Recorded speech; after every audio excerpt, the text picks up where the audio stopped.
Dear colleagues, thank you very much for coming to our event, Transparency in Youth, Opportunities to Engage in the Process and Contribute to Accountability by Governments. We are starting in 1 minute. I encourage everybody to take their seats.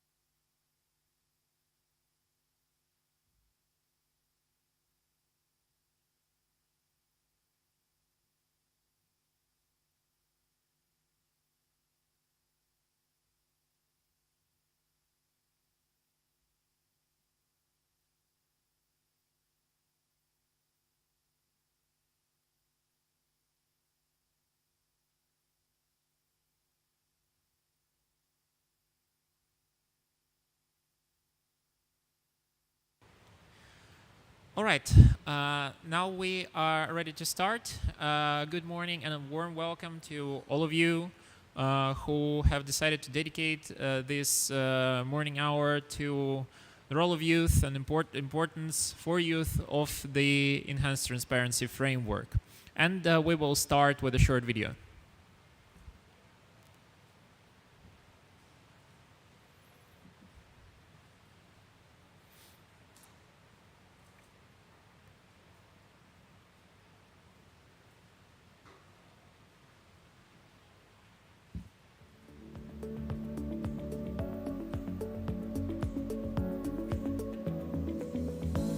ETF.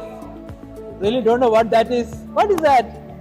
I think E stands for environment, T would be together, and F would be fast. So let's save environment together fast. For me, EDF stands for Energy Transfer Functions. The Energy Trust Fund. I think E stands for environment, T stands for teamwork, because we need a lot of people to come and collaborate together, and F stands for foundation. So we need a good foundation in order to build from ground up. Ecosystem, that's funding, Energy Transition Fund. I think ETF stands for E for environment, T for something related to corporate or transparency, and F for finance. Environmental Transformation Foundation. ETF. I saw it somewhere yesterday. I think Enhanced Transparency Framework. Yes, it is exactly that. But as you might have heard, we're still quite a bit of work to do in reaching out with this message to the youth and explaining them the importance of it and how we can leverage that. My name is Vladislav Kaim. I am the contact point of Green Jobs Working Group at Yango, and it is my pleasure today to moderate the discussion on the Enhanced Transparency Framework and the role of youth in it. And with great pleasure, I would like to invite our first speaker, Helen Plum, a transparency negotiator from New Zealand, who have been basically at the root of every negotiation of on transparency that has been out there. And if you could provide us a perspective of what has this 30-year journey of building transparency has been like. You're welcome. Well, is that going? Yes, it seems so. I know we have to speak close to the microphone in this room so that you can hear. Well, thank you very much for inviting me along this morning. As you have said, I've been involved in this process now for 30 years. And most of that time has been in working on transparency. It didn't used to be called that. It used to be called just reporting and review. And well, not just reporting and review. I mean, it's not to belittle the process. The reporting and review is a fundamental part of the obligations for countries under the convention, and now through the Enhanced Transparency Framework. So obviously we must have had something before that we're now enhancing, a core part of the Paris system. So it all began with the development of guidelines that parties had to follow for their reporting, and these are negotiated by all parties, and they need to be very, very clear because they specify what countries have to do, but they also help those that review the information, so that the reviewers equally need to have clarity on what it is that countries have been asked to do. So I've been involved in the developing guidelines for reporting greenhouse gas inventories and reviewing them, the way that things move with national communications and the reporting guidelines for those, which are broader than greenhouse gas inventories, which are an essential part for all parties to measure their progress towards reducing and limiting emissions and enhancing removal. So the national communications allow parties to provide the context for their emissions and to provide information on their policies and measures, how they're, if they had a target under the Kyoto Protocol, how they were tracking towards that and that sort of thing. So it's very much an intrinsic part of all the treaties that exist sort of under the UNFCCC banner, the Convention, the Kyoto Protocol and the Paris Agreement. And all of these guidelines are built around a number of key principles that are reflected sort of through our work. And they're often, here's another acronym, we could go around and ask people what they thought TACC meant, TACCC, and wonder what sort of reaction we would get. But the T is transparency, A is accuracy, then we have completeness, consistency and comparability as the other key principles that basically drive the transparency process, and the other sort of overarching I suppose you call it a principle, but it's an overarching concept of continuous improvement. So you start doing it, you start reporting, the expert review teams come along and say, well, you might do a little bit better here, and have you ever thought of doing that? And so the next report that you do builds on your first one and is a response to that review. So this is how the reporting and review cycle works. And under the Kyoto Protocol, because it was well, it hasn't quite finished its time with us yet, but targets under the Kyoto Protocol are legally binding, and the protocol itself has quite a heavy compliance mechanism within it. And so it was very, very essential that the detail of the reporting, the detail of the review and the training of the reviewers to ensure their competency to review these reports, that in the end, if a party hadn't met the requirements, could be found out of compliance, and that could have been a rather costly thing for a party to find itself. So that whole process under the Kyoto Protocol resulted in, like a very large rule book that parties had to follow and that reviewers had to follow in a very, very structured way. When we developed those reporting and review guidelines for the Kyoto Protocol, we tried to think of every possible thing that could go wrong, every possible thing that might cause a party to be out of compliance, and provide for that in the process. In the end, a lot of those things did not happen, but because it was new territory, we built all this into the process to make sure that if one of those what-if scenarios turned up, there was a way to deal with it. So building on those experiences under the Convention and the Kyoto Protocol, we now have the Enhanced Transparency Framework under the Paris Agreement, which is something that is a huge achievement for this process, because all parties, whether they're from developed countries or developing countries, basically are asked to report using the same set of guidelines. There are flexibilities in there for developing countries to take into account national capacity constraints, but by and large, everybody is treated the same way, and then there's a review of those biennial transparency reports, and a fundamental part of the Paris Agreement system, because it doesn't have legally binding targets. NDCs, nationally determined contributions, sit outside of the treaty itself. There is no compliance regime like we had under the Kyoto Protocol. So each party is responsible for holding every other party to account.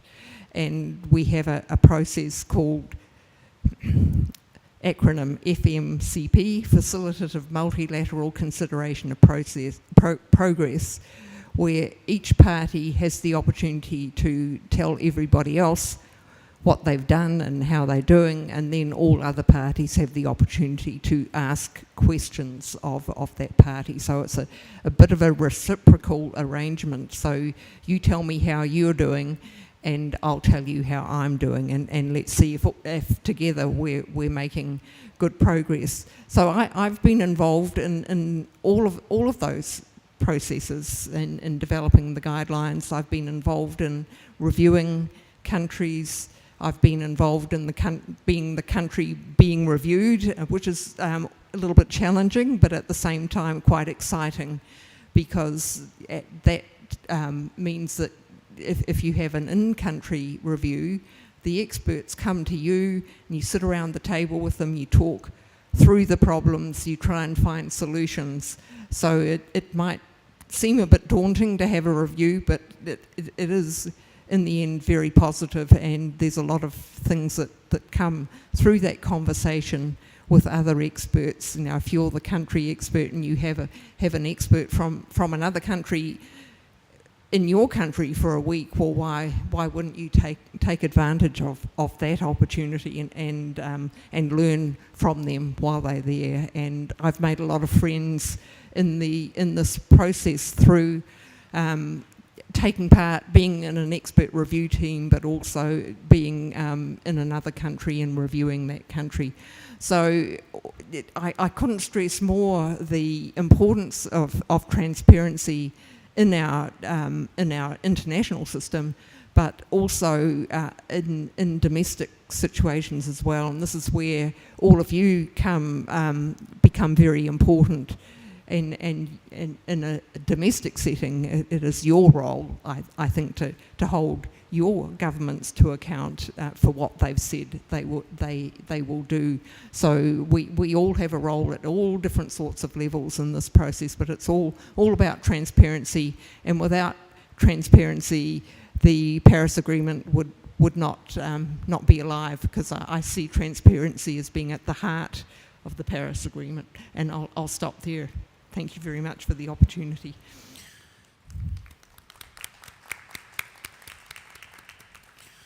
Thank you very much, Helen, for such a comprehensive review and the strong final call, because indeed the Paris Agreement without enhanced transparency framework would have been a much weaker instrument. And on that note, to help us contextualize the role and the key elements of functioning of the ETF under the Paris Agreement, I would like to invite Federico, our colleague from the UNFCCC Secretariat, from the Transparency Division of the ETF unit, to provide more details on that. Thank you very much, Vlad, and good morning, everyone. My name is Federico Brocchieri. I work at the Transparency Division of the UNFCCC Secretariat.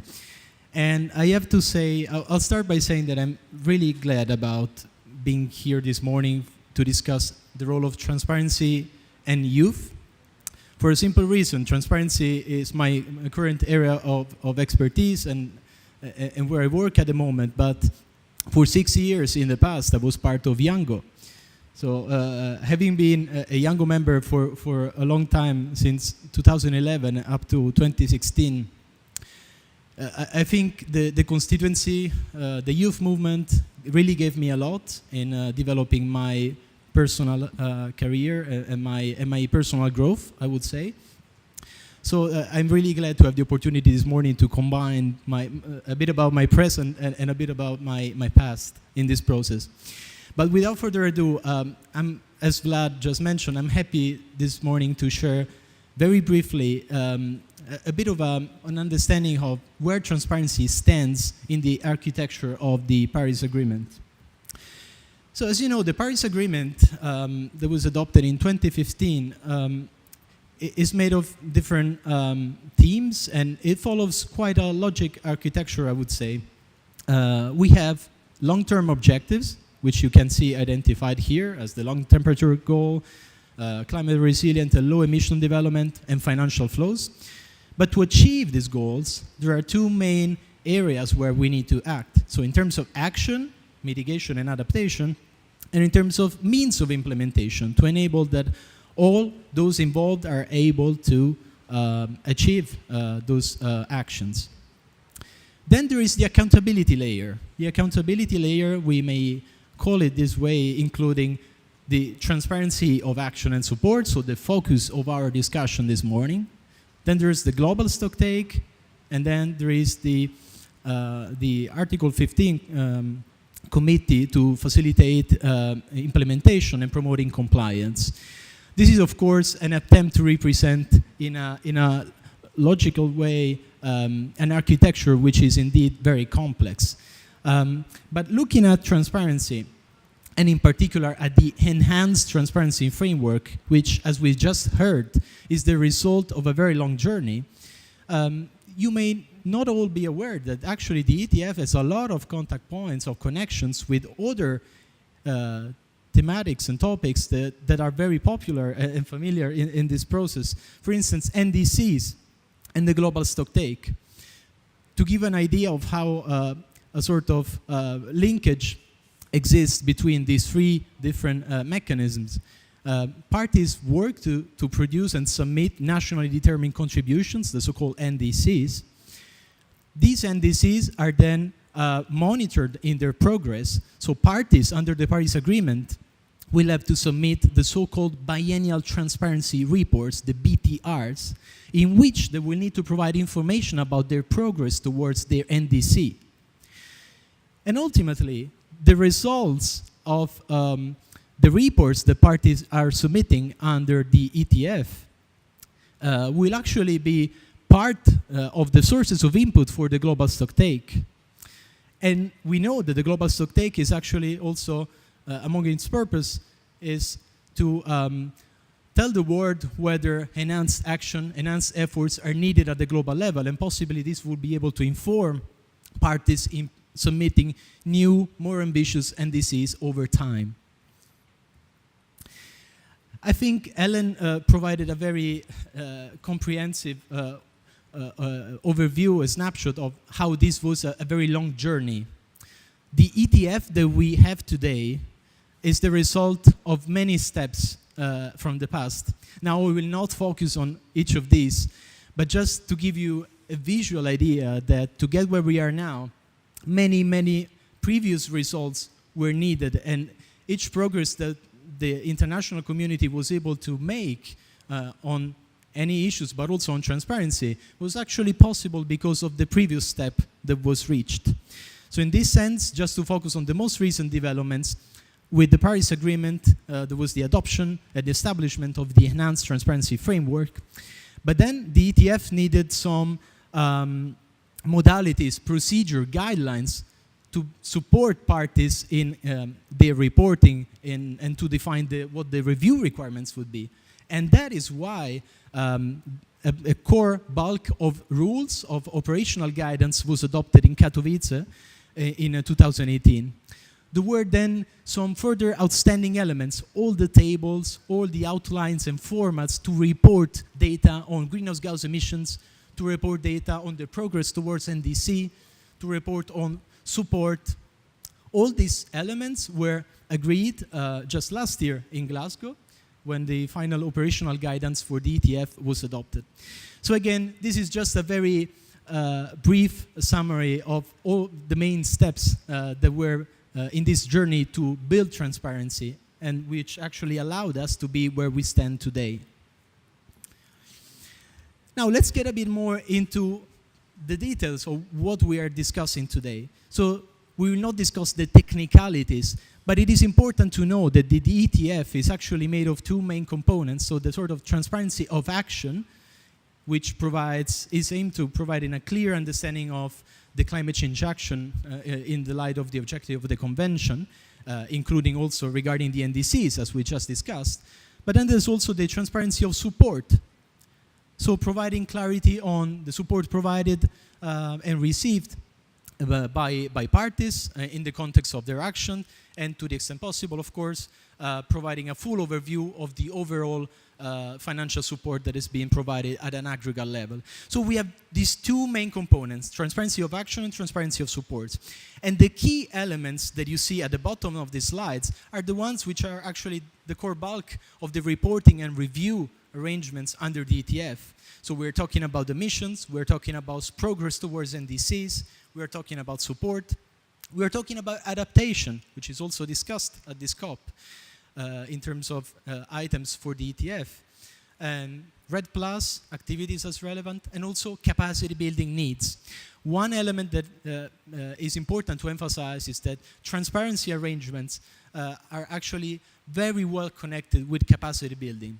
Enhancing transparency leads significant benefits in building the capacities both at the international and domestic level. And this is just to summarize in a very brief way the key elements of the ETF, so of the Enhanced Transparency Framework. The main element is the first element is the reporting.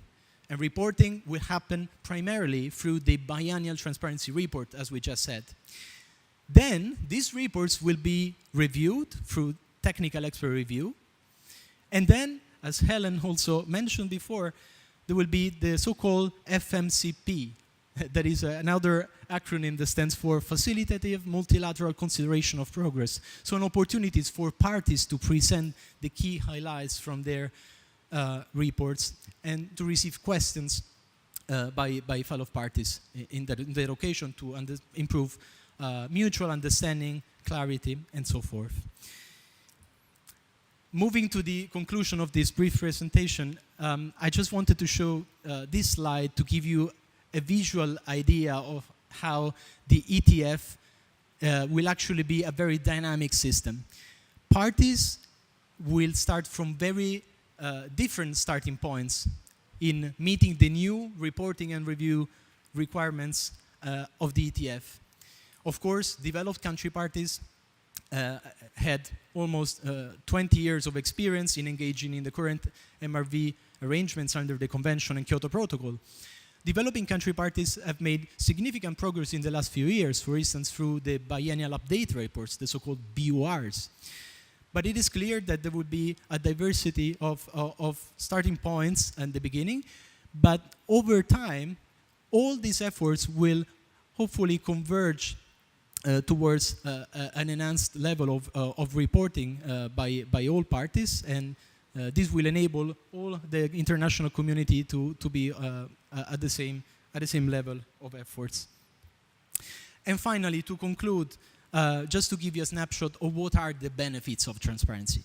Transparency is not just reporting and review. Transparency is much more than this. We try to summarize some of the key benefits here at the national and international level. I will not focus on all of them, but just to give you an idea that, as I mentioned, transparency at the national level is much about capacity building.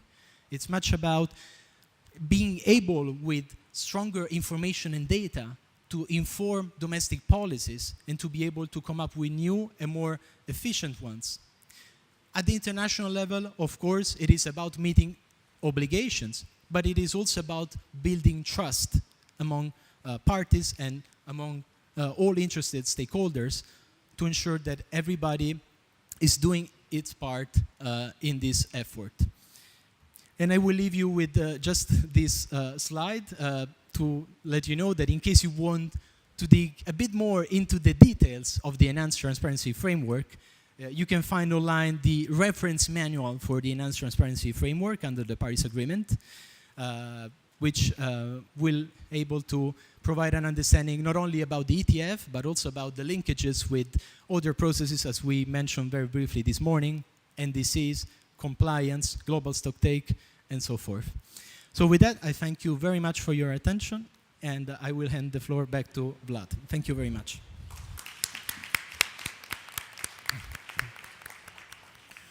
Thank you very much, Federico, for a thorough review of the role of ETF in the Paris Agreement architecture and further. And now we move somewhat from the transparency part of the event to the youth one. And we will first look upon how youth can professionally engage with transparency, what opportunities they have in this field. And for that, I would like to invite our two colleagues from Ether, Justin Goodwin and Aidan James, that joined us today. Justin and Aidan, the floor is yours.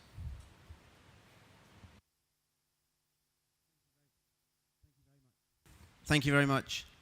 I still don't know how these things work. So I'm going to give a brief introduction. We have a very narrow time window. Aidan is then going to give some insights from his perspective. As you can tell, there's a slight age difference between us. And we're going to try and give you an insight into transparency from a consultancy perspective.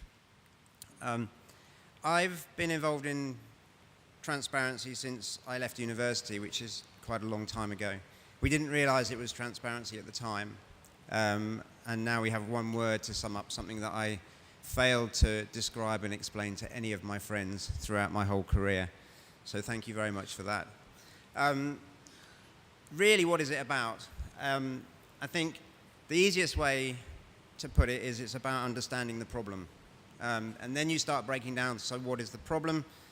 Well, actually, it's a global problem on climate, a bit about air, energy, waste, agriculture, forests, sea, society, economy, wildlife, food.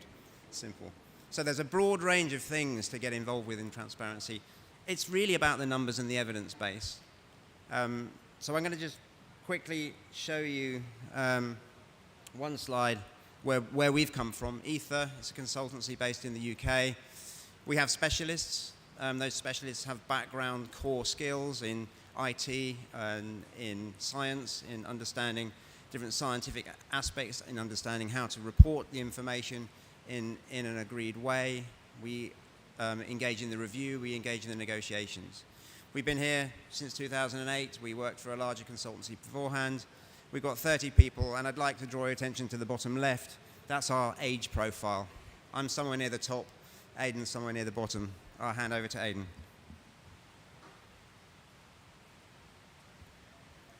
Good morning, everyone. I'm very excited to be here. I hope you guys are too. I just wanted to talk a bit about my experience being a young person in transparency and what it kind of means to me as a young person. So COP, I think, is a fantastic example of how wide-ranging and society encompassing climate crisis is. And I think you can walk around and you can see people from all different backgrounds, different expertise, coming together to solve a common problem. And transparency is just a part of that puzzle. But I think it's a very important part of that puzzle, and it feeds into a lot of other areas as well. I think transparency plays a very important role in those areas by giving the correct information and data and knowledge to decision makers at the highest level to be able to make the best decisions that they can, and to then hopefully solve the issues that we have. But I don't think it's just at the top level, at the highest level, that transparency has benefits. It's also at the lower levels. It's everyone that's involved with the climate crisis, which is everyone. Transparency gives everyone the tools to hold people accountable. You can check yourself if people are being honest, if people are greenwashing, if the correct emissions that people are producing, mitigation actions, all that is a very big part of transparency, and I think one of the main benefits of it. So a little bit about me. Again, my name's Aidan. I'm 24 and I've been working for Ether for 10 months now. I always knew I wanted to be involved with climate. I didn't finish university and think, yes, transparency is exactly what I want to do. It kind of found me, but I'm glad to be in it. I think it's, for my personal growth, it's been very good for me. I think transparency being in the heart of lots of elements of the climate crisis, it gives you a very good base of understanding data particularly, but also how this data is used and also how other people are using this data. You really can get a good overview of the climate crisis. And with that, you see many different sides to it. And seeing how they all fit together is very useful. But I think all of us here, me as well, don't decide to get into climate for personal growth. It's for making a better world and trying to make an impact. And I think transparency can do that. I think working in transparency, you can really affect that flow from data to decisions. And by creating better data, being more accurate with estimates on emissions, mitigations, adaptations, you can transfer that knowledge from unreadable data to condense it down to information and knowledge, and then share that with decision makers to have an actual impact. But transparency by itself isn't enough. I think it's not just having that information available, it's using that information in the most useful ways and making that information accessible, but also useful.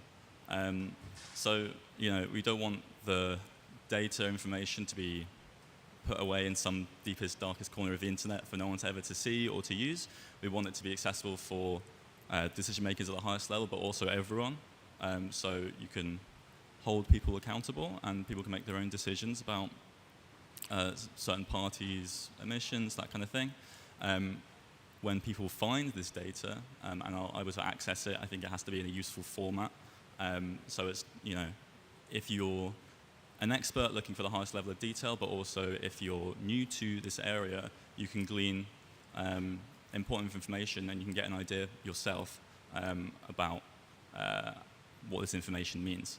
And when you do find this useful information, it's actually used. People use it to make decisions, to make informed decisions and make progress. And I think integrity is a big part of this as well. Data can be influenced by personal opinion. You can tell a story if you'd like to. I think integrity is a big part of the climate crisis as a whole, and integrity and transparency is very important as well. And that's why I think young people do have a big part and a big role to play in transparency, as I've grown up with the climate crisis. It's been part of my life, and I think it will always be part of my life.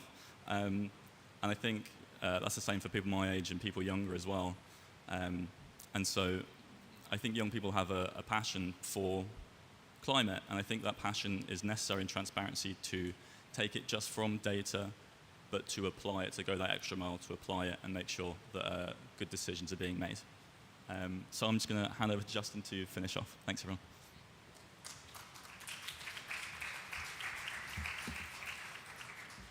So I think the message is the world is recruiting young people into transparency. And there's a range of different avenues, opportunities and end goals in transparency. I was lucky enough to find one by accident, by not being very good at school, because the pass grades for the university courses were quite low at the time. So that I was lucky, but I think there's many more intelligent people that we need to bring in to transparency as quickly as possible.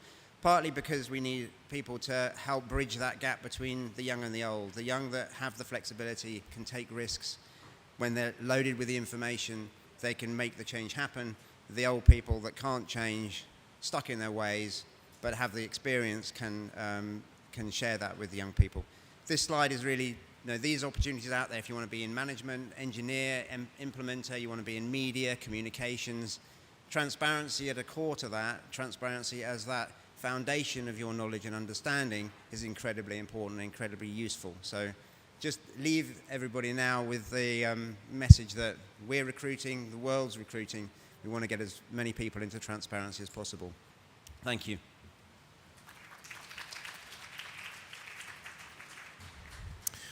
Thank you very much to both of you, Aidan and Justin, for a powerful message of the world recruiting youth for transparency.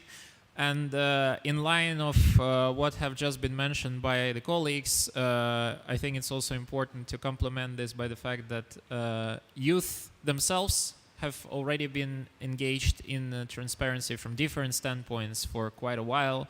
And one of the most important threads in this is advocacy of youth organizations for holding their governments accountable.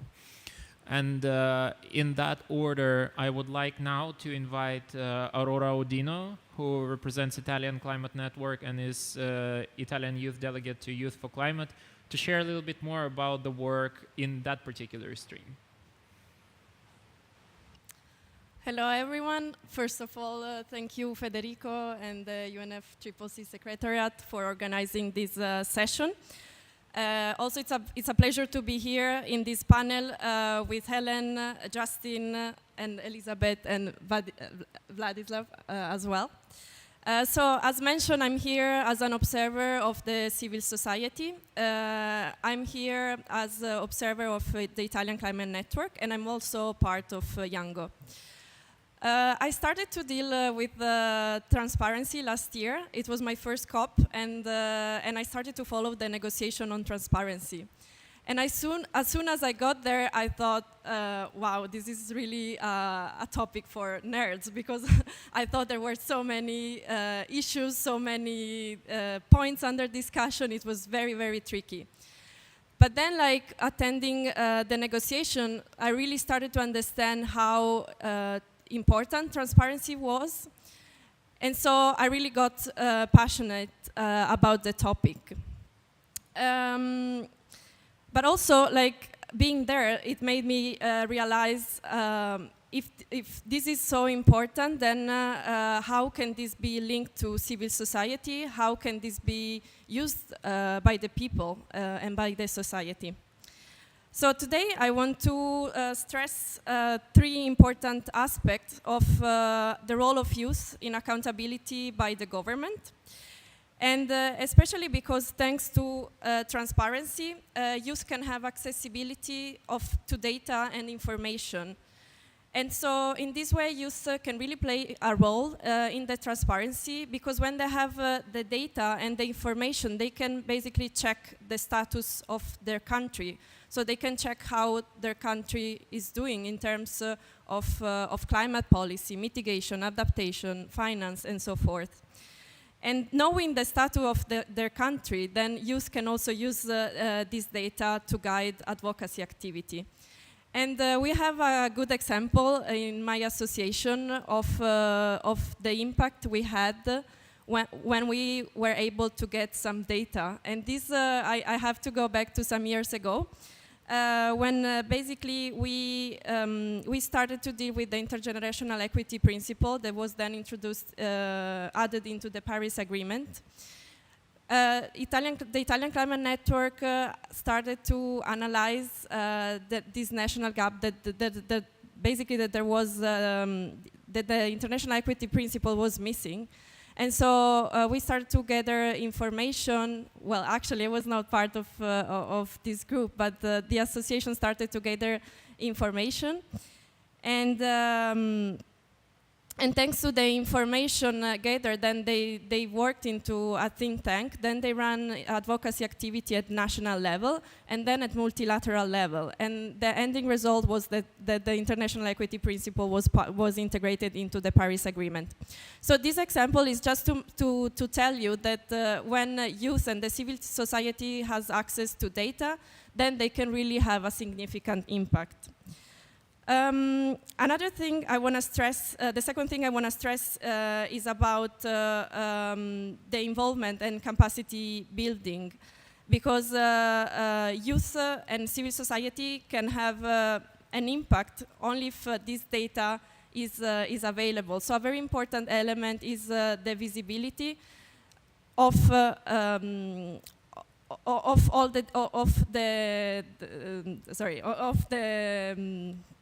the data that is available under the transparency topic. Visibility, I think visibility can be reached, for example, organizing dialogues with civil society, where maybe countries can really tell civil society what their data, what is transparency, what data they are collecting, how they are doing, and this can really, let's say, fill the gap that now there is between the UNFCCC processes and civil society, which in many cases are really far apart. I think still talking about capacity building and the involvement of civil society, I think it would be very important to start, as I said, a dialogue with civil society. And this can be also really part of the drafting of the new report that are required under the enhanced transparency framework. Indeed, for example, in the current report, we have a section which is about really education, training, and public awareness, which is Chapter 9 of the National Communication. And I think civil society and youth can really feed into this, could really feed into this section if we would start a dialogue among civil society and who is drafting these elements. Not only this can be done before drafting, but this can be done also after drafting. And I think it will really be key to have a permanent structure, a permanent dialogue, where civil society can really communicate with the government and really check on the status of all the data and information that is provided through the enhanced transparency framework. So with this, I think setting up a permanent dialogue as structure would be really fundamental, both to feed into the new reports required under the enhanced transparency framework, and also to check on governments, on their accountability towards climate action. And with this, I will close saying that all actors, as Helen said before, we all have a role in climate action, and especially in this time with transparency. And so collaboration is key in this time where we all have a role. And so I think it's very important to really unleash the potential that youth have and really try to bring them on board and make a good collaboration between the enhanced transparency framework and the civil society. Thank you.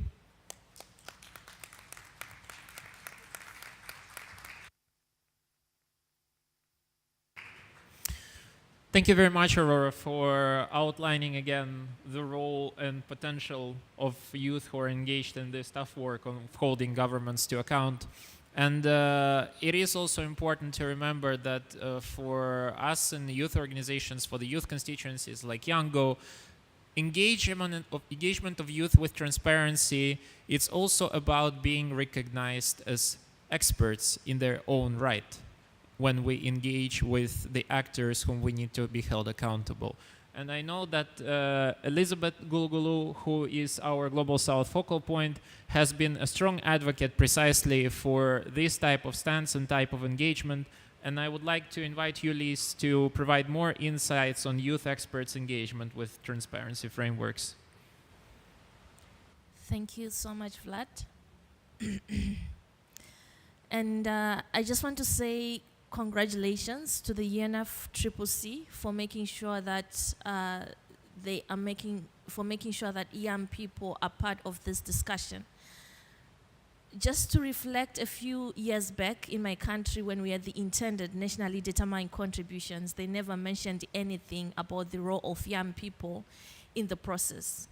Even the MRV process itself, the people you would see talking about the MRV processes are the people that had, or I can say the negotiators themselves, and it was very difficult to understand as a young person where you actually fit in the whole process, because it was really way too confusing.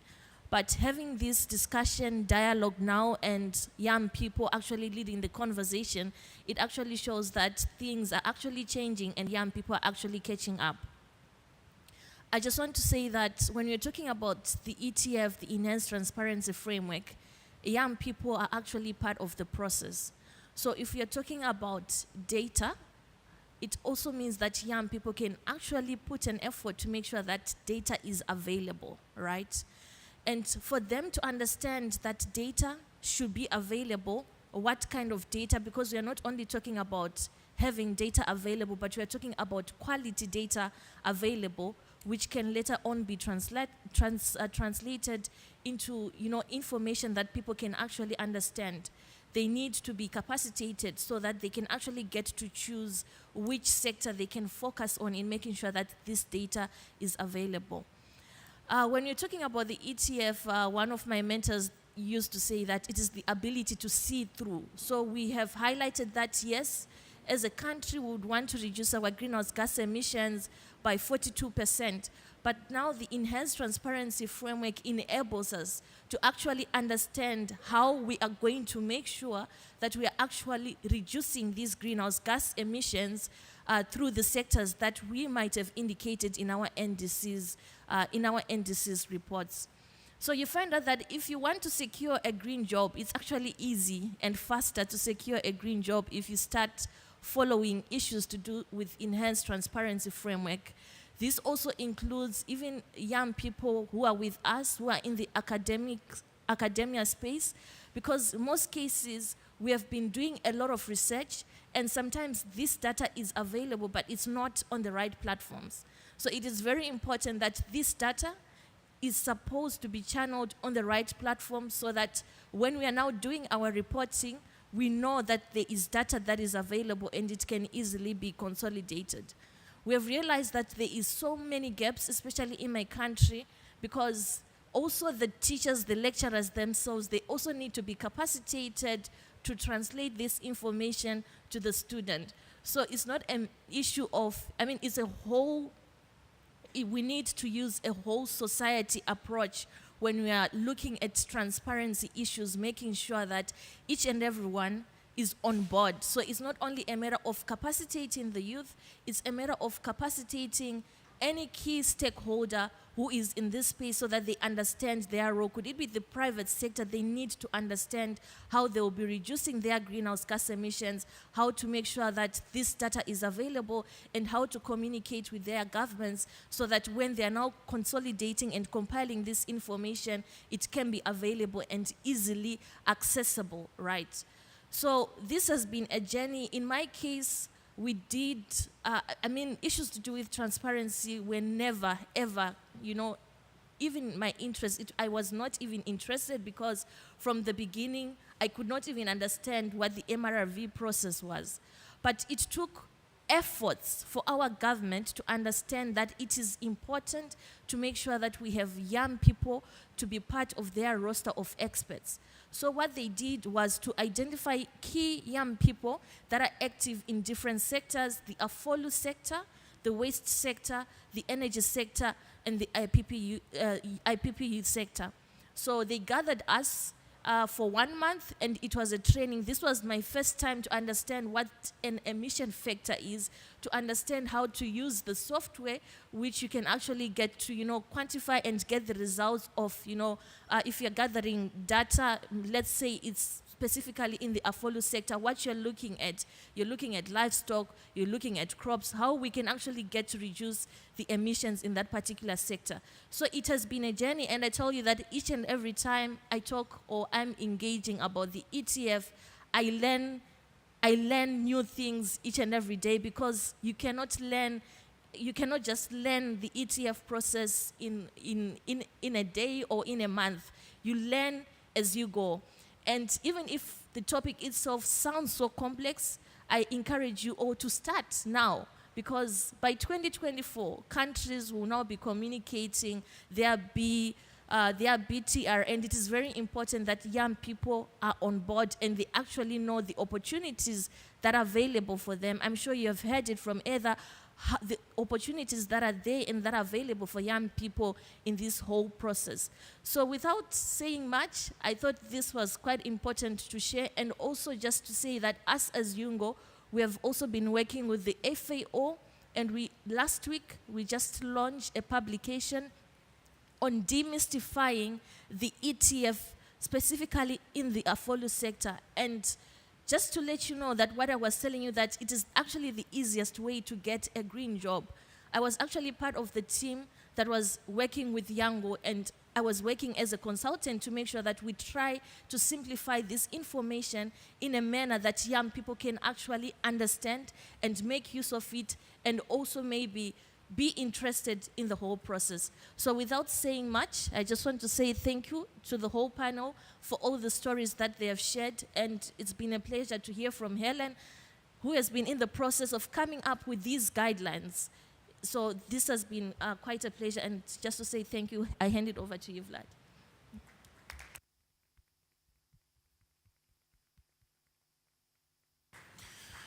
Thank you very much, Liz.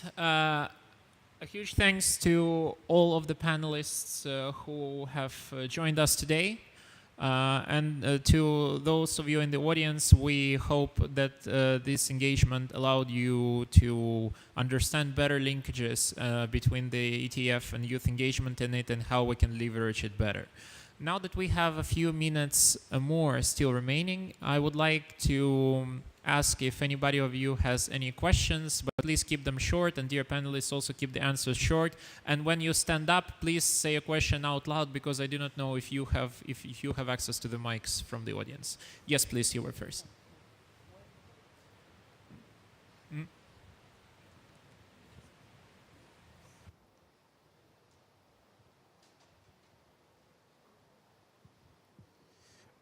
Thank you so much for the amazing presentation from Yango side, also from my expertise.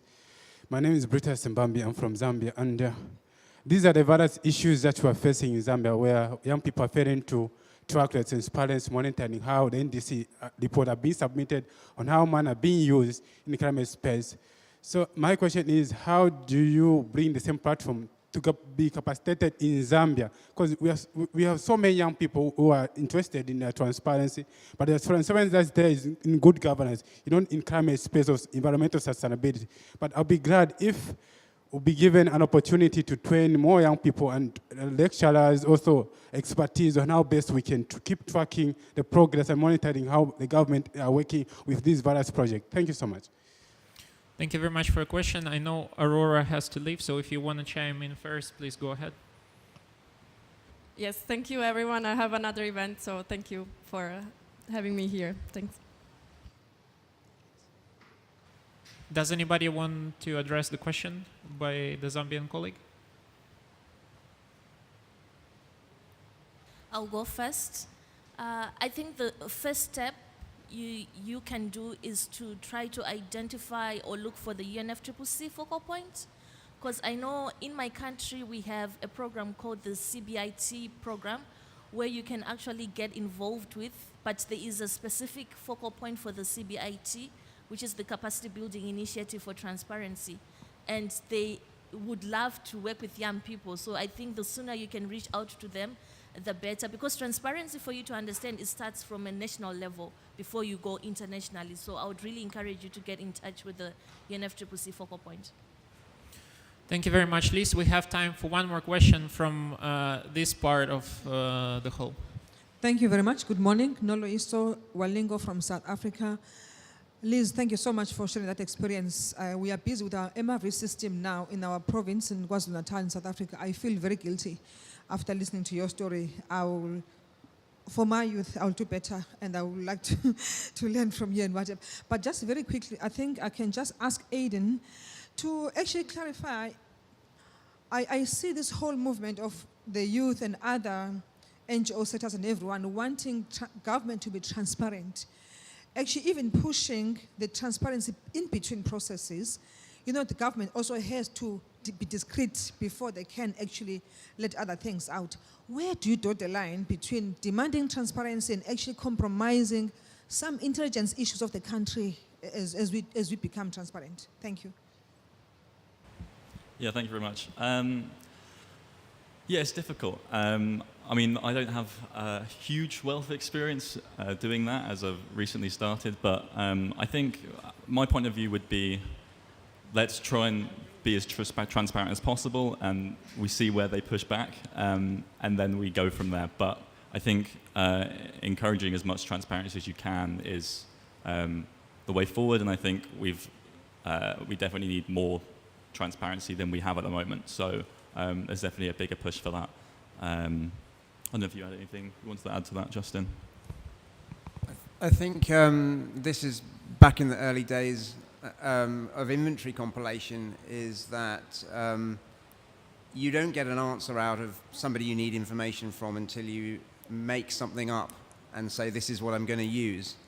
Then you get much better response. So driving transparency through having an educated guess at what the numbers should be, engaging the stakeholders around that educated guess, and then extracting the real truth out of them, because they, effectively they have no option. Our job is to understand the complete problem, and we need to fill the gaps. And if you don't help us fill the gaps, we're going to fill them ourselves.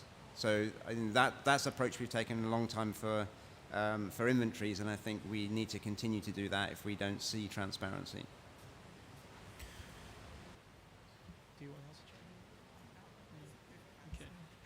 Thank you very much, Aidan and Justin, for your answers, and thanks very much again to all of you who have attended the event and to our fantastic panel. With that, we are closing our event, and we wish you a pleasant day.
Hello all.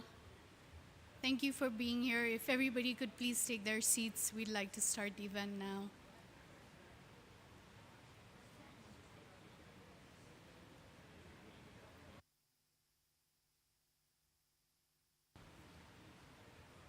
Hello. Hi, if everybody at the back of the room could take seats, please. Thank you.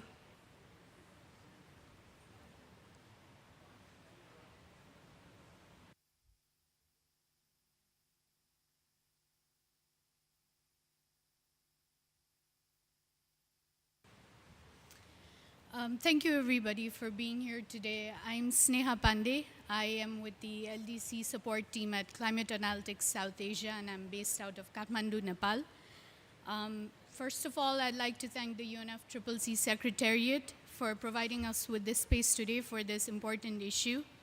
As part of the Together for Transparency at COP27, the LDC Universities Consortium for Climate Change, better known as LUC, will today share their experience on building capacity of domestic stakeholders and supporting national agencies in the implementation of the provisions related to the enhanced transparency framework of the Paris Agreement. For those that don't already know, LUC is a South-South capacity building platform initiated by universities of least developed countries to exchange knowledge on climate change, primarily through training and research. The aim of the consortium is to help national agencies to effectively implement climate change actions and initiatives through capacity building and partnership. As you all know, the ETF, or the Enhanced Transparency Framework, is the reporting framework of the Paris Agreement that builds on the existing measuring, reporting, and verification system under the UNFCCC. It will become operational when countries submit their first biennial transparency reports by the end of 2024. The ETF is aimed at building trust and confidence that countries are taking action to meet their national climate targets and actions defined in their LDCs, as well as providing information on climate change impacts and adaptation. The ETF also aims to provide clarity on finance and other support provided, needed, and received by countries through the implementation of the Paris Agreement. With this brief introduction, I'd like to move on to the program at hand. Today we have panelists from Nepal, Ethiopia, and Malawi who are here to share their country experiences in implementing the Enhanced Transparency Framework. I'd like to start by briefly introducing the participants. Mr. Manjit Dakal from Nepal is here with us today. Manjit is the head of the LDC support team at Climate Analytics and the director for Climate Analytics South Asia office. He'll be presenting on the role of the academia in the implementation of the Enhanced Transparency Framework. Mr. Yamikani Idris from Malawi is also here with us today. He's the environmental officer responsible for environmental planning, monitoring, and research, as well as a climate change negotiator for Malawi and the LDCs, the technical expert reviewer under the UNFCCC as well. He will be presenting on the institutionalization of national climate reporting. Finally, we have Mr. Benti Firdisa from Ethiopia, who will share the journey in the development of a robust MRV system with us today. Mr. Benti is the Director of National MRV System in Ethiopian Environmental Protection Authority and the focal point of transparency. He's coordinating the overall national plan and implementation of the MRV system and national reports preparations like national communication and biennial update reports. For the next hour, our presenters will present for around 7 minutes each before we'll open the floor for comments and questions. Thank you all, and with that, I'd like to request the presenters to start.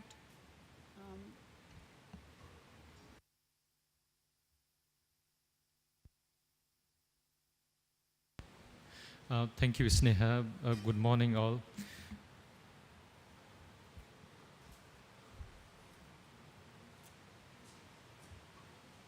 Okay, when we are fixing the technical part. Yeah, I'm very pleased to share the work that we have done in Nepal in implementing the Enhanced Transparency Framework, the reporting provision under the Paris Agreement. This was a collaborative effort with the government of Nepal, Ministry of Forest and Environment, Tribhuvan University, one of the oldest and the largest university in Nepal, and Climate Analytics, who also has an office in Kathmandu in Nepal. We have developed a short course with an aim to have a sustained capacity building and to generate human resource at the country level, and also embed this program in the university so that it continues the program. So I'll be sharing this one particular example from the work that we have done. So this short course,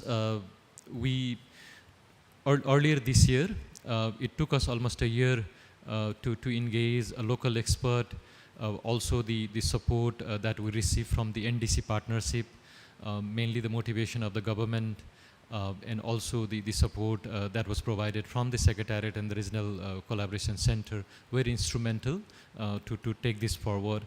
As I said, the objective is to contribute in long-term capacity building, and which relates to the LDC University Network LOC, which aim to build a human resource at the country level, so that we can overcome the flying in, flying out consultant and have a technical resource at the country itself. It was also aimed to provide a guidance in preparing the communication reports, the biennial transparency reports, the previous version of BURs, and also to ensure that the academic institutions serve as a repository of the knowledge and generator of knowledge, and support with the experts, and support together and work together with the government when there are need in terms of preparing the reporting provision, but also reviewing the documents. The one of the particular reason to embed the system with the university was because we see the university as one of the neutral platform, and someone who works closely with the youth. One of the title of the event here, transparency and the youth, and who can generate the new human resource at the country level. I will not go detail on this. These are the features of the short course on the enhanced transparency framework that we have developed, which is mainly based on the learner-centric and the state-of-art of adult learning technique. We have tried our best to simplify the course as possible. One of the biggest challenges that we face, being myself in the negotiating room, is that it is extremely difficult to translate the negotiating language to the academic curriculum. There were many instances where it was challenging for us to find the right wording, because the kind of wording that we agree in the negotiation, and that also linked with the ETF, the transparency provision, when you translate it to the plain English, the meaning differs. So that was one of the other challenges that we faced. And the other challenge was also the limited availability of the academic document, because in the academic circle, there is always a requirement of the peer-reviewed articles that the academic they prefer to link, and the availability of the peer-reviewed journal and the publication in the ETF were limited. I'm not saying they were not, but they were very limited. So we have tried our best to make it more interactive, and also and has tried to give a flexibility, so that the expert who will be running this course in the academic, they can use it based on the context. They can also use it the way we update the different provision on the ETF in this negotiation, and also address the need of the country. So the target audience for us in the short course that we have developed is the mid-career practitioner and the researcher. So it was mainly targeted to the government official, because I'm sure this may be a challenge in many countries, but in many of our countries, the frequent change of the government official who come from the different and the diverse background, all may not be aware of the the provision that we agree in this process. So this was targeted also to the policymaker in the ministry who understand this provision and they can interact with the expert. This was also targeted to the faculty member and the researcher in the academic institution, and also to the expert who help in reviewing the national inventory and other reporting related provision. So it's a total 80-hour short course with 40 hours theory and 40 hours dedicated for the practical session. There are 9 modules. I'll briefly explain them. And each module had the objective, the course overview, and the recommended reference material. So obviously after some time we believe that this has to be updated, the way the resource material will generate, the way we will advance some of the remaining provision in the negotiation. But this was one of our first attempt to get the ball rolling. So these are the 9 modules that exist in the curriculum. We first thought that we will directly jump to the enhanced transparency framework, and that's how we designed the curriculum. But after having many rounds of discussion with the team of the professors, the academic colleague, it was challenging to start something from the enhanced transparency framework. So then we dedicated the first few modules on the basic of of introducing the Paris Agreement, introducing the existing MRV framework under the convention, and how the transition can move ahead. So that's what you see in the first few chapters, and then we also included the LDCs and the long-term strategy provisions so that it link.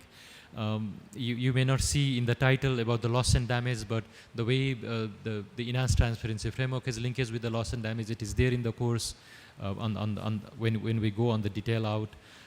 And there are dedicated chapters to discuss about the country experience. So since this course was designed by the university in Nepal, it talks more about the country experience that we have in Nepal, and how the learning and the exchange can be organized. So that's one of the sample that I have included, how the whole model look like. So as I mentioned earlier, since this is an academic course, it is a list of peer-reviewed and the other publication for the expert as well as for the practitioners to refer. In terms of the implementation of the short course, recently we collaborated with the Regional Collaboration Center, Dubai, of the UNFCCC Secretariat, and we are very pleased to have a first go, a training of trainer for implementing this short course. So as of now, we haven't started the full academic exercise in the university, because it seems that we will need some time also to get on board the faculties who are involved on this and get up to the speed. And that's the discussion that we are having around also the resources that are required to establish the new wing in the university itself. So we are more in terms of the short course is prepared, but now the preparation for the implementation of this short course. The short course is available you can download it from the website of Ministry of Forest and Nepal, Forest and Environment of Government of Nepal. So I'm not going detail on this because I'm sure you all are well aware in terms of what the enhanced transparency framework is about. But just to give you a flavor that what we have done in Nepal to take the provision that we have agreed in this negotiation process to the implementation, so that there is a sustained capacity building in the country itself, and happy to share this with others as well. So this was a collaborative effort of the government, the university, and the climate analytics support that we got from the NDC partnership, and also working closely with the Regional Collaboration Center of the UNFCCC now. Thank you very much.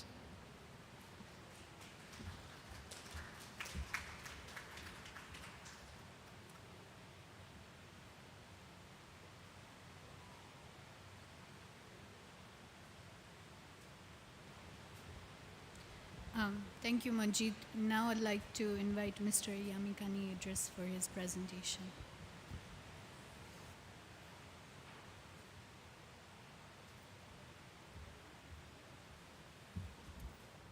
Thank you very much, moderator, and greetings, colleagues. My name is Yamikani Idris, and I'm happy to be here to share also what Malawi is doing in trying to transition to the new reporting framework, the enhanced transparency framework. So, as we have noted, the ETF is going to bring a new challenge in itself. So we have to get well prepared to that. So my presentation will focus on the introduction, the progress we made as Malawi for reporting under the convention, and I'll look also at transitioning to ETF in a new approach, and areas where we require extra support. So I should not assume, as Manjit did, that everyone here is aware about the ETF. Just included it in my introduction, that this is a new system where I'll be looking at reporting on climate action and support. So as you might be aware, the ETF starts in 2024. Of course, the LDCs can submit the first BTRs at their discretion, but we don't want to be relaxed. We want to send a strong signal and leadership that we are ready to indeed report on time. So the ETF is a key element to promote accountability and enhance ambition. Most of the issues, including the tools and etc., were discussed in Glasgow, and now the Secretariat is preparing the reporting tools. And indeed, most of the LDCs will need dedicated and long-term support to prepare and submit our first BTRs. And the ETF will indeed supersede the MRV under the convention. So far for Malawi, we were able to develop and submit our initial national communication in 2022, and the second one we submitted in 2011, while the third one we submitted in 2021, together with the first BUR. And in all these communications, we submitted our greenhouse gas inventories. And how did we manage to do this? On the first and second submissions, we mainly relied to the external consultants who supported us. However, in the third national communication and the first BUR, we started enhancing our ownership as the government in reporting. And this was supported through the Perform project, which we implemented from 2014-2019, which among others established cross-coordination among the ministries, and we established memorandum of understanding. So this is how far we went. However, we noticed that to be able to meet the ETF, we require strong institutional arrangement, and that starts by putting our house in order as a national focal point. So here we thought of a new approach for us to implement the enhanced transparency framework. On this one, we are establishing a climate transparency unit for us to have a strong capacity for reporting and coordination under the ETF. And currently, a functional review is taking place by the Department of Human Resource Management in Malawi, which is under the Office of President and Cabinet, to amend the institutional structure of the Environmental Affairs Department, which is within the Ministry of Natural Resources and Climate Change, so that we have a dedicated unit which will be taking all the responsibilities in reporting under the ETF. So the process currently is involving drafting laws and responsibilities of the referred Climate Transparency Unit and its members. We are also assessing the staffing needs, how many staff members will be required, and also when and how are we going to deploy these competent people to support the reporting under the ETF. So initially, as you see, the environmental affairs is within the Ministry of Natural Resources and Climate Change, but it has currently 5 divisions, where climate change is just a section within the Environmental Impact Assessment and Pollution Control Division. So now we want to have climate change as a division itself and introduce a transparency unit to be part of that structure. And in a nutshell, we are looking at a transparency unit which will have officers to be able to compile the inventories and also track the NDC progress as well as the support. So we think this will support continuously and sustainably implementation of the ETF at country level. While we do that, we are also looking at establishing data collection hubs in all the ministries so that they work together with members of the transparency unit, and focal points will be appointed, and this will be based on the previous work which was already done. And in the long term, we can indeed go further to break down those members and add per sector so that we meet all the needs. And this will also include the developing of the terms of reference and key performance indicators for all the members of the referred unit and focal persons in that. But to do that, while the government, we are doing our best to set up this specific unit or dedicated section to support this, we also need to have proper IT equipment and infrastructure to support the functions of those who will be recruited in that unit. And also training will be required for experts who will be recruited or officers within the unit for data collection, analysis, and reporting tools, and also the financial and technical support for day-to-day implementation of activities within that unit. Thank you very much.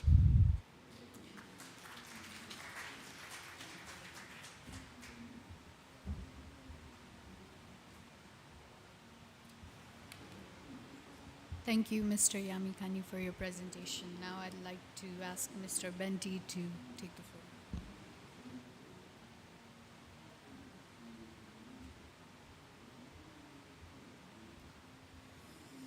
Good morning, colleagues.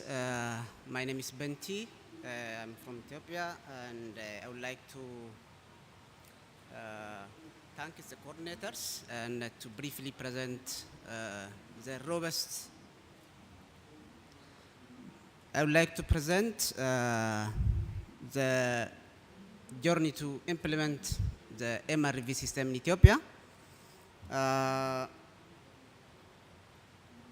Basically, the implementation of the MRV in Ethiopia is the turning point start for the strategy of CRGE, which means the greenhouse, the climate resilient green economy strategy, which is basically have 3 pillars. The first one is just closing of the development and then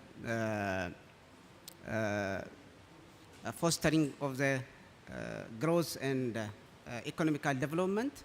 And in development of this economy, the government is considered for the greenhouse gas mitigation potentials for all sectors. And the third one is the improvement of resilience. And Ethiopia has also ratified this, the UNFCCC conventions. And as per the conventions, we are trying to prepare the different reports and communicate the UNFCCC. Till now, we prepare the first and the third national communications and submit for the UNFCCC. We are now doing the third national communication and the binomial update to communicate the UNFCCC in the coming December end. And not only this one, we are also communicate the first LDC, which is highly ambitious. About 64% of the greenhouse gas mitigation will be planned. And the second NDC is more ambitious, and we plan to reduce about 68.8% of the greenhouse gas mitigations. And in this plan, there are sectors which highly prioritized for the greenhouse gas mitigation potentials, and basically this is more refined and set as conditional and unconditionals. The government is looking to have a finance from the climate finance and reduce the greenhouse gas emissions in the level of 125.8, which means about 77% or 68.8% 8%. And if this finance is not get and the government is planned to do by himself, up to 56%, which means 14% of the country.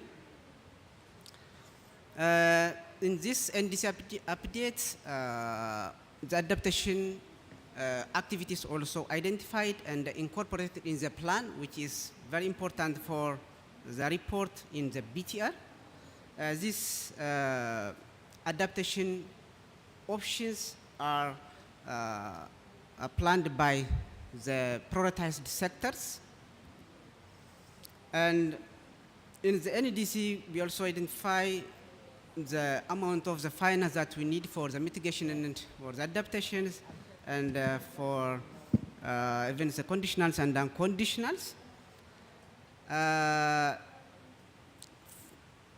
In the implementation of ETF, there is a new institutional arrangement, which is basically moved to the national plan ministers, and we have focal persons in each line ministries prioritized and sign the MOU with the sectors. It's basically based on how we can collect the data, and the reports will be prepared. And in all ministers, we have a unit of CRGE, which is basically integrated with MRV for data collections and reporting. The other one is what we are trying to do as national is the data management systems. This is just how we can manage the data. We are trying to develop the database management systems which have a different privilege for the hierarchy of the governmental institutions, what the waradas are doing, the zones, the regions, and the federal ministers. So the basic thing that we have in this data management is just to manage how the raw data will be flow from the warada to the ministers and to the national coordinators. And the other thing is just to implement in the ETF, we have different policies, like the resource mobilization strategies, sectoral climate change map, roadmaps, and sector climate resilience strategies, national adaptation plan implementation roadmaps, and long time low emission developmental strategies. And also we are trying to capacitate the institutional arrangements for the sectors. And besides to this, we also develop the greenhouse gas inventory histories for the IPCC sectors, which is very important for the BTR report. These are some of the gaps that we are looking for support. The first one is the limitation of finance. Even if we have different initiatives, we have a limitation in a capacity for capacitate the technical expertise and to fulfill or to operationalize the database management that we are trying to implement. And also for the transitions of the ETF, because the transition needs the capacity building and also the infrastructure building. So we have a limitation of finance. And there are also limitation of technical skills for the greenhouse gas mitigation assessment for tracking, because this is a new concept, and as a national, we have the lack of these skills to assess or to quantify the tracking of the NEDCs. And second, the other one is just a technical skill gap of the adaptation measurements, or how can we really use the tools for the adaptation measurement. It's also the technical skill gap for the expertise to measure the adaptation. And the other one that we need to support is just, as a national, we couldn't have the national greenhouse gas emission regulations. So we are looking to develop the emission reporting regulations, and also we can have technical guidelines for the validations for the verification of greenhouse gas emissions. And also we have a data management challenge, and this is just the caps that we have. And thank you very much.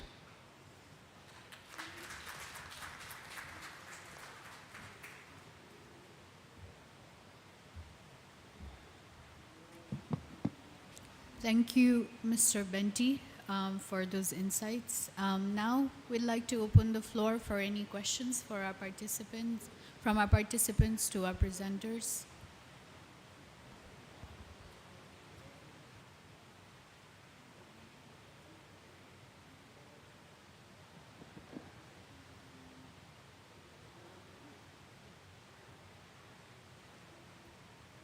Hello, thank you for the presentations, and I would like to ask about two things. First is the presentation conducted by Nepal about the TOT and how you have done this presentation about TOT and how it was effective, and so I just want to understand, have you done this with different layers, if I can say, of the community?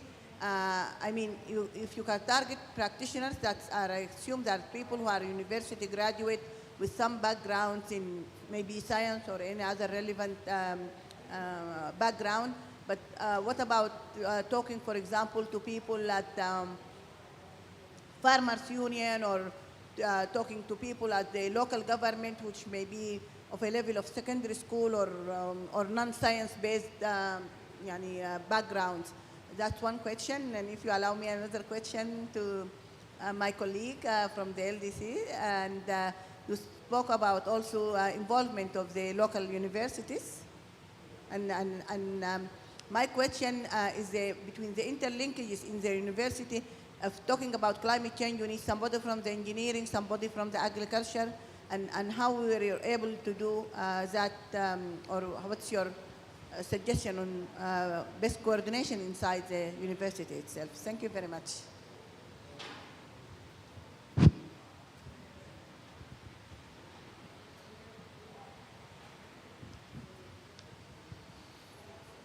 Hi, good morning. Thank you so much for very, very elaborate presentations. My name is Excellent Hachleka. I work with UNDP. I'm also part of the reviewers for BURs and related reports under the UNFCCC. My question probably goes to my colleague from Malawi. I want to find out, my understanding is that more and more now countries are integrating the NDCs into their national development plans. And I think that is a good way to go, because it's all about development. So my question is specifically is, how then are you able to link the enhanced transparency framework, which is specific for the Paris Agreement, to the overall monitoring of reporting on development? How do you link with the National Central Statistics Offices that are responsible for tracking the SDGs and the general development in the country? Thank you.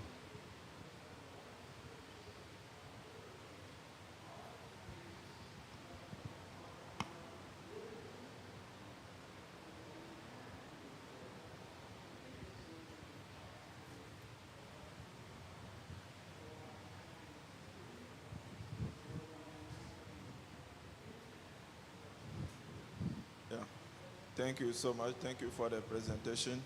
My name is Marshall from Benin Republic. I have two questions. One to Ethiopia and another question for Malawi. About Ethiopia, I realized that the your MRV system is more on emissions. I've not noticed the mitigation and the support aspect of it. I don't know whether I've missed that part, or your MRV system is more on the emission system, on the emission aspect. Thank you. About Malawi, you mentioned transparency units within the institutional arrangements. So I would like to know whether do you think is a new, those who are already in the system that you create that you need for, or you plan to recruit like new personnel for that, because that's quite a challenging aspect in our country as well. Thank you.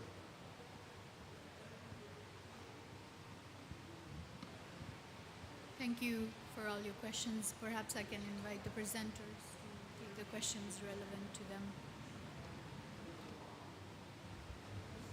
Thank you very much for your question. In our country, the way how we collect the data and we prepare the report is our strategy is sectoral approach implementation. So we have the units in the prioritized sectors. So these units will be mandated to do all the activities that is required for the preparation of the report. These units will be the mandate to collect all the activity data and compile and send for the federal EPA. This federal EPA will be, or the unit or the director in federal EPA will compile all the activity data and prepare the national reports for the international and the national consumption. This is just how can we manage the activity data and also the emissions. Thank you very much.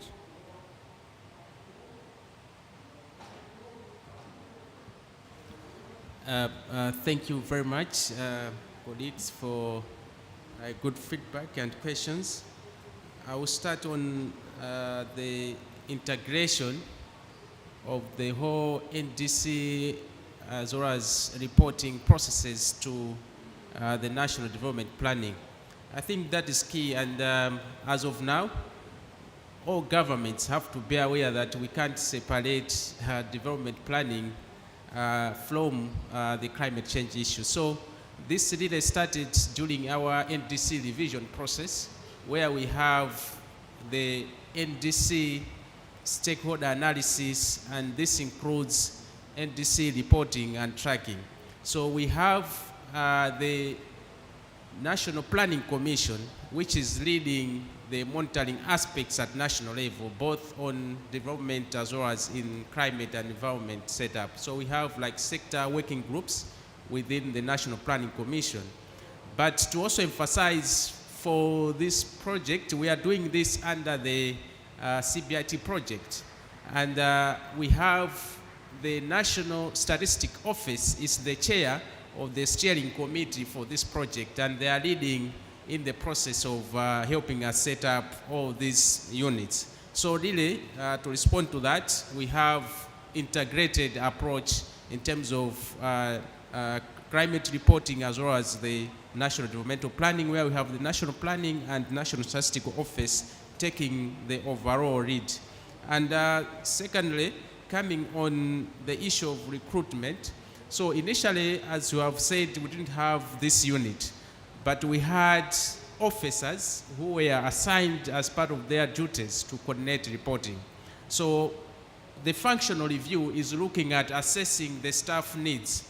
So there might be that probability that others will be assigned completely to the transparency unit, but there should also be a possibility of recruiting others, because as of now, we are not aware of the exact number of the staff which will be needed, but also to avoid also killing the other divisions within the institution. So there is high possibility that some will be indeed taken permanently into the transparency unit, while also having the possibility of adding and recruiting others, as I indicated in my presentation. Thank you. Yeah, thank you very much. There was one question regarding the training for trainer that was organized in Nepal, and the implementation of the short course on the ETF. So the training for trainer was done with the support from the NDC partnership and with the support that we received from the Regional Collaboration Center of the UNFCCC, who has a who have relevant expertise on this. It was targeted to the officials from the ministry and the academician and the experts. So it was not targeted at this initial stage to take it to the ground or to the provincial level, because first we were aiming to have expertise developed at the central level, so that it helps us right away. We are planning to finalize the first and possibly the last biennial update report by 2023, and planning to submit the first BTR by 2024. So the whole program was with an aim to support this initiative. In the longer run, since the university has a broad outreach throughout the country, it's the largest university, through one university, and we do work in close collaboration with other universities in Nepal. The plan is also to take it to the universities at the provincial level as well. But for now, it remains more at the central level. Thank you.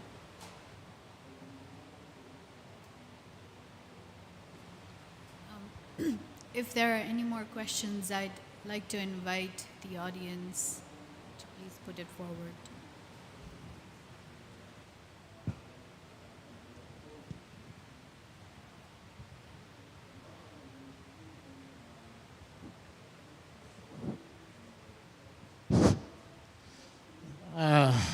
Thank you very much, moderator.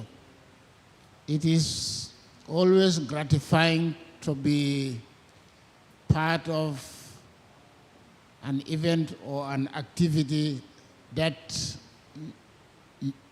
you were part of when it was being initiated, and then you realize how progress has been made. I am really happy today to sit here and hear about this consortium of universities in the LDCs, and that some countries really are moving, some have not yet. Even my country, I believe, has not yet moved, but at least I am proud that some LDCs have moved. I think sitting here, I also realized that it is very important. Maybe when we were setting it up, I was not so clear, but today I can realize that it's one of the key programs that the LDCs must continue to support and propagate. Now, in all our countries, in all our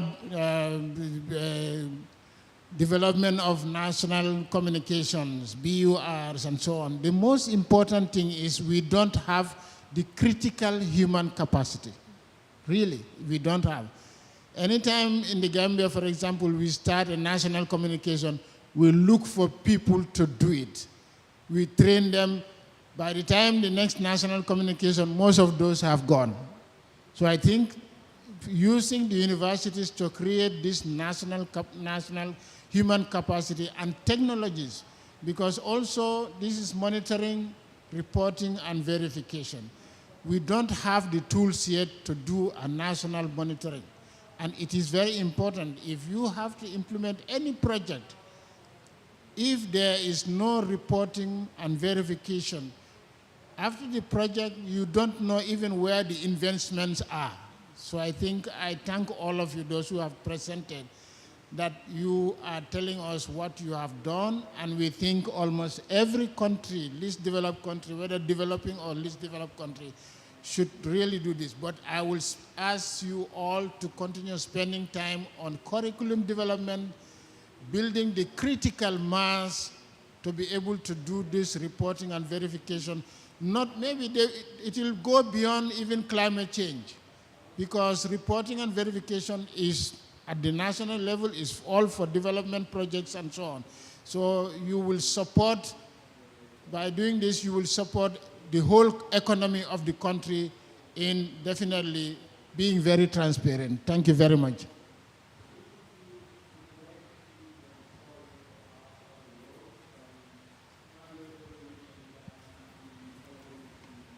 Thank you, Mr. Bubu, for your encouraging words. We also take you as our guardian on this journey. as we seek to move forward and build more capacity to implement the provision of the Paris Agreement. If there are any more interventions, we have Mr. Gibru with us from Ethiopia. Thank you. Thank you. Thank you very much. I would like to join one of our elders, Mr. Bubu, in really starting to showcase the lessons that we have, because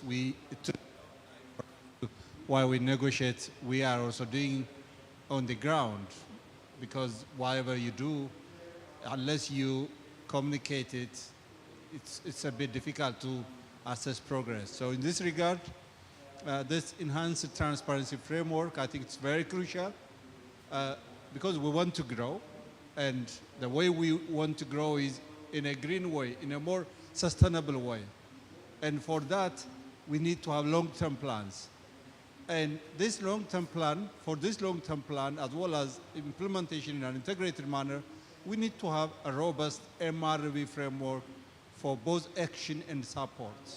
There was a question from a guy, are you retracing implementation? That's finance, you know? So we need to know what we are doing. We need to set a baseline across sectors. Sometimes I see some limitations because we do planning, setting a framework at federal level, but we don't look at what's happening on the ground where data is coming from a bottom-up approach. So we need to have a system that helps the lower levels of administration to have a better planning, setting a baseline and a communication mechanism to share their development as well as climate-related data in a more integrated way. So that's a prerequisite for really setting any long-term development plan. So in that regard, having this framework is very crucial. I've been engaged in the MRV development of Ethiopia and Burkina Faso, and I see a number of countries which are really moving towards having this framework. And this South-South lesson learning is really very crucial. So we need to keep on using either the LAC university, because a simple example, like in Ethiopia, when we do the third national communication, we moved out of this fly-in, fly-out consultancy. So we are using the LAC member, Addis Ababa University, to undertake the third national communication. So this way you retain the capacity within. I think that's a good model which everyone needs to undertake. And on a matter of action, of course, we need to really have a coding mechanism of how much resource is your government allocating for adaptation and mitigation efforts in the country. You need to have a green coding mechanism. Ethiopia has already started that. So in the short term, I think that coding, if implemented properly, it will generate the resource which has been really allocated from the government as well as bilateral and multilateral entities.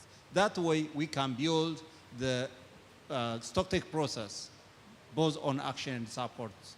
I'll stop here. Thank you very much.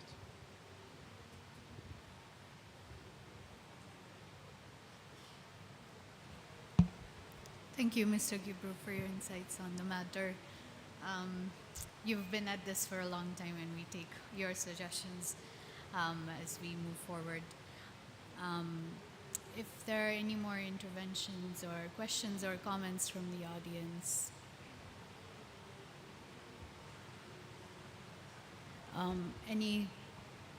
Anything from the panelists, from our presenters? If we have no more questions, then I'd like to move towards inviting Professor Mizan, who is the Program Director for LUC and the Deputy Director at ICAD, for some closing statement. Thank you for inviting me here today for this live here program. We have got to hear 3 presentations, Ethiopia, Nepal, and Malawi. Excellent presentations, and we all know that life here has started with an excellent kind of a strides. We thank the donors, development partners for funding this, initially for the first front-runner countries, and now more and more countries will be joining soon.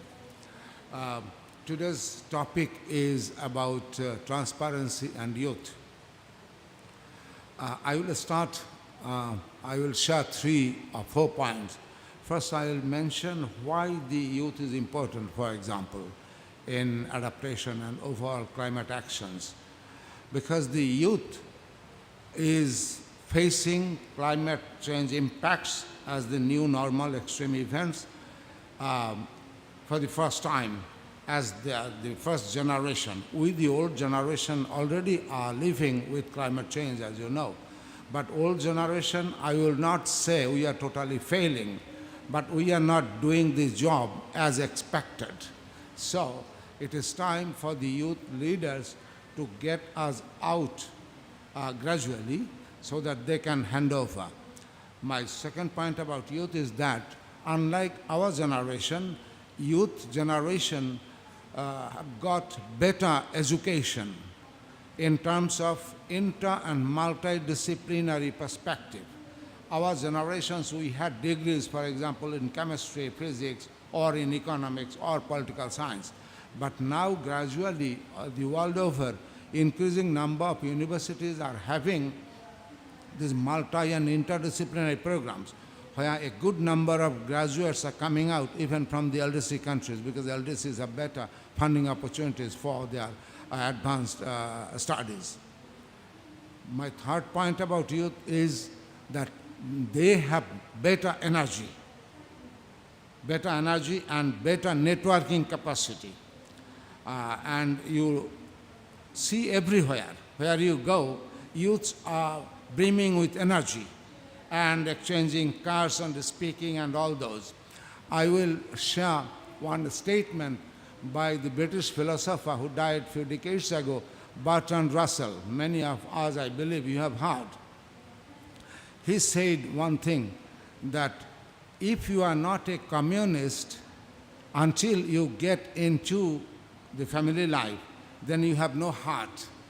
But then after you get into the family life, because you then get a prince or princess, and then biological extension happens, and different sets of needs come up in your life. But when you are up to that stage, your altruism gene dominates among the youth, saving the world, protecting the world, that kind of sentiments. But now, increasingly, the world over, we have surveillance cameras. So the second part of Bertrand Russell's, I think, will not happen with our young generation leadership.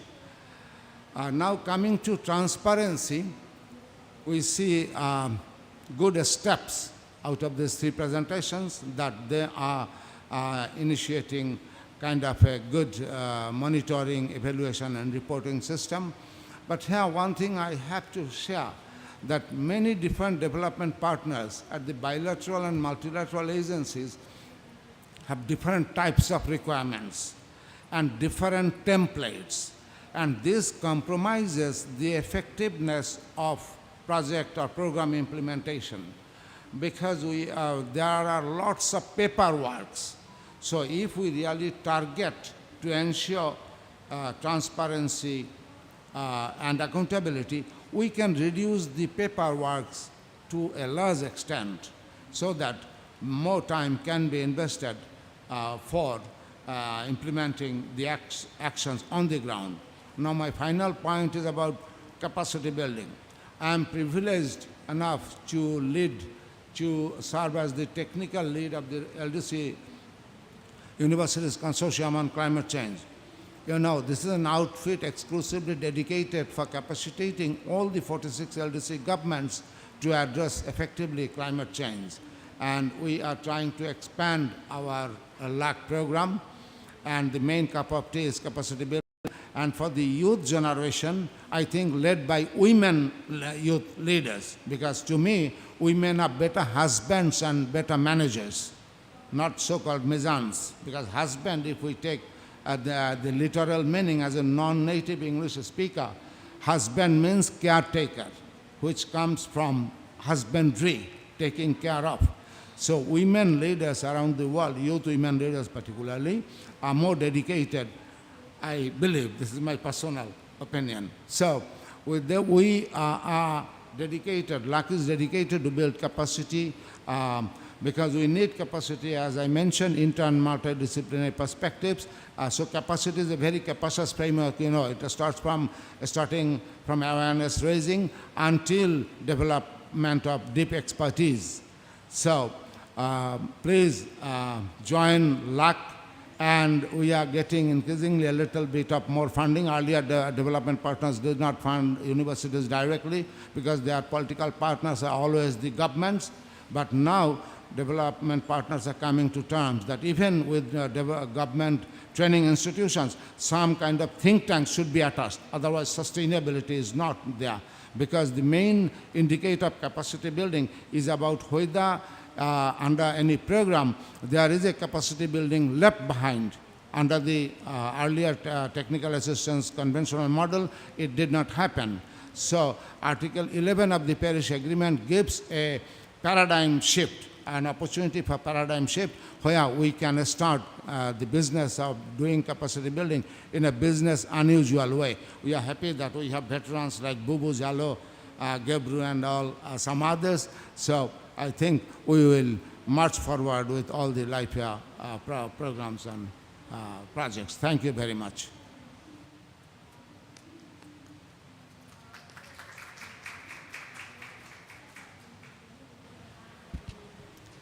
Thank you, Professor Mizan, for your wise words. And with this, we'd like to wrap up the event. Thank you all participants for your presence.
Sorry?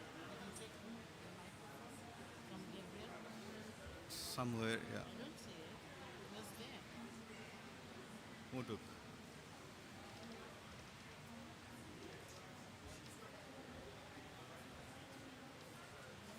Yeah.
I need that lady Which one? The one with the bag, right? with the Yeah, the one who Alma. was there. Yeah, with Alma. Yeah.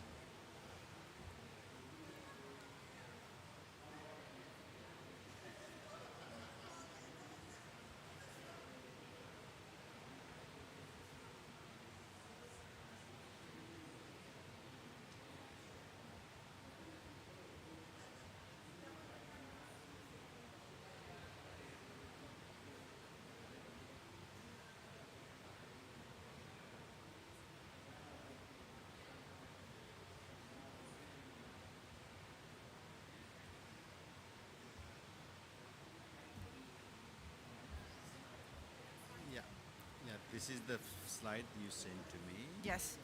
If you go scroll down, down, down, down, down, I think it's 17 or 18. So yeah, this is where I start.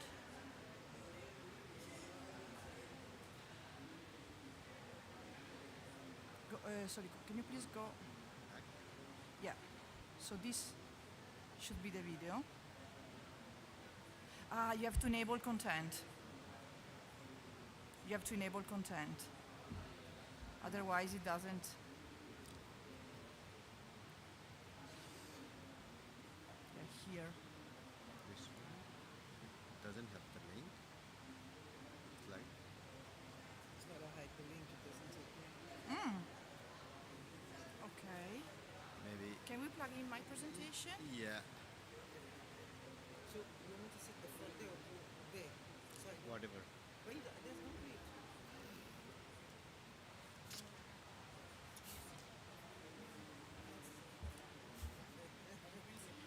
Yes. Yes, yes. She has. No. You have?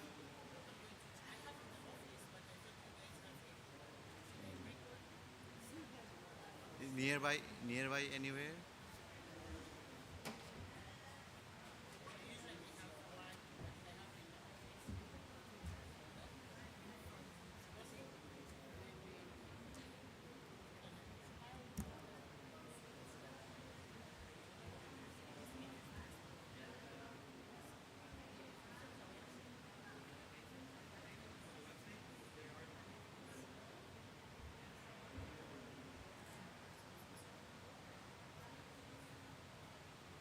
I'll copy and paste.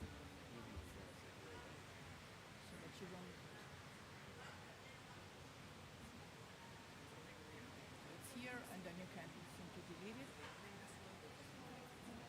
So, yeah, that's exactly what we needed to do.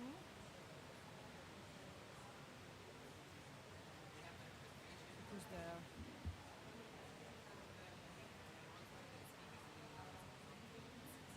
Okay. Is this computer connected? Yeah, it's Okay.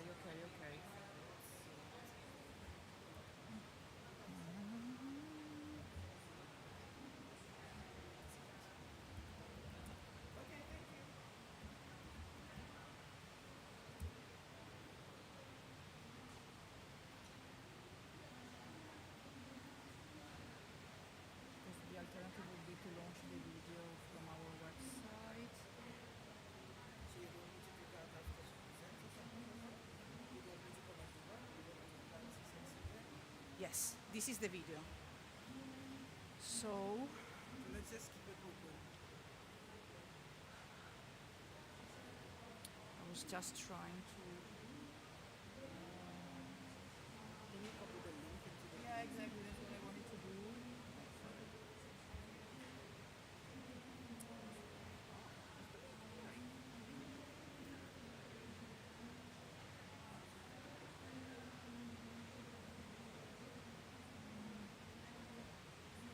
Here we are. Same link? Oh, wonderful. So let's see if it works from here. I think it does.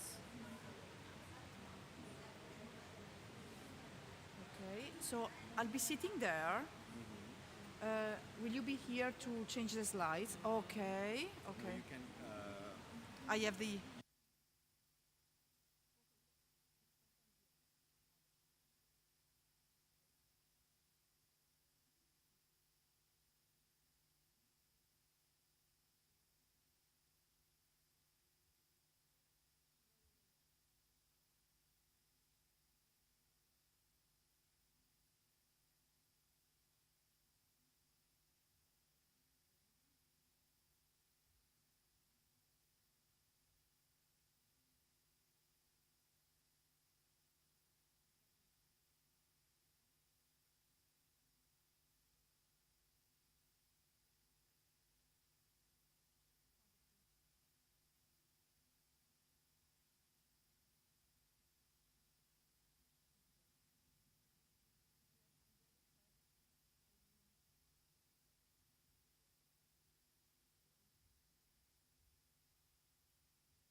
Good afternoon.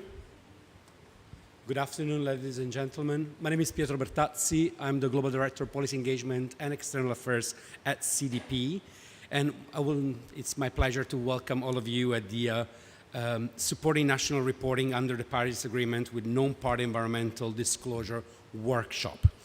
Today, in this workshop, we'll be briefing you about non-party stakeholders' data and briefing you about how this can actually be used in the framework of the work that the parties will do to track progress in terms of advancing towards the Paris Agreement and reporting on the progress done.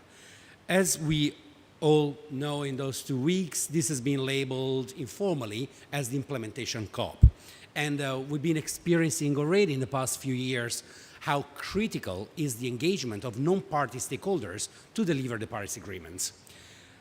In order to make this possible, of course, we've been hearing last week the announcement, the launch of the high-level expert group of the Secretary General recommendations in terms of making sure that there is accountability in the net zero claims and commitments by different companies and non-state actors.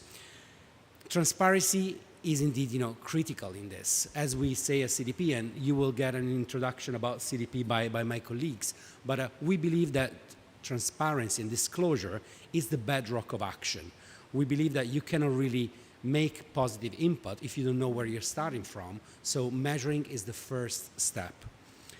Looking at the current work of the global stocktake, we've actually been engaging with the technical dialogues proposing the engagement and the capturing of non-party stakeholders in the global stocktake. And we have some copies of our publication. We are happy for you to take a copy with you. But of course, the other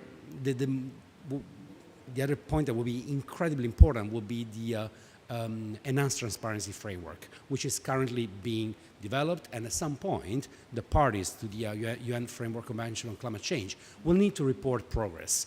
How can we capitalize on the disclosure that already many companies and subnational governments are doing? How we can capitalize that and capture into the biannual transparency reports?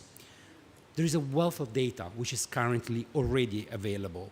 And our pledge and our objective for today is to brief you about where is the data, what kind of data it is, give you a glimpse about that so we can empower you to use that available data and do a better capturing of the progress towards the Paris Agreement.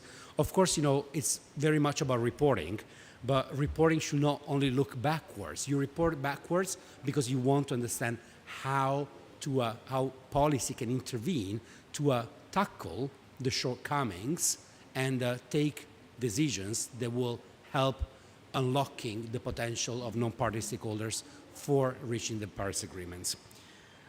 With this, very, brief and welcome introduction, I have today with me two dear colleagues, Rebecca Lima, who is the Executive Director of CDP Latin America, and I would like to pass the floor to Rebecca to introduce us to environmental disclosure and CDP.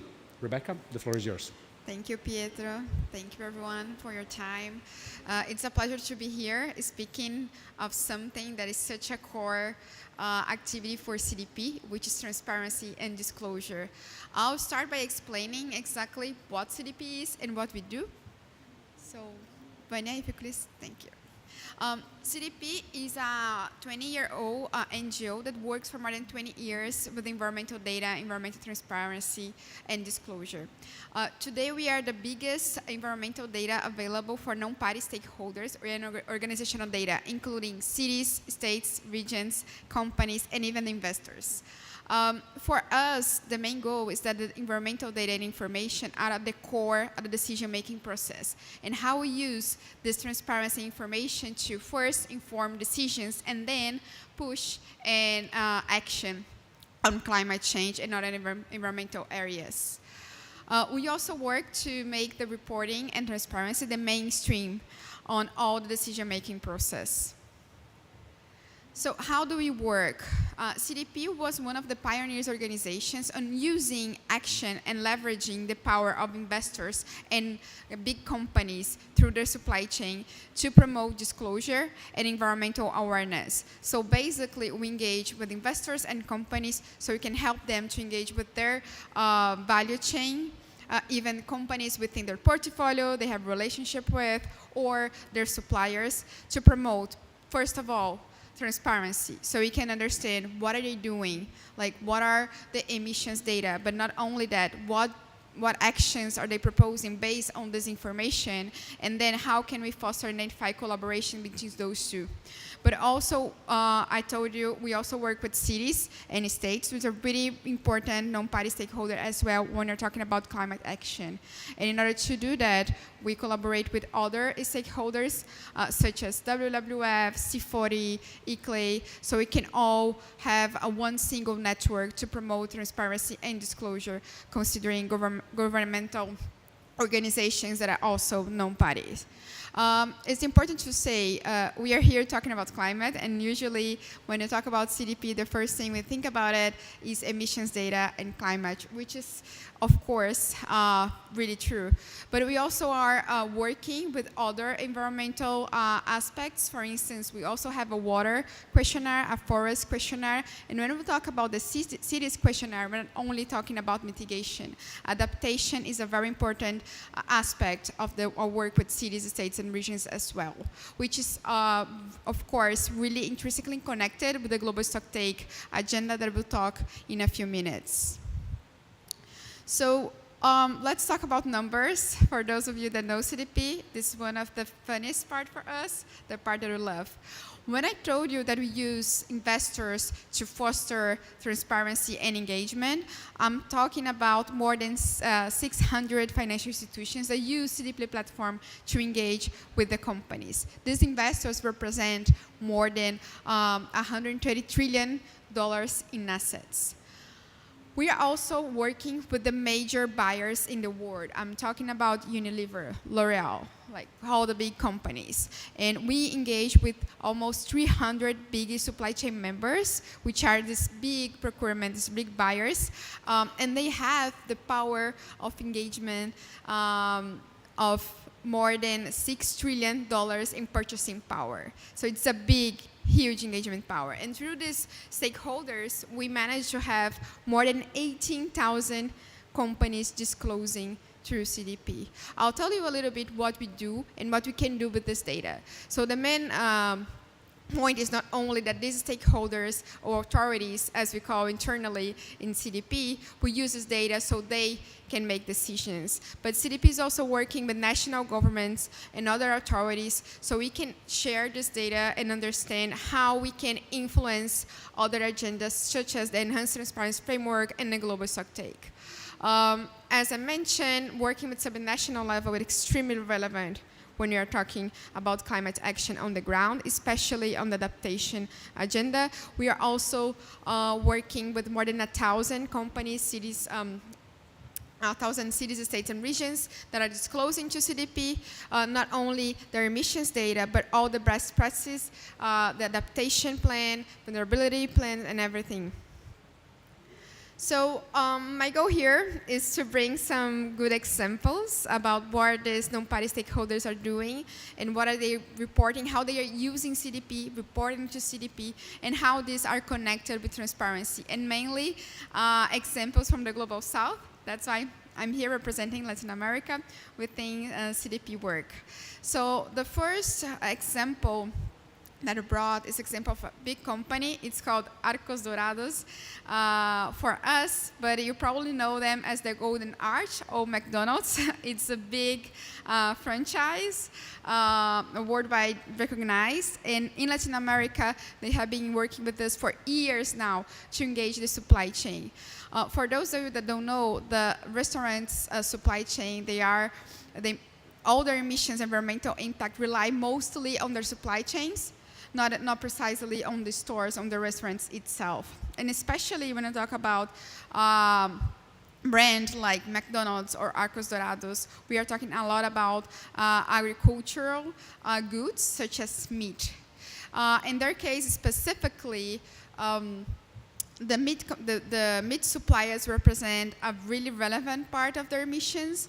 Like around 70% of their emissions come from the meat supply chain. And they are using CDP data, CDP platform to engage with the suppliers, and they're able to get 100% response rate for all suppliers requested on both climate change and forests, which means a massive power and outreach in terms of inviting companies, not only the big ones as Arcos Dorados itself, but all the small and medium providers within the supply chain to disclose GHG data. And as we're going to talk a little bit more often through governmental partnerships that we do through mandatory disclosure, this data can also inform other initiatives such as the ETF or the Global Stocktake as well. Let's talk a little bit about cities. We brought only 2 examples because of time constraints, but no, there's a lot of examples and a lot of good practice cities are sharing around the world. The first example we brought is about the cities of Buenos Aires in Argentina. They were an A-list on CDP cities program, which means they are a benchmark and a leader in the agenda. But also one of the highlights that are really working on adaptation targets and understanding how they can bring to the discussion nature-based solutions and foster adaptation, reducing climate risk, including floods and other issues to protect the health and the well-being of their residents. Another example that we have in Mexico is the city of Hermosillo. It's also a really relevant city, and they're also working a lot on adaptation, and we can all gather all this data through a questionnaire, but especially making the bridge between climate, adaptation, and health. So how do you talk about urban health? And we bring this other aspects, social aspects to the climate discussions, also of extremely relevant, especially when we're talking about reducing vulnerability generated by climate change and pollution within those jurisdictions.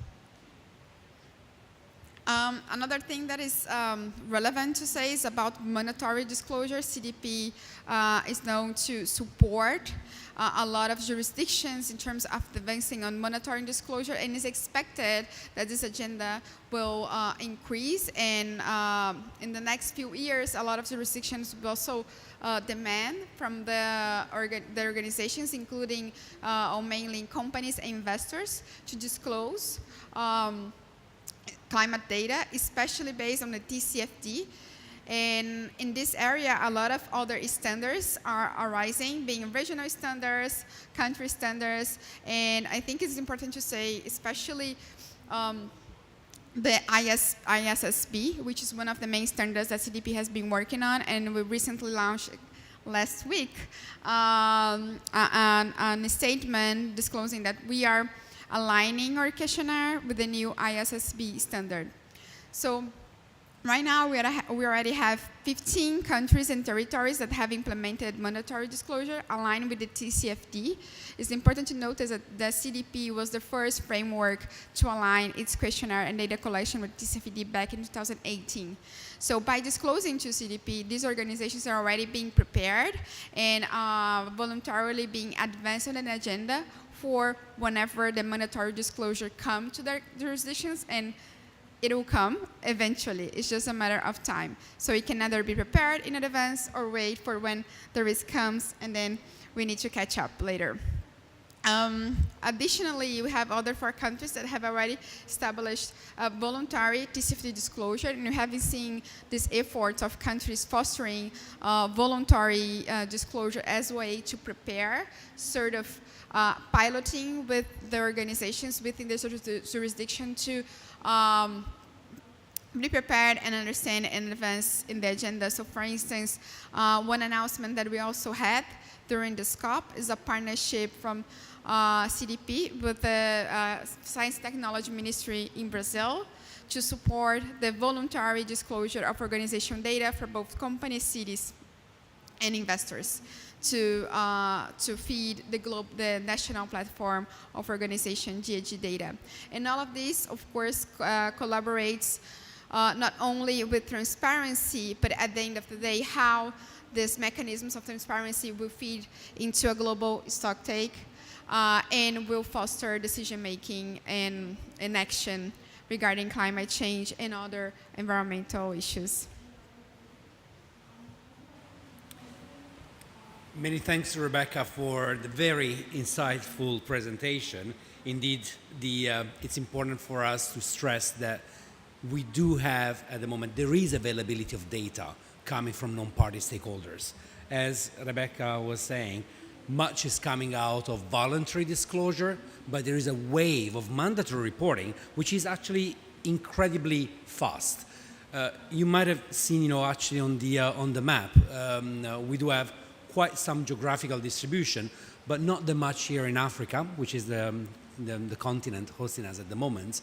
But we do see a pathway conducive to that. The Africa Business Initiative was launched last week by the UN Global Compact and includes elements as well as science-based targets, transition plans. We expect this will actually pave the way for more disclosure in Africa as well.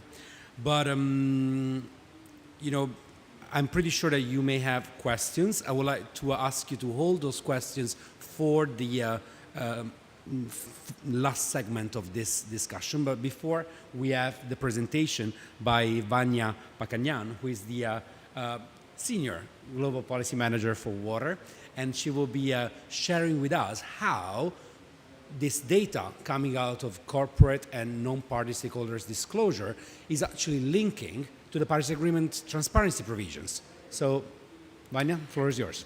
Thanks, Pietro. Thanks, everyone in the room for being here. Thanks to the UNFCCC for the invitations. It's really an honor to be at the center of this stage and be able to share with you the tools, the ready CDP tools that we have to support you in your journey to implementing the Paris Agreement. But before doing that, let me make a step back and clearly show clearly to you how CDP data are linked to the Enhanced Transparency Framework, the ETF, and they are there to support the implementation of these instruments. And to do that, I will refer to a policy brief that we published a few months ago. I brought a few copies with me. They are on the table, so feel free to pick up one and bring that home with you if you like. If you don't want to carry too much weight, then I also included a QR code in my presentation for you to scan it. But clearly, what this policy brief highlights is that there are the current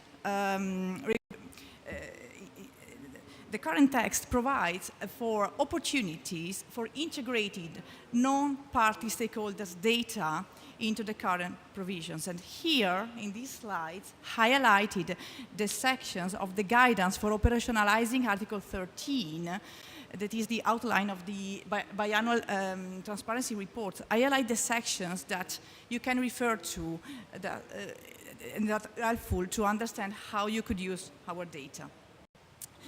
And the reason why we are so keen for integrating non-party stakeholders' data into the biannual transparency report is that we see that this brings huge opportunities not just in terms of being able of working together, sharing information, and therefore enhancing transparency, but most importantly, to us and our mission at CDP, we see that sharing information and including non-state actors' data is a key driver to enhance what we call the ambitions loops. How it works? Basically by showcasing that non-state actors have ambitious targets and actions on climate and other environmental impacts, then these clearly provide governments and incentives to push forward more ambitious regulations. So we clearly believe that transparency is key to give insights to action on both state and non-state actors. But moving on to the tools that we have to support you in this journey, I'm going to present two today. The first one is the Government Partnership Program. And this is a tool we use, as Rebecca briefly mentioned before, to engage and collaborate with policymakers. How we basically use this tool to help governments and other public institutions to understand the actions that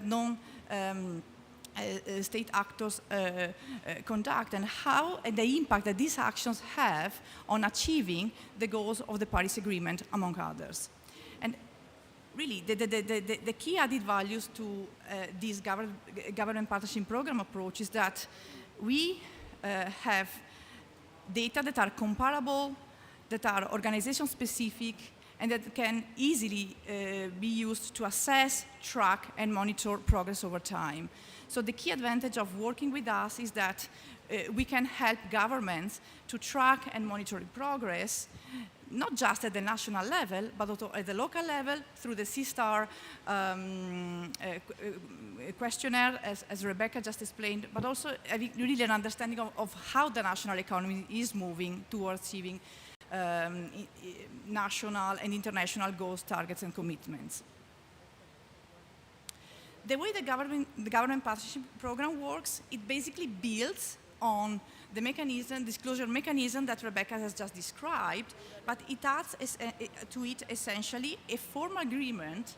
It is a formal agreement between government bodies and agency and CDP, and in this agreement, the government is essentially supporting us in our disclosure invitations, and in those, so it's a letter that we send out where we can also highlight government's key priorities on environmental areas.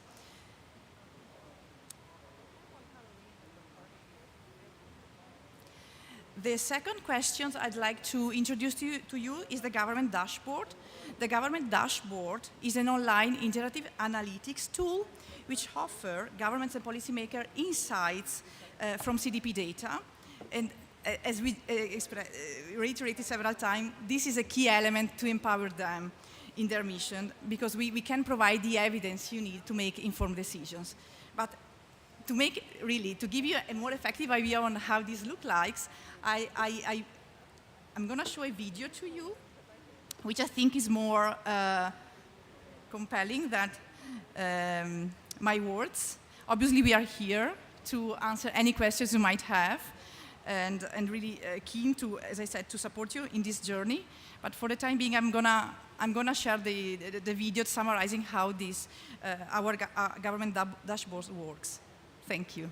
For policymakers to develop, refine, and implement evidence-based policy, they need data. Our data and insights have shaped policy for over 20 years and is now even more accessible. Introducing CDP's Government Dashboard, an interactive tool that gives policymakers direct access to environmental data. Explore a high-level overview and drill down on climate change, forests, water security, and the TCFD. Track and monitor progress against national and international environmental goals and commitments. Compare countries and international forums and conventions. Identify gaps and engage the private sector to drive environmental action through the setting of science-based targets, transition plans, and measures to protect and restore nature. Stay in touch as we expand the tool to include further thematic insights in line with more planetary boundaries. The sheer scale of the environmental crises means voluntary action alone is no longer enough. Robust, evidence-based policy that drives corporate and subnational action must be part of the solution. To sign up, contact Government Partnerships at cdp.net. Many thanks, Vanya, and many thanks for showing as well the video. As a global nonprofit, we are incredibly proud of fueling the data that we have to the parties of the UNFCCC convention, because we really believe that data is the key element to build strong progress towards the Paris Agreement. I think I would like now to give the floor to Alma-Jeanne from UNFCCC to give her considerations, remarks, and then we will open the floor for the discussion. Alma, the floor is yours. Thank you so much. I must say the next time that anybody walks into McDonald's, I know I will have a very different impression of those burgers. So thank you so much for sharing that information. And as a UNFCCC, and of course from the Transparency Division in particular, we cannot underscore more the importance of data. And it's very nice, it's very encouraging to see that this data extends to the private sector and the non-party stakeholders, as they have a very critical role in helping parties to report transparently. It's also very encouraging to see the way that you have linked what you are doing with the MPGs, because the ETF is more than just reporting. And this is a key message that we are underscoring as we speak at our different events. And, the access to environmental data, evidence-based decision-making. So thank you very much for highlighting this and really underscoring the importance of data for insight into action and how policymakers can access this data and make informed decisions. So thank you very much for giving us that information, and we look forward to working with you and, of course, to hear some of the questions from our audience. Thank you so much. Many thanks, Alma. Many thanks for your intervention. Indeed, it's now the time to open the floor for any questions you may have. Please, ask questions, in terms of content, in terms of process. For some of you, this may actually be a new topic, so we're very open to hear any questions you may have. Is there anybody who wants to break the ice?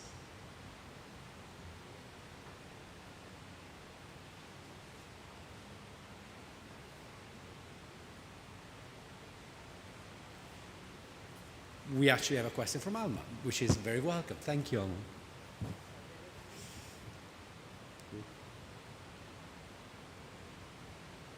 Thank you. So with regard to the government dashboard, what an impressive piece of work that you've done. And my question is, how have you engaged various parties, governments, to encourage them to use your dashboard and to really understand the importance of this? Because for some, this may be limited in their understanding of it. So how have you done that? How have you engaged governments to encourage the use of this? Thanks. Yeah. Many thanks, Alma. And actually, we launched dashboards here at COP last week. So this is a very recent product that we created to help the governments to facilitate and bridging the data that we have for better decision-making, as Vanya was mentioning. We build on the experience of having similar dashboards for the financial institutions. There are a lot of asset managers, asset owners that look at our data, and they've been asking us to build tools for them. In this case, we decided to start with a very simple initial dashboards, and we are using our governmental engagement here, COP27. So we've been briefing the delegations about this new tool, and we will use as well COP15, because we'll be going at COP15 at CDP. We're convinced we cannot tackle climate change crisis without addressing nature. So we're going to COP15 as well, and we'll be showcasing this tool. Of course, the CDP, and indeed, Rebecca alluded to this, CDP works as a global not-for-profit. We have offices around the world. We have offices in North America, Latin America. Rebecca is the executive director there. Asia, Southeast Asia, China, Japan, India, Europe, of course. And our policy officers in the different countries are engaging directly in a bilateral way with the different governments. So we use the multilateral fora as well the traditional bilateral engagement that we have with the governments. In the past, we've already been bridging this information. Actually, information that is contained on our policy briefs comes from our data. We analyze the data, we issue a recommendation. In this case, we are doing a leap step offering directly the data without us analyzing the data, but just offering the dashboard. I think Rebecca wants to come in, Yes, please. definitely.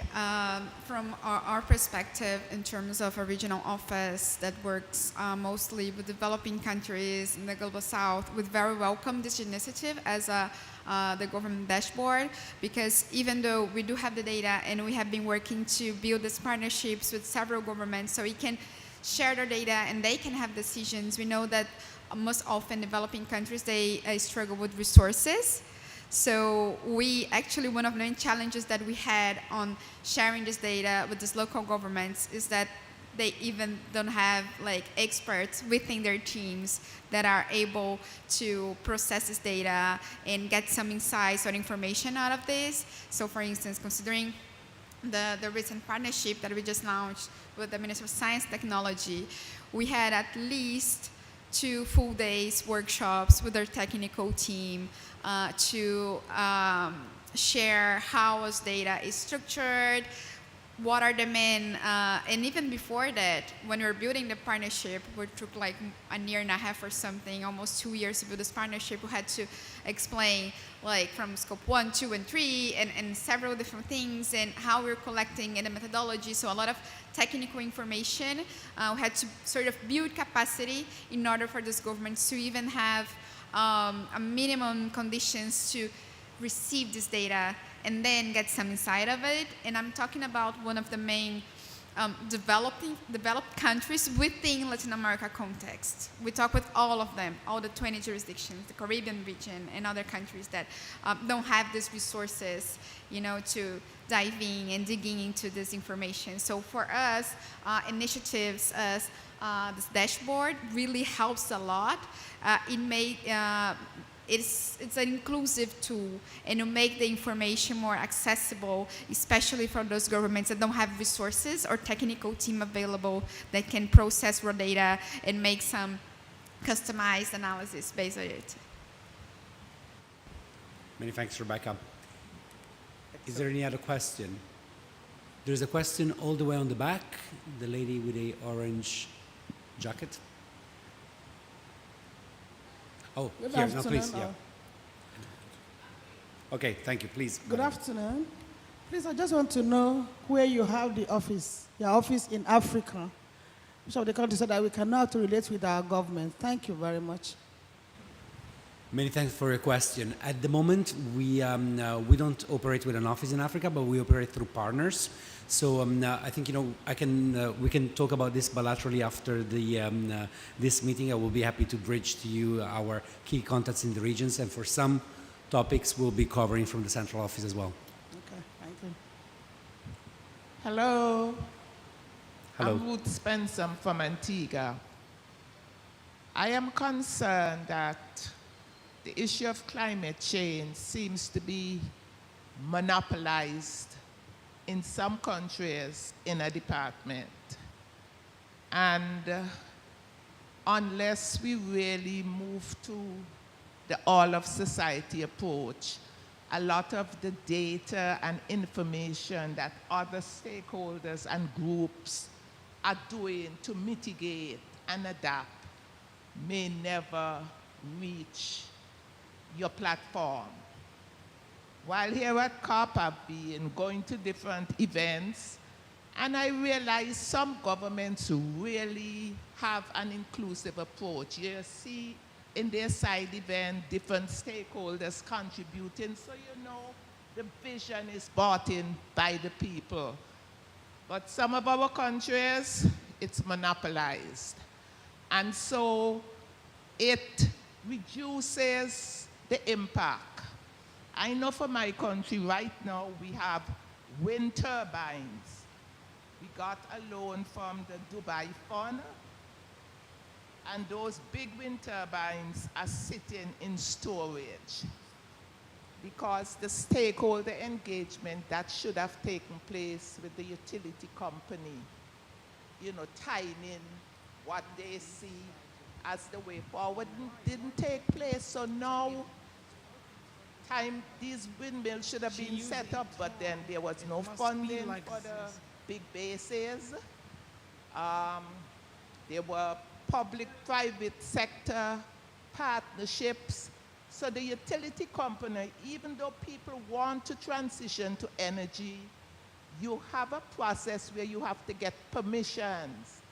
And if you're a big system, they tell you, because it's reducing their cash flow. They need all the money from, their system. So when you put up a system, you're gonna have less monies to pay to them. And so we have a lot of contradictions, but I really want to see the climate conversation be inclusive. Everybody moving towards that goal. So these are the kind of concerns that I, as a local community voice, am very concerned about. I have worked with churches, organizations in communities, installing solar systems. I think I must have installed about 11. And once I go on the radio and the installers hear me, they come and offer support. So in a small island like us, we should already transition. We had so much opportunities to transition, but we waste so much time, the unity was not there. And now with the global crisis with oil, all the businesses are saying the cost of electricity is so high, their businesses are now being very uncompetitive. And now people suffering when the opportunities did exist. So this, I'm just, sharing what's on my mind. Thank you. No, many thanks for your contribution. And we can, of course, share with you what is our approach at CDP. Indeed, we recognize different dynamics and different rationales actually trigger disclosure in different countries. So at times we partner with the governments, at times we partner with financial institutions that ask this disclosure from the companies. At times we partner with the companies engaging the supply chain. We partner bilaterally with some cities where we've been experiencing that the commitment at the local level at times can be different than the commitment at the national level. So indeed, we've been using different approaches in the different jurisdictions. Of course, our capacity is limited. We would love to populate our platform with more data coming from more developing countries, and we're doing amazing work. Actually, the 40% of growth in our disclosure last year actually comes from developing countries. We saw a tremendous growth of disclosure in Southeast Asia, and as well China, which is the second largest country in terms of percentage of disclosure. So I think we are on the path. We're still far from the ideal numbers that we would like to see, but I believe it's indeed going incredibly well. When it comes to other source of data, you mentioned the work of other organizations, churches you mentioned. Indeed, I believe that we should at some point create a global repository of this data. There was an announcement last week here at COP about the creation of the net zero data public utility that was coming out of an announcement of Bloomberg and Macron, and CDP is contributing with our data there. So there is movement towards creating data spaces. It's quite huge even in different jurisdictions, and we are committed at CDP to bridge our data where possible to create more interface. Actually, we are working as well on a project with the Women Business Coalition, creating the Ambition Loop interface, where we see data sources coming in this interface, being anonymized and being bridged to the governments. So we will be potentially have, farther than the data that we collect on cities, states, and regions, financial institutions and companies, data coming from other organizations as well, always with the ambition of progressing towards the Paris Agreement. Rebecca, yes, wanted to add? Yeah, I'd love to add to that. So definitely the climate discussion not only should but must be more inclusive, but not only the climate, maybe bringing up your excellent comment to the top of this panel. Usually conversations on transparency, such as the ETF or a global stocktake, were not as appealing, maybe I always say sexy to a lot of other stakeholders because it's hard. We're talking about number and data and emissions and scope. What is this? What is even this thing? And how we monitor and data and platform. But we have seen a lot of advantages of making all this process on transparency like an inclusive one. So when we make this process and these conversations more inclusive and bring more diverse in other regions, we're able to understand and identify other aspects that maybe we're not even thinking. So how we go beyond emissions data. And for instance, when I talk about climate change data within CDP, we're not only talking about emissions. In fact, I think it's not even 20% of the data we're talking about. You know, like emissions are important. When we talk about transparency, you want to understand what are the practical actions that these organizations have on the ground, what are the mitigations plan, what are the adaptation plan. And in terms of inclusiveness and, for instance, global stocktake, I think every conversation that we were part of in global stocktake mentioned how this process must be inclusive, because it also talks about, it's not only about parties reporting their balance, but also how non-state actors or non-party stakeholders will also report. And when we start to bring those actors to the table, we expand the vision. And for instance, adaptation was really clear, appeared like as a really clear aspect within the global stocktake. And this is a key element, like, and I think probably this comes through more inclusive process. But another thing I'd like to add, we often discuss about the challenges of having corporate data, cities data, and states data. I don't know if you all know the Alliance for Climate Action, which actually is a movement that came from We Are Owing in the US a few years ago. And the idea of this alliance is to support non-party stakeholders to set and implement net zero targets. And this alliance works with all stakeholders within the society, including universities, including community groups, including associations. And we were just yesterday talking about how we're going to monitor the targets set by these organizations. And when you talk about corporations and cities, I mean, we still have a long way to go, but at least have something. If you look at CDP, we have data for more than 18,000 organizations. And about the universities, academia, and other groups, like, they are doing a tremendous effort in terms of climate action. How are we gathering everything that has been done for every other stakeholder within the society that are not one of these investors, companies, cities, and states?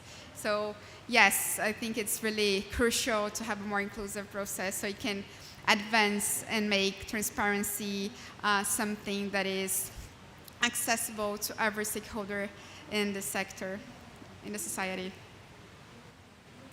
If I can add briefly to that, I can comment on my area of work, which is water.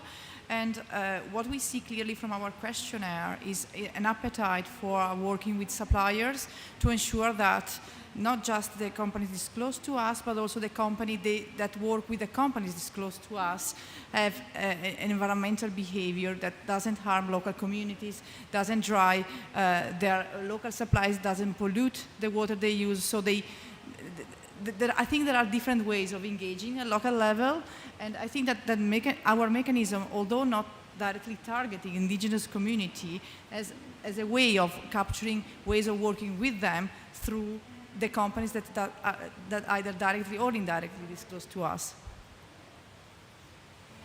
Many thanks, Vanya and Rebecca. Is there any other question from the floor? Yeah, there is one I see, please.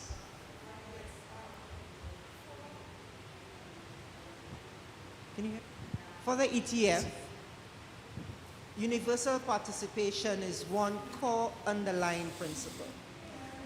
We are transitioning from this MRV arrangements under the convention to the ETF under the Paris Agreement.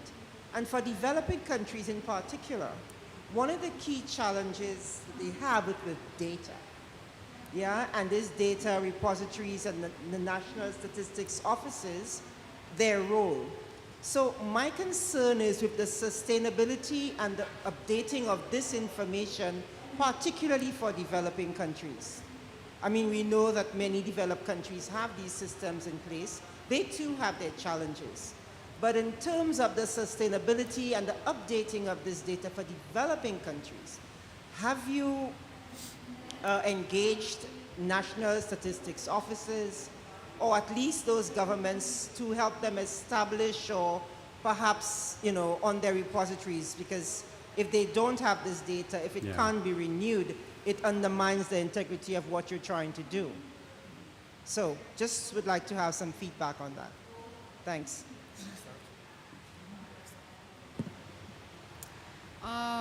Yes, we share this. It's a very interesting question. Most of we have done on engagement with these governments regionally, as a Latin America office, has more to do with, honestly, capacity building, as I mentioned. So a lot of our first contact is sharing knowledge and information about even KPIs, to be honest. Like, what are the main KPIs on climate and emissions that I need to track from my non-state actors? How will I do that? So a lot of the conversations, especially on the region that I represent, is starting a very initial stage, to be honest. As they advance, even though we do have partnerships with governments and sharing data and information, which is one of, it's really aligned with CDP mission in terms of promoting impact, we face a lot of challenges. So for instance, we have had conversations with governments that said, okay, we want to build this, but we don't have enough resources to pay for someone, or even they had, but then there was a change in their governments and they lose the entire department, and they had just one person that is responsible for getting and consolidating all the data they had. And eventually, and often these data, they are spread into different platforms. So we are part of the equation. We have one share of the answer, the organization data from non-state actors. But governments, they have together data from different sectors, like land use data. They often sit each one ministry within their government, and they have to gather all this information, cross-check, and evaluate. So we have a lot of challenges in terms of resources as well, which unfortunately, from CDP perspective, we do our best, but we come into the discussion more from the capacity building perspective and data sharing and coordinating, trying to make the bridge and connections between those actors with other actors within the environment, and maybe can help these governments to move forward to have a completely transparent answer to your question. Thank you, Rebecca. And you know, the hashtag for this event is Together for Transparency, right? And I was thinking to bridge the experience of another set of your colleagues, basically, that have been negotiating the SDGs, the Agenda 2030, and then working on the follow-up and review. This has been, of course, you know, since 2015, the follow-up and review for the Agenda 2030 and Sustainable Development kicked off the July after the adoption of the SDGs at the high-level political forum with the progress report on the SDGs. There was a lot of discussion about how to engage the national statistical offices, and I've been in a pretty, how to say, committed yet nerdy way. I've been trying to bridge the communities of those that were measuring inputs at the company level and those that were measuring impact at the macro level, at the national level. We've been doing some work that was actually something that we could get in a partnership and talk, you know, to the people that have been facing with those challenges within the SDGs. In the framework of the UN World Data Forum, there was a lot of discussion there and some best practices on how to use subnational entities, companies, cities, states, and regions data, and matching those with the official statistical data at the national level. what I will call the best practice is comes actually from Latin America, comes from Colombia, where the body in charge of the implementation of the SDG agenda, the Department for the National Planning, the NEPE, was working with the DANE, the National Statistical Office, to try to bridge and to cross-check this data, to avoid double accounting, but on the other side, to fill the measurement gaps that a lot of statistical commissions around the world were just facing, because the SDG agenda was kind of new and they did not have the data. So my suggestion would be to try to bridge this community with that community that is something like 7 years ahead in terms of using non-party stakeholders' data to demonstrate, to track the progress on the SDGs in that case. So it's not a content answer, it's a possible procedural answer. Thank you so much. My pleasure. Is there any other question from the floor? Because actually we had a question for you that we wanted to ask, because of course you are start looking at the biannual transparency reports. Are there some challenges that you see before your eyes that possibly we could help you with? If you have, an area where you really feel like this will be a huge challenge, and having heard the presentations from Rebecca, from Banya, is there anything that you think we can help you with? This is a bit the spirit that we have as CDP, using the governmental dashboard to really engage in the dialogue. Maybe it's too early for us to ask you this question. Could possibly be, but I think it's important for us to share with you that our door is open.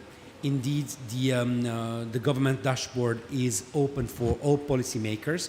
We'll be more happy if you are in touch with us, and we will give you access to the dashboards so you can see what is the data that we have available. And I believe we can indeed come towards the conclusion of this workshop. First of all, it was a true pleasure for us to be here to brief you about the data that is out there. It's been critical for us coming out of Paris already in 2015 that the non-party stakeholders are part of climate action, and now it's the moment to really showcase that the data is used to track progress, is used by the governments, and that the governments create that ambition loop to really bring on board companies, cities and regions, build on what is already working and elevate the level of ambition. That's exactly what we need. So again, thank you to my dear colleagues for helping us today in going through corporate and non-party stakeholders reporting and the link with the Paris Agreement. Thank you for your engagement. We are here for a dialogue with anybody of you, and please come and take a copy of our policy brief on the global stocktake. Thank you so much, UNFCCC, for inviting us, and it's a journey. We are with you on this journey, so yeah, we remain committed. Thank you so much.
should also show the technician, right? Yeah. So that he has the same. No. So when we play the presentation, we tell them and he switch. He switches on here. Yeah. And when presentation is not playing, we need to tell him to show the video from here. Yeah.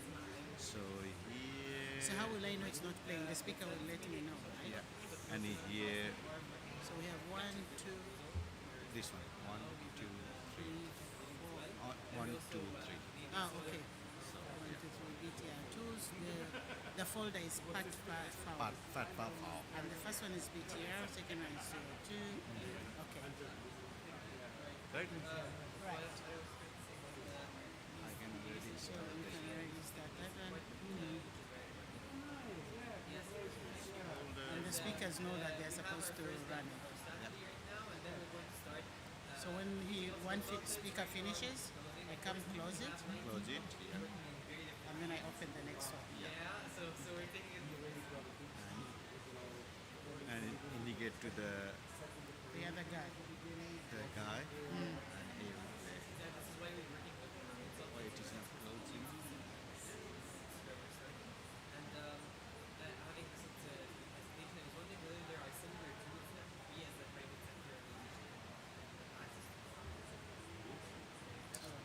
Open, close it, let's try. So when he's gone through all of them and he's at the end, then it's there. I close this one. Then it works now. Okay, then it works. So each time I put for the new speaker, I need to alert the other guy. Okay. But then how comes we have many nameplates if we have only 3 presentations? 3 presentation, Ruta, Tio.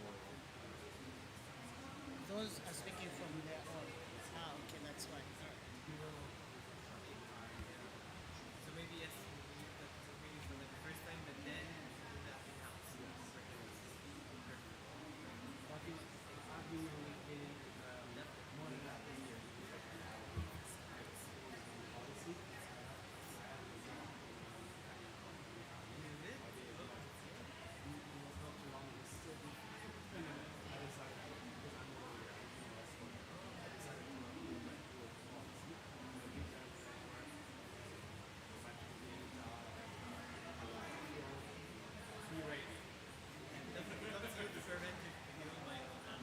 because I'm also I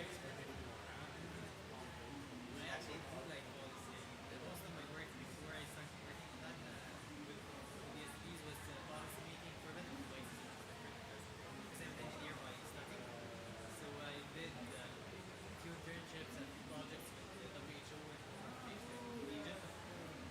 So yeah, that was my first direction that then just life changed everything. What's your name again? I don't have a card. I have a QR code. Yes, we're trying to be more sustainable. And also, the truth is, I'm still new to the department, so I haven't taken the cards that they're back in Egypt. I have. You have a QR code, sir? Okay.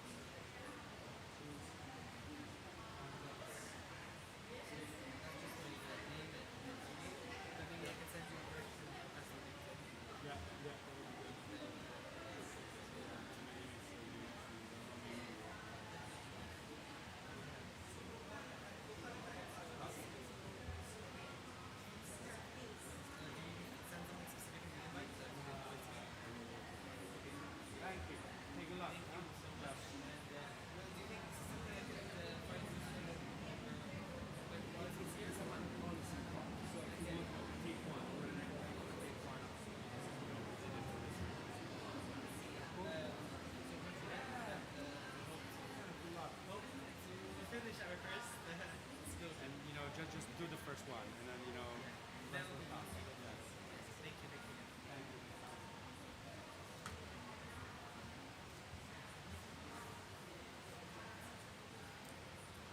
Hello. Yeah.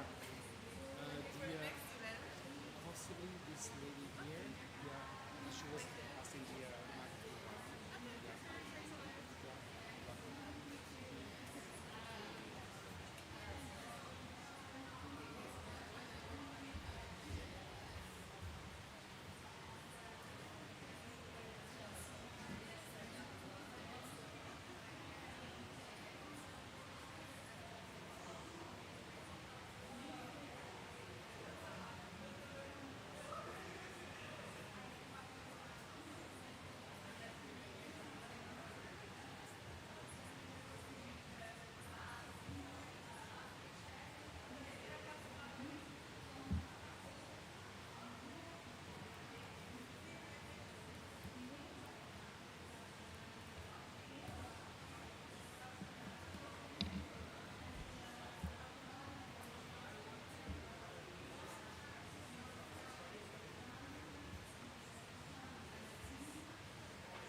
picture one is for you.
Good afternoon, colleagues.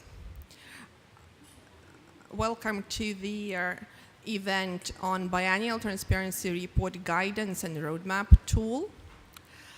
This is a series of events that aims to understand better transparency landscape and to introduce the tools that can help us to transit to the transparency framework, and also to understand which roles we can play in the transparency landscape.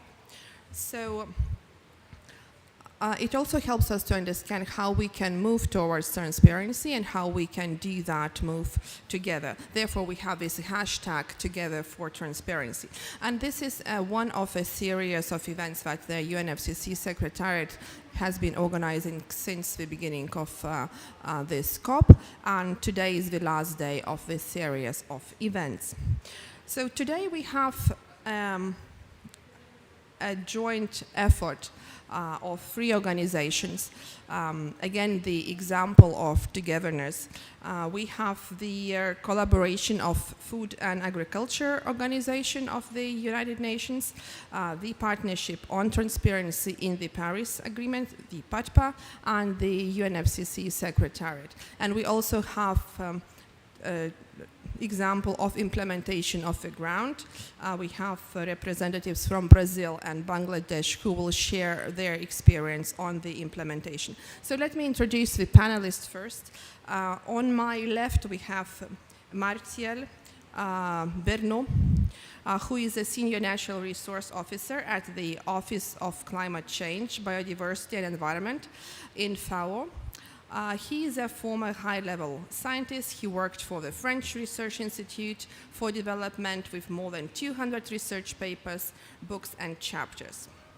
Then further on, we have Simone, who is coordinator of the Lusophone cluster of the Partnership on Transparency in the Paris Agreement, the PATPA. And Simone is overseeing the cooperation with the 9 Portuguese-speaking countries to develop capacities regarding the implementation of the enhanced transparency framework. And then further on, we have my colleague Tibor Lindowski, who is a program officer at the UNFCCC Secretariat, and he is currently working mainly on supporting developing countries in transitioning from current MRV to future ETF under the Paris Agreement. And to my right, we do have Mr. Mahmoud Hossein, Deputy Director on Climate Change and Project Director of Bangladesh's CBIT project in the Department of Environment in the Ministry of Environment, Forest and Climate Change. And then further on, we do have Lidiana Melo, who is Global Environmental Change Coordinator at Ministry of Science, Technology and Innovation in Brazil. So let us start now with Martial, who will give a presentation setting the scene where we are now with transparency and what is the future of transparency. So Martial, you have a floor. I guess, okay. Thank you so much, and nice to see so many people in the room, including the Jeff Secretariat. I will mention him later, perhaps. And thanks for PATPA and UNFCCC to be together with FAO for that important event. And I'm also saying hi to my colleagues that are online, that are really fully involved in that, and mostly Mirella Salvatore, that she's in Rome. She cannot enjoy Charmel Share, but I will bring some, at least the pin that hashtag together to her. So perhaps let me start to say some words about, you all know the importance of the ETF that have been adopted at COP21 6 years ago, so I will not go back too deeply on that. Just only one date, 31st of December 2024, where first BTR should be uploaded or transmitted to the Secretariat with flexibilities for LDCs and SID. But you can see at FAO and with a colleague of PATPA, the Partnership on Transparency in the Paris Agreement, we were very concerned that the timing is very short, so we developed that tool, so a guidance on roadmap tool with that clear and simple objective just to support countries in planning the preparation of their first biennial transparency report. And also capitalizing on experience on MRV and transparency-related projects that were already ongoing since years. Just here one slide now to inform on where we are as a future framework. In fact, it's a current framework nowadays. You can see that what we have to embed in the biennial transparency framework, basically all what was already in the past framework, national communication, but also information on progress made in implementing and achieving national determined contribution under Article 4, so NDC. Other aspect on Article 7 as appropriate, and also on financial technology transfer and so on. So a lot, but it's not all new. It's really, we need to demystify a little bit BTR. It's just, let's say, a continuation with more steps than what we had in the past. But we are not starting from scratch. And perhaps here an important point, all the previous were under the UNFCCC, the convention per se, and now it's under the Paris Agreement. So what we need this tool for? So we need to have a smooth transition from reporting, from BUR to BTR, for countries to understand what are the differences, what they need to add. We need to help in the design and setup of the transparency system that at country level will underpin the BTR process. And also we need to set the timing, because 31st of December, this is just the end. You need really to get prepared and to have an idea of how long it will last for the different steps. So here, very simple overview on the presentation. You have a link to the tool that is available on the PATPA website in English, in French, in Spanish, and in Portuguese. But here's a brief summary: 6 main steps: setting the scene, taking stock, planning, implementation, preparing for the technical expert review, on improvement over time, and the most important, you can see that it's closing. So it's countries need to start. They are all starting from different, let's say, starting point, but then after it's a really an incremental process, and the most important is to start. And then after we learn from where are the needs to really to improve. So this is something really important to improve the quality of the process over time. Also, it will ask the tool, you will have to respond to some question to check the national circumstancing and reporting capacity. And then you will have to, depending on what I was mentioning, your starting point to adequate to that. And then at the end, you have a country-driven roadmap that is really tailored to your country. Here, just very briefly, main element of the tool with more detail. So stock taking. I will not enter here into detail. It's just for you to have a snapshot, and please download the tool. Is the best way to understand the mapping exercise, to understand what you need to have in place. On at the end, the roadmap generation, and you have on the side some kind of screenshot of the tool showing what it will deliver to you to support that process. So here again, the 6 step. So it's very simple. It's very to provide the main guidance. So what next? Testing. So the tool was launched officially at last COP in Glasgow in November. So now it's we have few countries that are already engaged to test the tool, and we use this also to gather feedback and comments to improve the tool. So it's not a tool that is forever as it is. We need also to adequate the tool to the country needs. So here, when you will have the presentation uploaded after, if you click on available online, it will drive you to the website with the link. I really want to insist on the contact here. The best person to answer is really Carlos Jesus on the PATPA side, and Mirella Salvatore from FAO side. Mirella is part of my team, but we are a team on NDC support, and Mirella, she's really leading on all the transparency aspect in that team. So thanks for your attention, and please do not hesitate to send questions. There is no stupid question, there is only stupid answer sometimes, but questions are always welcome. Thank you so much.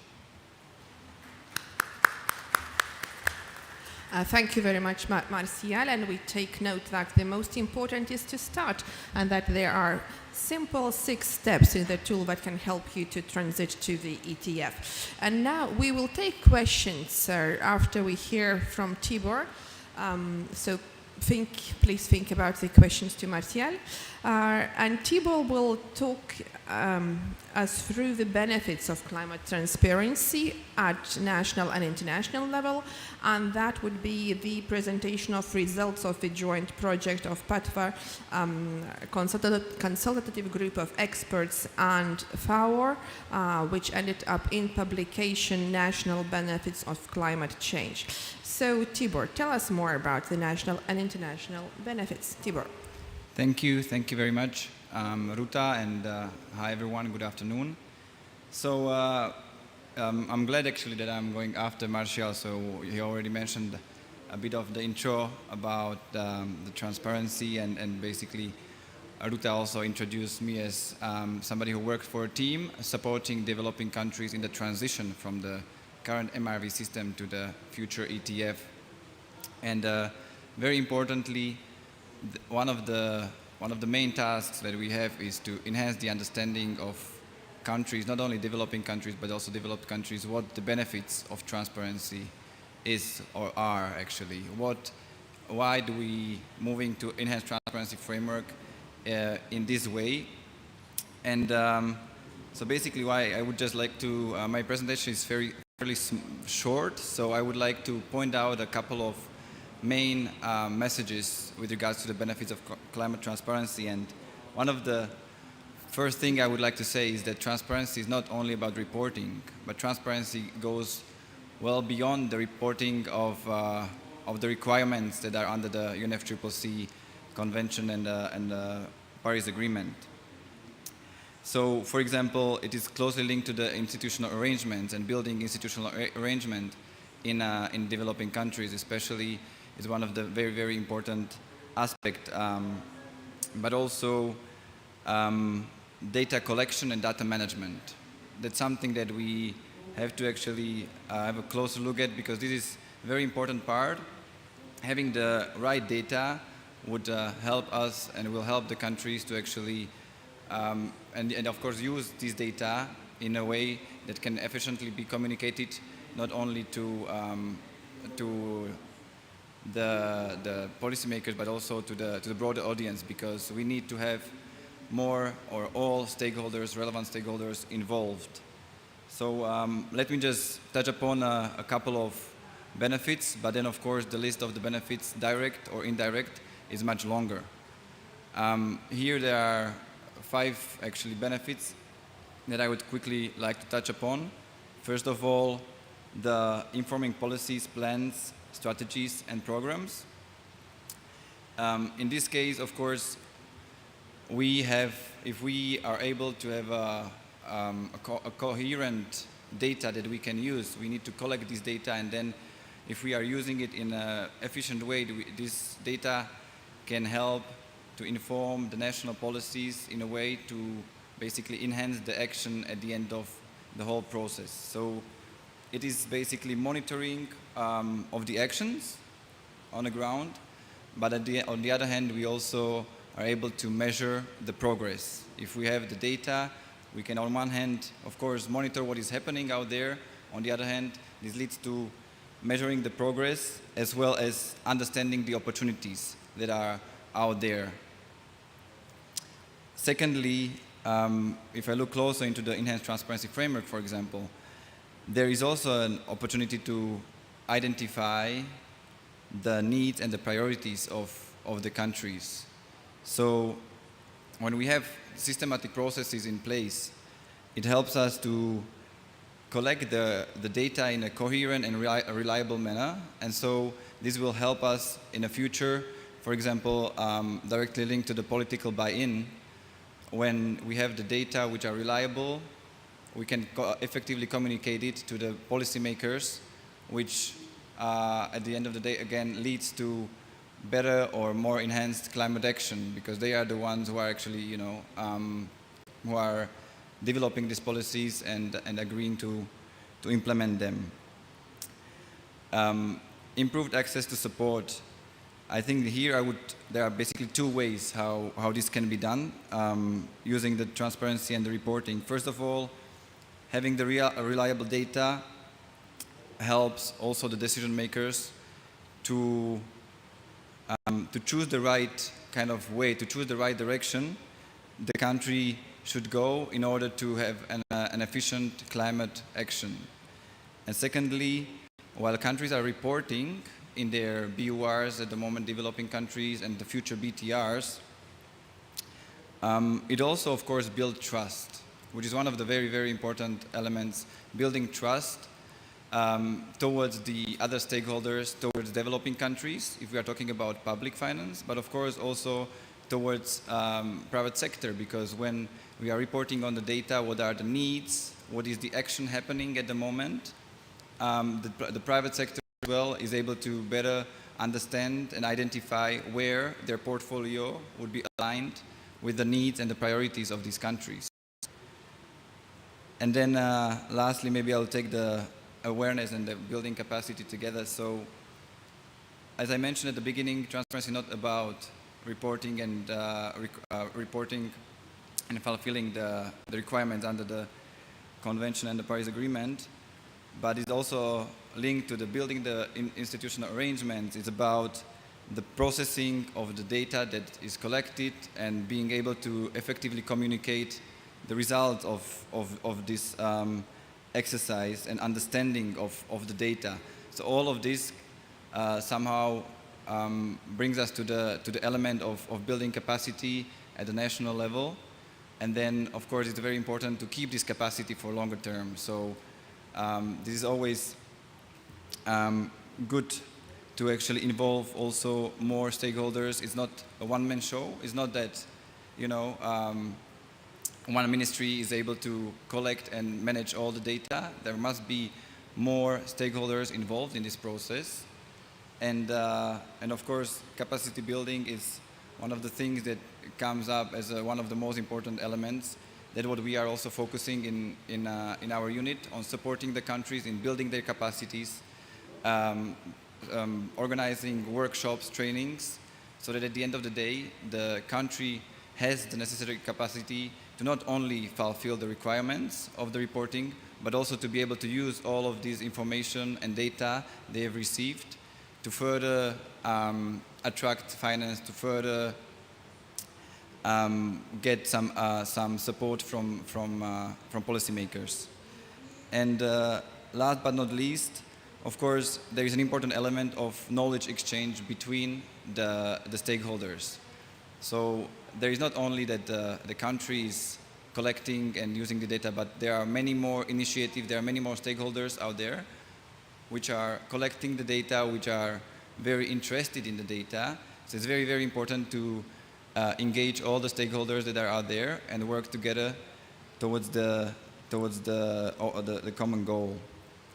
I think with this, I would just move to the next slide, which is basically a list of different benefits that I have just mentioned. I think most of them I have already mentioned, but for example, the access to carbon markets, it's an additional one, or also the last one, supporting accession to political and economic communities, which is actually, I think, very interesting one, a very important one.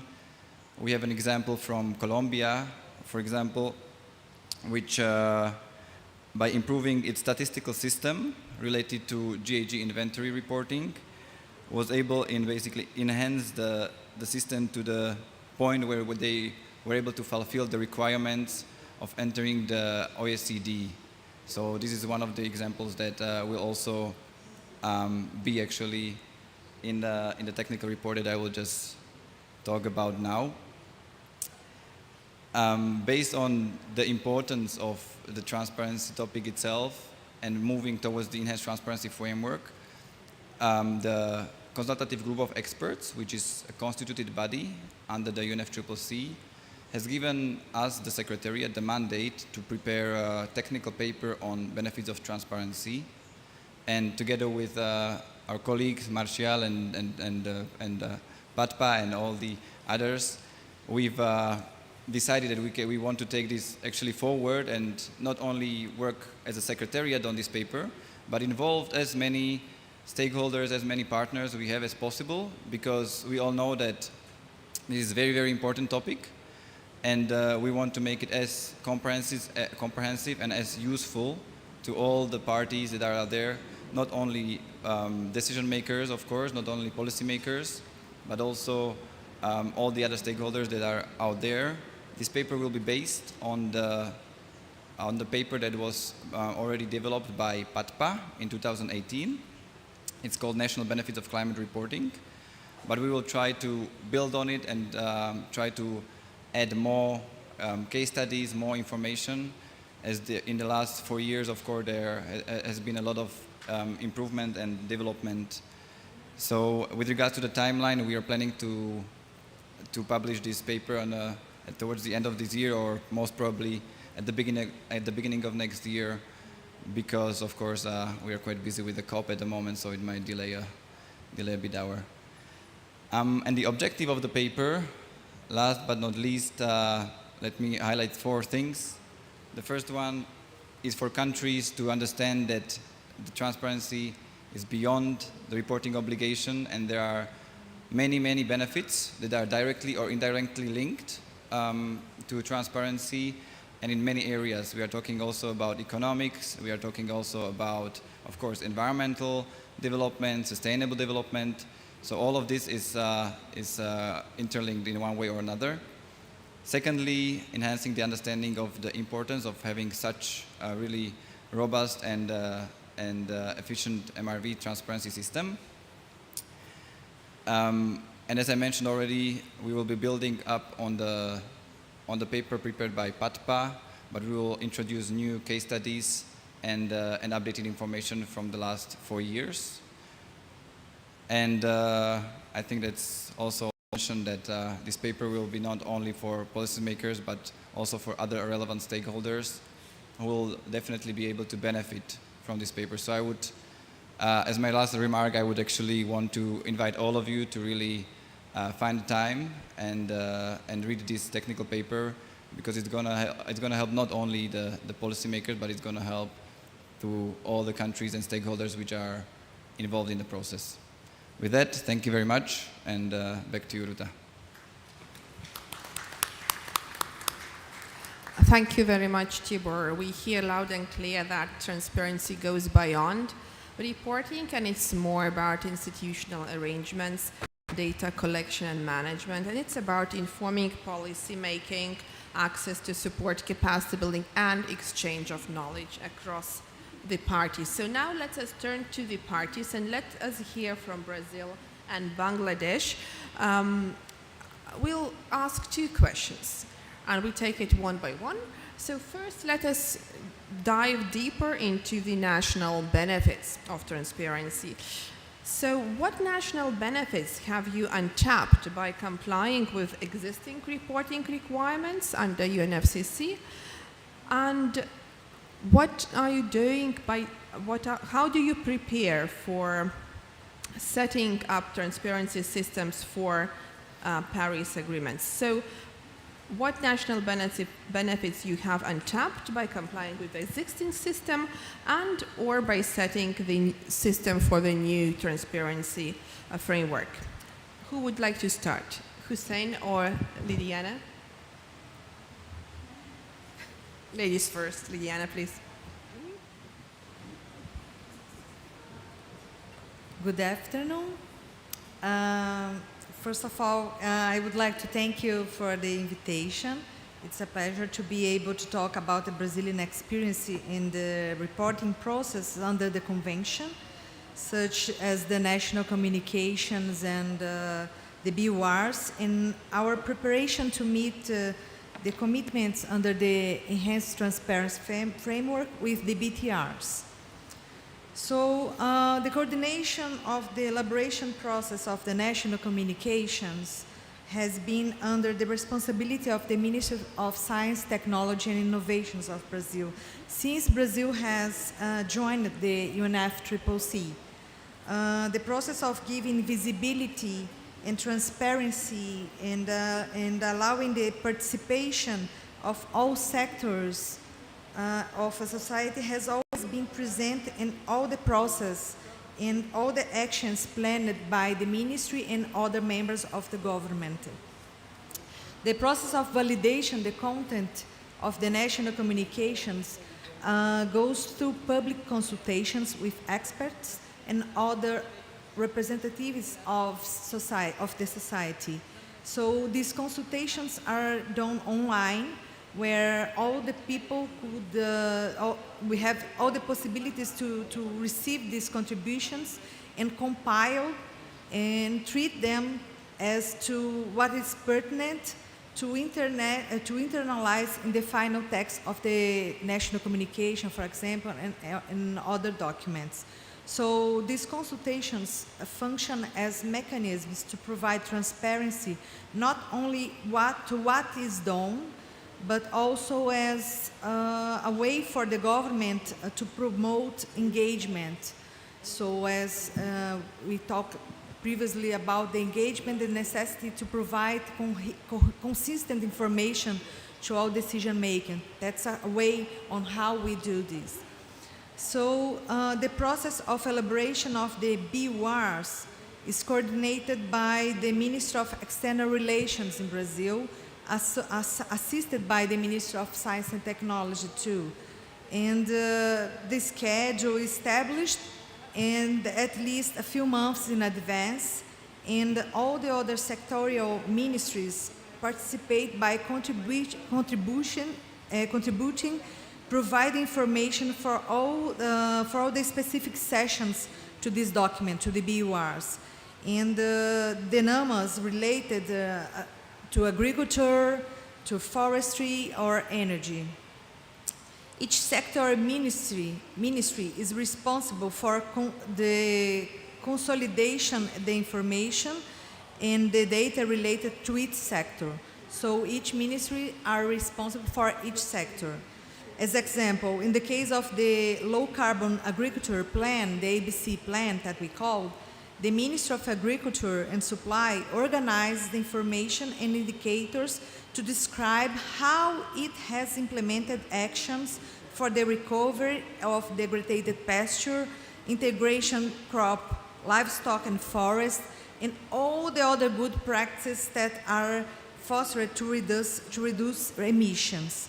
So, and they has developed a system called SINABC. That's that system, a platform to help them on monitor and give transparency on what all the actions that they are developing. So with this system, they can assess the performance of all the ABC plan. In the case of the Ministry of Science and Technology and Innovations, we have developed the SIRENE. That's a national registry as a transparency system, MRV system, and it's the official instrument for making available all the results from the greenhouse gas inventory, emissions of the inventory in all the country. So through the system, We are make available all the results of the national inventories of emissions and removals, not only the national profile, but also disaggregated for all the states, all the data disaggregated for all the states. It's a platform where all the reports and all the relevant documents of the climate agenda are made available, such as the reference reports for each sector under the national inventory, and the national communications, the BURs, and the future BTRs. Thank you. I give just some examples on how we are doing to provide coherent data for informed decision making. This responsibility comes to the Ministry of Science and Technology, but we work together with the other other ministries of the government, and it's that how we are planning to engage and better be engaged in all the commitments that we have under the ETF. Thank you. Thank you very much, Lidiana. So now let's move to Bangladesh. What are the national benefits of a current systems of transparency in Bangladesh, and how that can help to move forward to the ETF? Thank you. At the outset, let me appreciate FAO and PETPA for organizing this important event. For the question, you all know that under the Paris Agreement, Article 13, the ETF was established to build a mutual trust and confidence and promote the effective implementation of the actions identified under the national determined contributions. It specifies how parties to agreement must report on progress on climate change mitigation, adaptation measures, and support provided or received. No doubt it will help promote cooperation between parties, identify areas of improvement and capacity building needs, share experience, etc. However, the MRV or ETF system would help to have more data for informed decision making, climate finance monitoring, monitoring the climate change related projects and evaluating its impacts. Also, it could support achieving the targets mentioned in our SDGs, and GSG helps to identify which sectors have higher emission we have, and then we can take necessary actions in the sector with greater emission. Under the Department of Environment, under the Ministry of Environment and Forest, we are implementing a project under the CBIT initiatives. There we are taking several consultation, training and workshop, and we also drafted ETF, Enhanced Transparency Framework Roadmap in our country, and we are also working with the tools. This is from my side, that's all. Thank you. Thank you very much, Mahmoud, for your sharing your knowledge and experience in Bangladesh.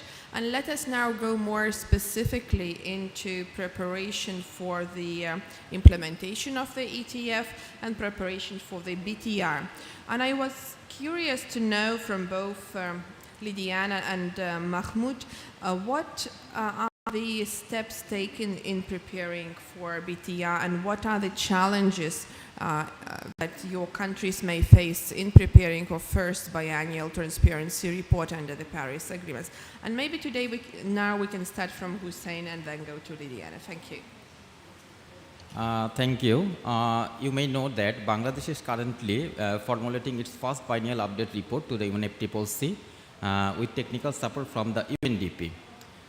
And we hopefully will submit it by March 2023. After that, we'll start our implementation of our biennial transparency report. Bangladesh has already joined in the UNEP umbrella platform to develop its first BTR just after the completion of our biennial update report, and we are expecting to begin the implementation of BTR in the first quarter of next year. We have planned to formulate our BTR along with our fourth national communication under the initiative. The tentative cost is about 0.63 million under the JEF Trust Fund. The PIF has already been approved by JEF in last May 2022. So far, we do not find any difficulties for approving process. Also, the implementation of BTR and fourth national communication is expected to be commenced just after completion of our biennial update report. I mentioned earlier that we are implementing another project, CBIT project, where we up a BTR roadmap and guidance tool, which was presented before by one presenter. We have tested the tools and customized it as our necessity. No doubt the tool will guide developing countries who are planning to prepare their BTR or technical expert review. The tool facilitates long-term planning and the implementation of institutional arrangement and so on. We have already consulted some consultation and workshop with that tool and a national workshop for ETF roadmap. Actually, we are in the, I think we are in the right track to develop transparency mechanism in our country. And as you know that we are graduated from LDC in 2026. So we have to have a standard capacity to continue this process. Thank you. Thank you very much, Mahmoud Lidiana. How Brazil is doing in preparing their BTR? So, Ruta, as a preparatory process for the BTR, last year we submitted a proposal for resource to the JEF, and this is about a 6-year proposal, which has in its main deliverables the 5th national communication, our last BUR, that would be the 5th BUR, and the 1st and the 2nd BTRs. So the project will be carried out with UNDP support and has already been approved by the JEF, and at the moment we are about to sign the start and implementing the project. Besides this full-size project, we have submitted a proposal to the CBIT fund and with the support of the UNAP too, with the perspective of developing a project called Data Clima Plus, with the main objective to strengthen the national transparency system in Brazil for informing national policy making and meeting the requirement of the ETF under the Paris Agreement. So its perspective is to promote the integration of all existing mitigation and adaptation systems under our coordination, the Ministry of Science and Technology, such as SIRENE, that I mentioned previously, the SYNAPSE, that is the National Simulator for Sector Policies and Emissions, which is the Brazilian government official tool to projecting scenarios for the implementation of sectoral public policies and potential GHG emissions reductions, and aim to achieve the goals contained in the national determined contribution of the country. So, in the Adapta Brazil, it's another platform, a digital platform that presents data and analysis on climate change impacts in Brazil, which aims to provide public and private managers with information to support their decision-making to process on nationwide adaptation actions and to foster capacity building of stakeholders from the various sectors involved with the country in the climate agenda. As planned components in this Data Clima Plus project, I can mention here one component, the first component of the project, which aims to integrate climate data platform that I mentioned, these 3 platforms that we had, and the other platforms that are developed under the other ministries. And the Brazilian government could access measures, trade, and reports climate data through this as robust and integrated and efficient transparency system. The second component of this proposal, this Data Clima Plus project, aims to develop the climate transparency modules. So with them, the Brazilian government could produce more accurate and complete climate data and makes it available through the Data Clima Plus. And the last component of the Data Clima project aims to contribute to the national policymakers on how to incorporate climate data and analysis into national planning and policymaking efforts. So that's on how we are preparing.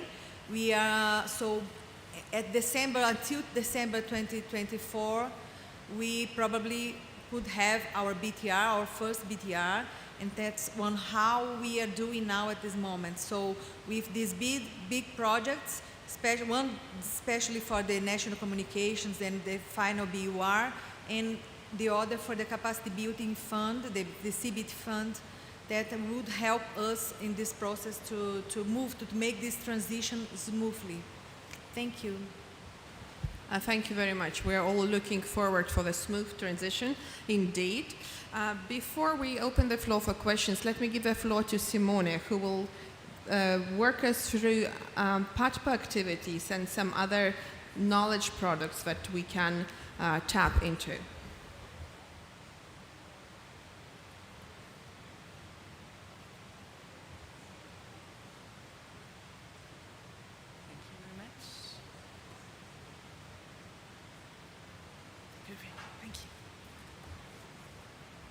Good afternoon, everyone. Thanks for having me here as well. And yes, I'm representing the Partnership on Transparency in the Paris Agreement, or better known as PATPA. My name is Simone Gotthard, and Oscar Sarso is our head of secretariat. You can see his name also on the presentation. So what is PATPA doing? We're acting on different levels, like you can see in the presentation. So in total, we have 4 action areas. The first one I would like to mention is the global level. So we are organizing annual partnership retreats for negotiators and other policymakers to discuss about transparency-related topics. And we are also organizing partnership meetings. One also happened last week on Thursday on the sidelines of this COP. Then on the regional level, we have different regional or language groups based in Africa. So we have, for instance, the Anglophone African group, the Francophone African group, the Asia regional group, the Latin America and Caribbean group, and also the Lusophone cluster, so the cluster for Portuguese-speaking countries. Furthermore, PATPA is also acting on a in-country basis, so on the more on a bilateral basis. We are through our climate help desk. With this climate help desk, we can support countries if we receive a request letter from them on a more bilateral in-country and also ad hoc basis. Currently, we have some climate help desk missions ongoing in Ecuador, Laos, St. Lucia, Vietnam, in Georgia, Paraguay, and Rwanda, so we're quite active in a moment. And yeah, finally, we also have knowledge products, like for instance, the BTR roadmap tool that has already been presented here. But I can switch to the next slide here, where you can see all our previously published knowledge products of the partnership. And yeah, what we noticed are, of course, all the levels are going hand in hand. And so most of our knowledge products are also published in the different languages in which we are working in our regional groups. So, for instance, of course in English, but also in French, Spanish, Portuguese, and sometimes also in Russia, like for instance the NDC handover checklist.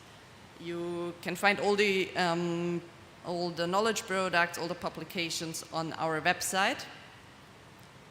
And yeah, here some more information about the Climate Help Desk as well. So this bilateral in-country support initiative where we can provide no-cost, rapid and high quality, but also short-term technical assistance for developing countries. And as it is such an ad hoc or short support that we are providing, of course, we are always coordinating with other organizations and donors to avoid duplications. And here are some examples of assistance provided. For example, we have here technical review of climate-related policies, plans and programs. We also support stakeholders for the submission of their first BOR. We previously did so, for instance, for Lusophone countries as well, like Guinea-Bissau, São Tomé and Príncipe, and also Mozambique, who now also almost submit, or some of them already submitted their first BOR, so the support was very successful. But also, some more examples here, reviewing of GHG inventories for specific sectors, or preparation of countries for the ETF. And here maybe I would like to mention also the BTR roadmap tool again, because also with, through the Climate Help Desk, we can also implement the BTR roadmap tool and create this roadmap for different countries in collaboration with FAO, for instance. And that's actually already the end of my short presentation. Here I'm summarizing again and showing some further links, but most of the information you can find on our Transparency-Partnership website. So thanks a lot, and back over to our moderator. Thank you very much, Simone. And now I hope you had a good time to think about the questions to all of the presenters. And I would now referring to the audience if you do have any questions to both Mahmoud and Lidiana in Brazil and Bangladesh, and as well as Simone and Patpa and Marcelo on our work. And if you have any questions on Tibor for UNFCCC presentations, then I'll be happy to take them too. So I open the floor for the questions. And we should have a mic working around. And while you're thinking, let me then ask very quick question to our party's representative. I hear that you mentioned that there is a lot of preparations going on for a smooth transition for the new system. I hear that you have applied to Jeff for funding, and that the funding for not only for one report but for the multiple reports have been received, and documentations have been signed. Can you guess or suggest, will we receive the submissions of the BTR1 from Bangladesh and Brazil by the end of 24?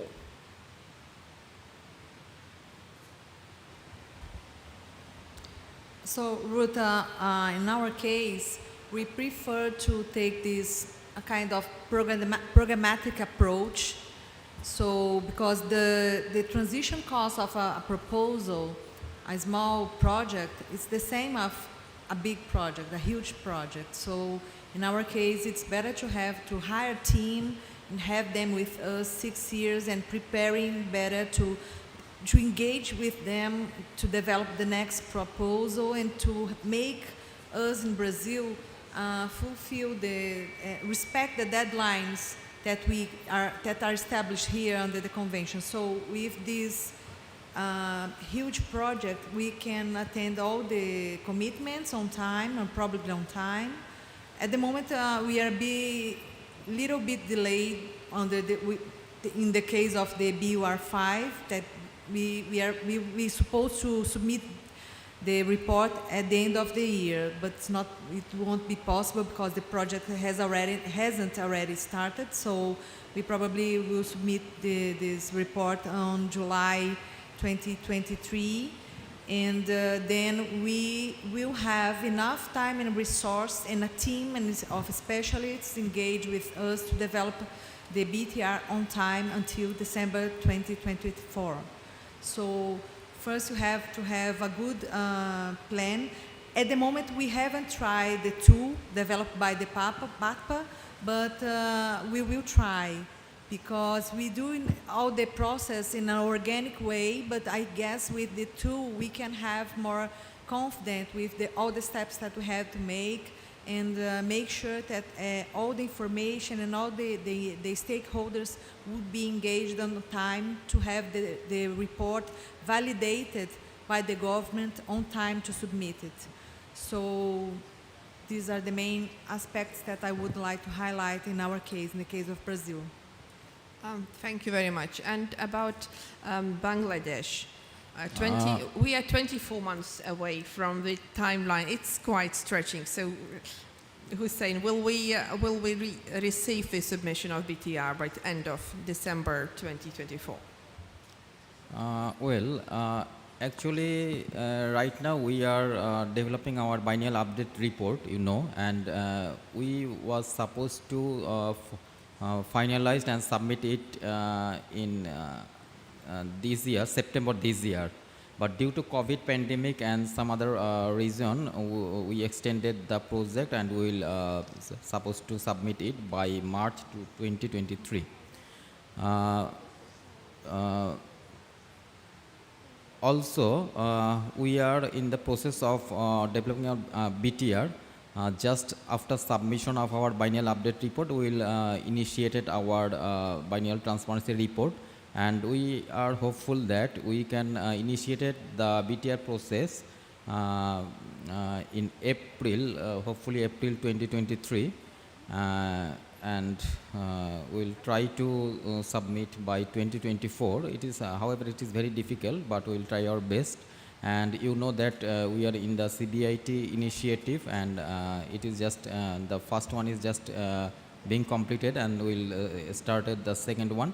So by this initiative, we are strengthening our capacities and transparency mechanism. So we are hopeful. Thank you. Yes, thank you very much, Mahmoud. We are hopeful too, and I appreciate that it's difficult, but we are all trying our best. Yes, we have one question. Yeah, here, and the mic is coming. Let me introduce myself. I am Mirza Shaukat Ali, Director, Climate Change, Department of Environment, Bangladesh. I'm a colleague of Mahmoud. Just to supplement what my colleague has just mentioned, we have a discussion with UNEP, and UNEP has agreed to provide support, and we are expected to, as Mahmoud has mentioned, immediately after this biennial update report is completed, we want to start the process. But I need to mention that we have some internal process, so it will be very difficult for us to submit them probably on 2024, but certainly we shall try to submit it in early 2025 so that we can catch the global stocktake activities. Thank you. Thank you very much. And if you can pass the mic to your left, thank you. Thank you very much. I am from the GEF Secretariat, actually working on transparency issues and BTR, and I would like to take this opportunity to react after the intervention that were very interesting, because they reflect all the different modalities that the countries can use from the GEF. We began the new cycle, GEF 8 cycle now, so you were approved in GEF 7, but in GEF 8 we have still more resources than we had before. We are open for business. We propose several modalities depending on how the countries are already advanced in their national communications or their BUR. So we have like a menu that the countries can use, and also we have an expedite process to make the money accessible rapidly. No? So depending on how you are advanced in your own process, and depending also on the timeline, because December 2024 is now opening very soon. So now we might choose modalities that use already existing processes with the top-up resources, but all these different modalities are different amount of resources that we provide, and the maximum of resources for a BTR, which would be implemented from scratch, it's $633,000. But so we have different modalities, and also it's very interesting, as it has been done with Brazil, to combine different transparency reporting, because we can use synergies between the different approaches, because they include some elements that are common on the different reports. So the message only rapidly, we are open for business. Don't hesitate to reach out to us. Also use the experience of the other countries, and we are here to help. Thank you. Yes, and also it's additional money. It's not the resources from the countries. What we provide as resources is additional money from the resources that are already allocated to the countries. Thank you. Thank you very much. I hear the invitation from Jeff to use different modalities available and to look for synergies across the different approaches. Very shortly, Diane, I wanted to comment, and then we'll have Martial to final words. Thanks. Thank you for your comment. Jeff has provided a lot of variety of modalities now, but in the case of Brazil, we choose and we prefer to select the star location, still because of the amount. Yes, it's a full-size project, and we need not just extra time, but extra money to develop our commitment. So we prefer to choose the star location. And the project was approved under JEF 7.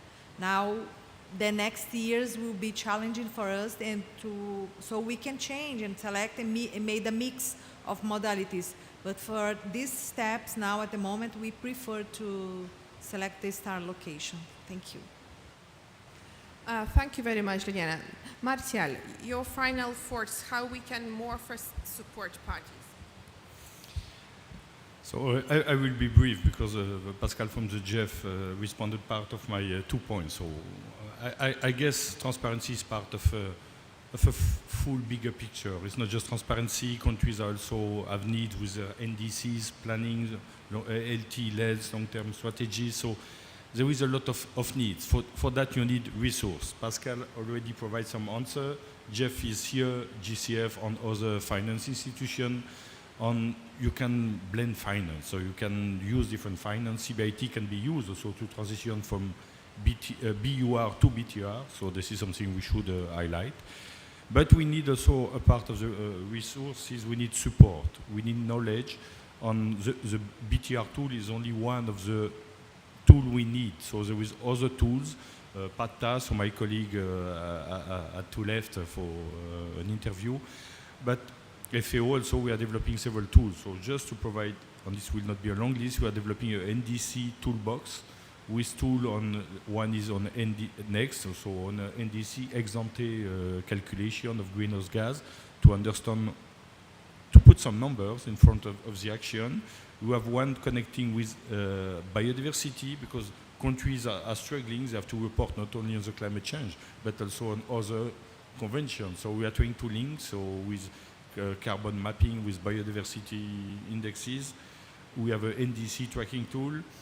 And just to finalize, we are with PAPTA on other some community of practice where country can exchange, because there is nothing better than peer-to-peer exchange, country-to-country exchange, to share the difficulties and the solution that was put in place. So there is one specific for transparency.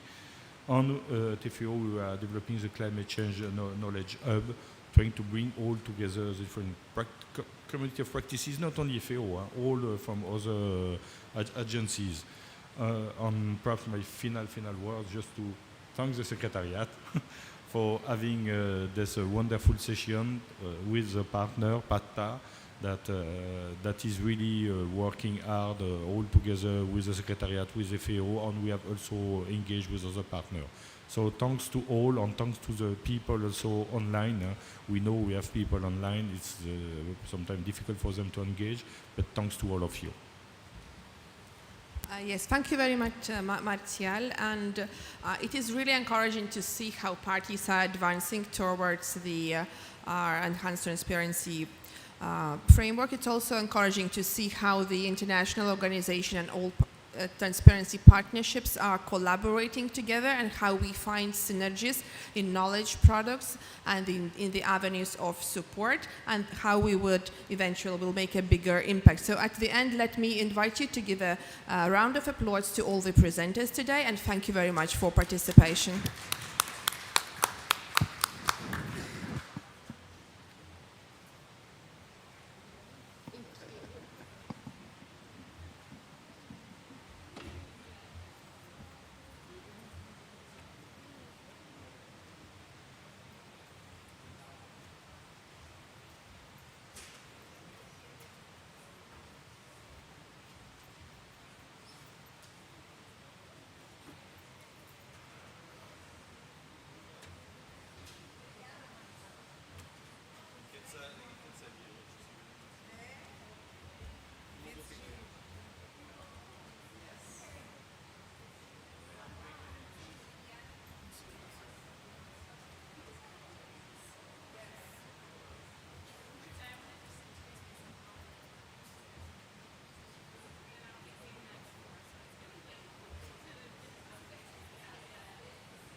It's okay. So I have loaded the presentation here. Okay. Just, And can I sit from over there and click through it, or do I need to be here? Your choice. If I can sit there, it's only a couple of slides. Okay, perfect. Okay. So then, you want me to change the slide? If you could, yeah, that would be helpful. Sure. Okay. Yeah.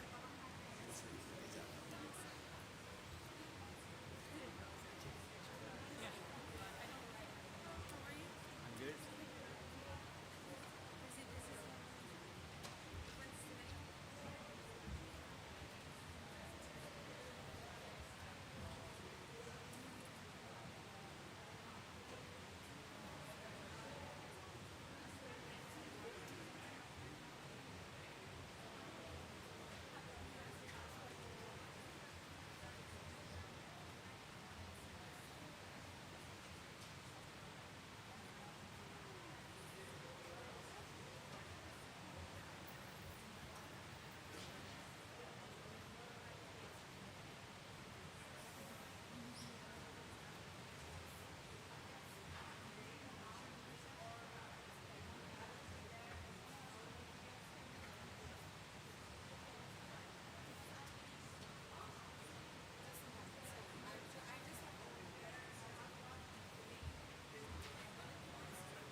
Oh, okay, right.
Good afternoon. Welcome. Thanks for joining us today.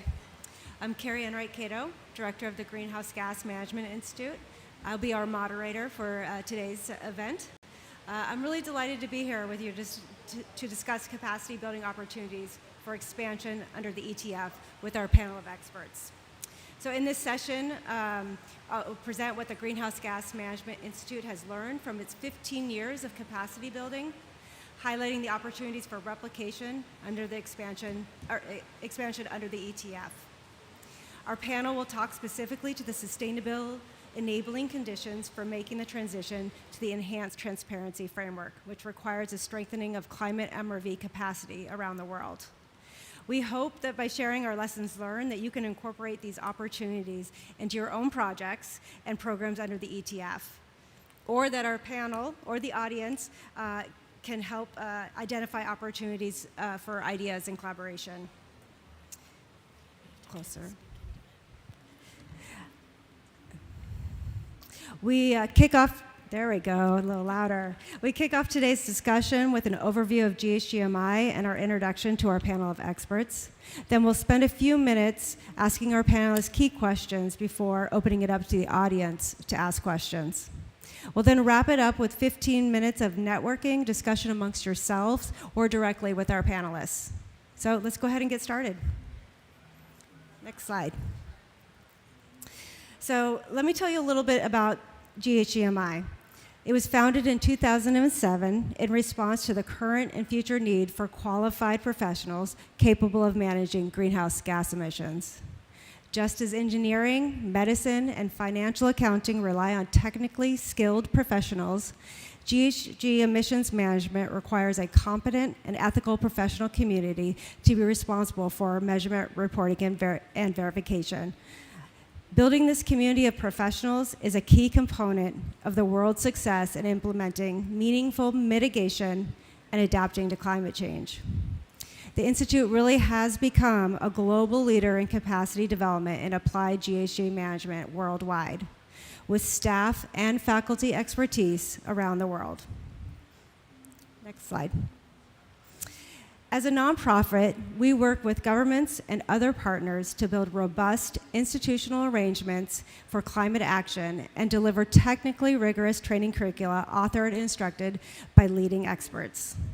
GHGMI's impact is achieved through capacity development and applied GHG management. Our programs improve the technical skills, motivation, management structures, and resources necessary to conduct smarter GHG measurement, reporting, and verification. Through collaborative capacity development, we empower governments, organizations, and individuals to manage their GHG emissions. So let's go ahead and pivot to introduction of our wonderful panelists. So I'll start with Molly. Molly White. Oh, sorry, you can go back. Yeah, perfect. So Molly White is the director of the education program and leads curriculum and training development and delivery at GHGMI. She provides knowledge management and monitoring and evaluation expertise on a number of the Institute's capacity development initiatives and services.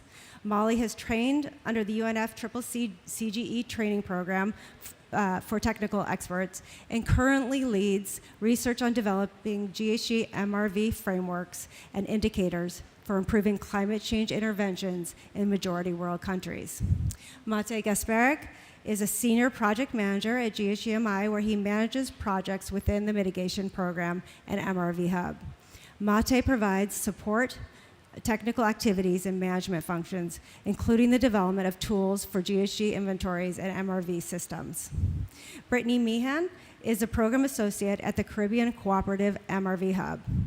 Her work involves providing technical and institutional guidance for measurement, reporting, and verification of greenhouse gas emissions and mitigation actions in hub countries. Brittany is also supporting her national delegation of Belize in transparency here at COP. and Benice Joseph. She's a senior program manager or associate with the Caribbean Cooperative MRV Hub, where she provides support to the execution of the MRV Hub's technical activities and management functions. Benice has several years of experience as a senior energy officer of the government of St. Lucia with involvement in many climate change and mitigation projects. So welcome to our panelists. So Molly, I'm going to go ahead and start with you. You've led what we typically think of when we talk about capacity building in your education program, in that you deliver training through online courses and in-person workshops. If you had to choose the top 3 lessons for MRV training under the ETF, what would they be? Hi, well, thank you, Carrie. And thanks for the opportunity to talk about capacity building because it's near and dear to my heart. And it's nice to see some alumni and future students in the audience, so thanks for coming. I think it's important to remember that we have now over 20 years of experience trying to build and develop capacity in countries, and so it's under that context in thinking about what we've been able to achieve under the Kyoto Protocol, and then looking forward to what can we do if ETF is going to expand the capacities that we need in countries, what do we need to do? So it's in that kind of framework that I was thinking about, okay, I have to pick 3.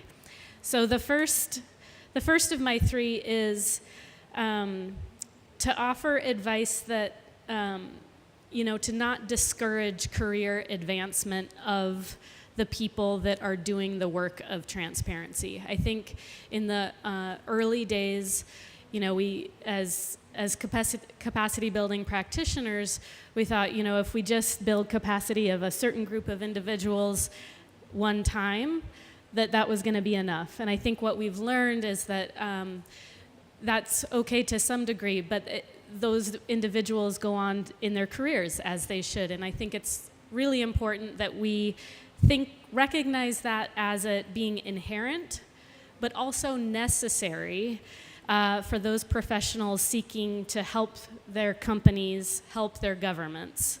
The second thing is, I think under the ETF, we're going to need to place more importance of training previously underrepresented groups that have been involved in transparency. And by that, I mean youth, women, majority world country experts.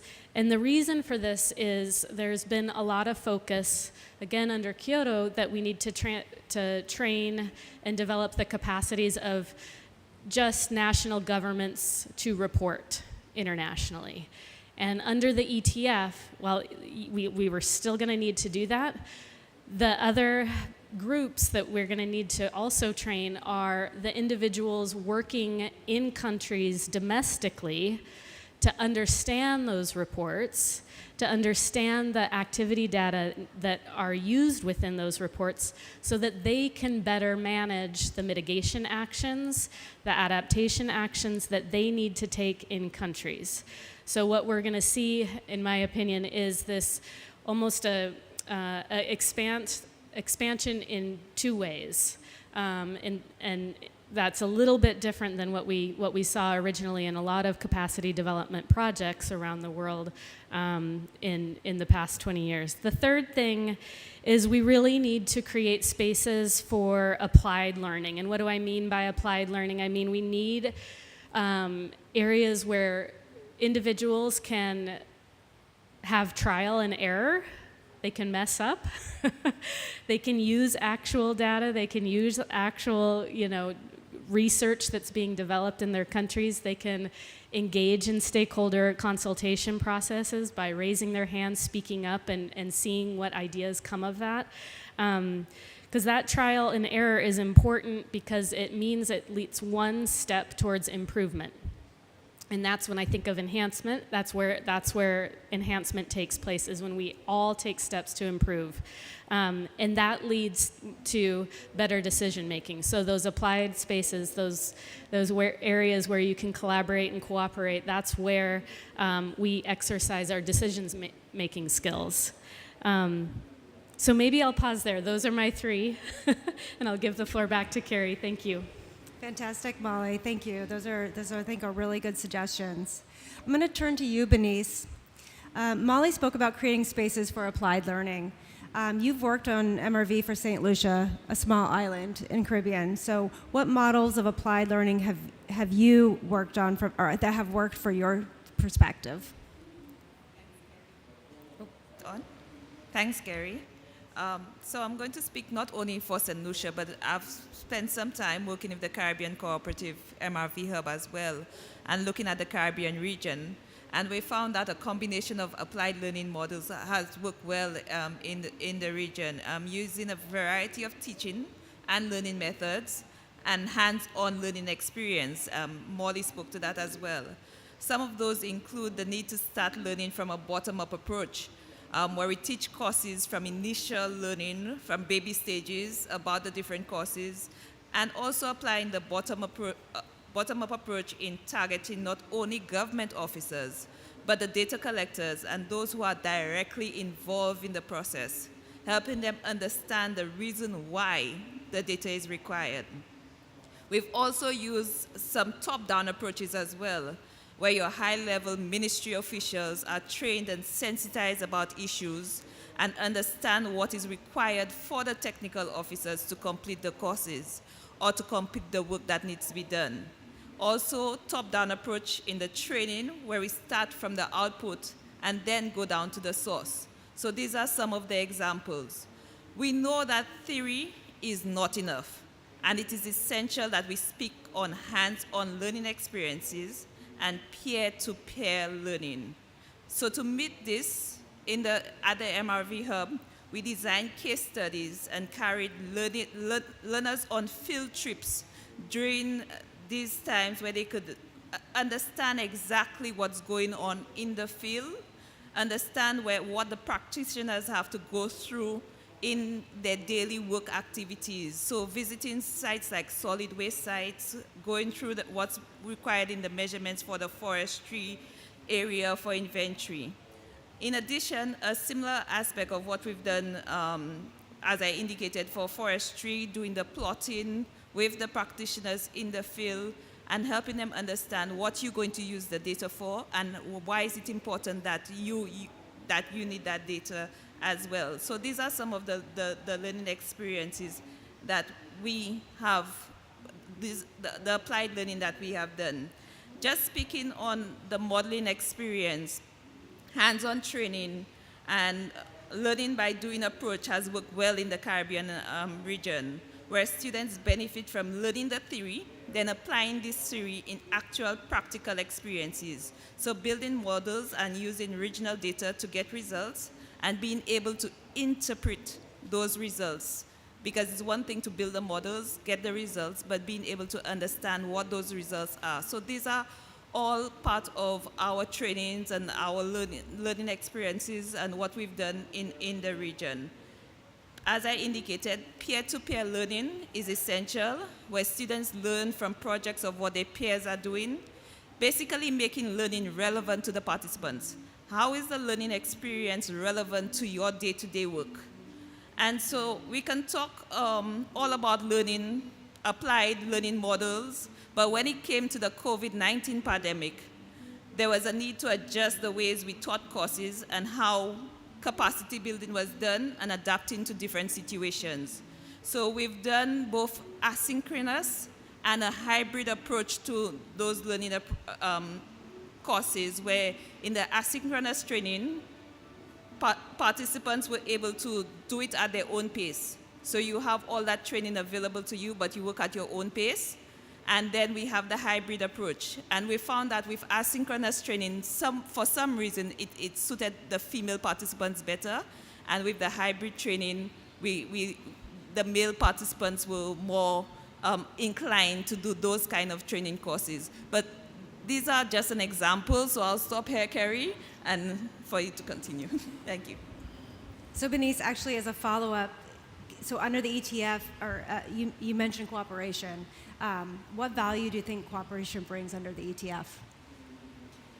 Okay, so measurement reporting and verification hubs are essential to enhance the cooperation of the ETF. With smaller countries having individual training experts based on your national circumstances, it can be very difficult.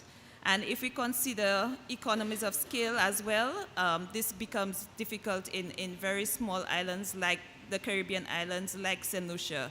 And also, most times we have experts in just one area. It's one person being an expert in different areas. So as countries transition to the ETF, the reporting requirements become more and more intense, and the frequency of the delivery of these reports increases.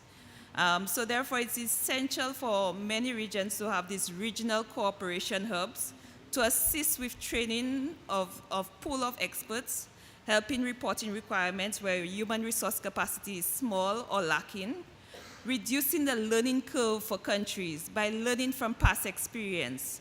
Peer-to-peer learning, sharing best practices will also help reduce that learning curve. That way you learn from your other countries what mistakes they've made along the way. And so those humps that you would face, you've eliminated some of those humps as well.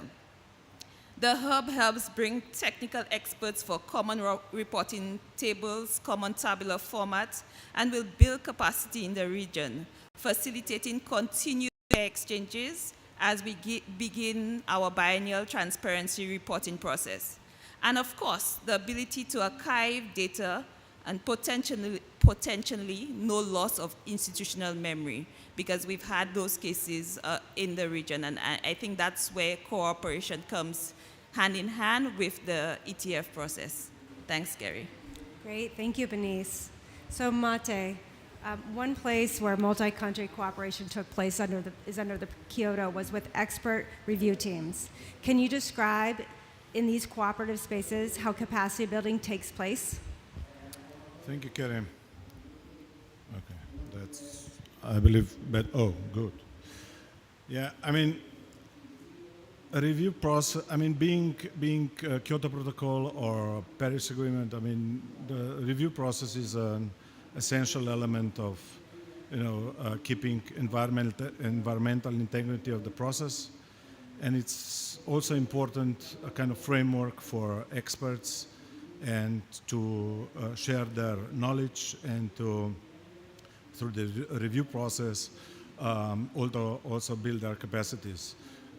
It's the review itself, the review process is very, I would say, interactive process where, especially if it's done in country, so, expert review teams meet local experts and discuss the issues and findings that they raise and try to kind of address and provide the ways forward. And even if the in-country reviews are not done in-country, but we have centralized reviews when, experts, multiple teams meet in Bonn, and, you can then discuss the issues with your fellow colleagues. And, I can give you multiple examples how we use this expert review team network actually to address the issues that you identify in your own country deliverables.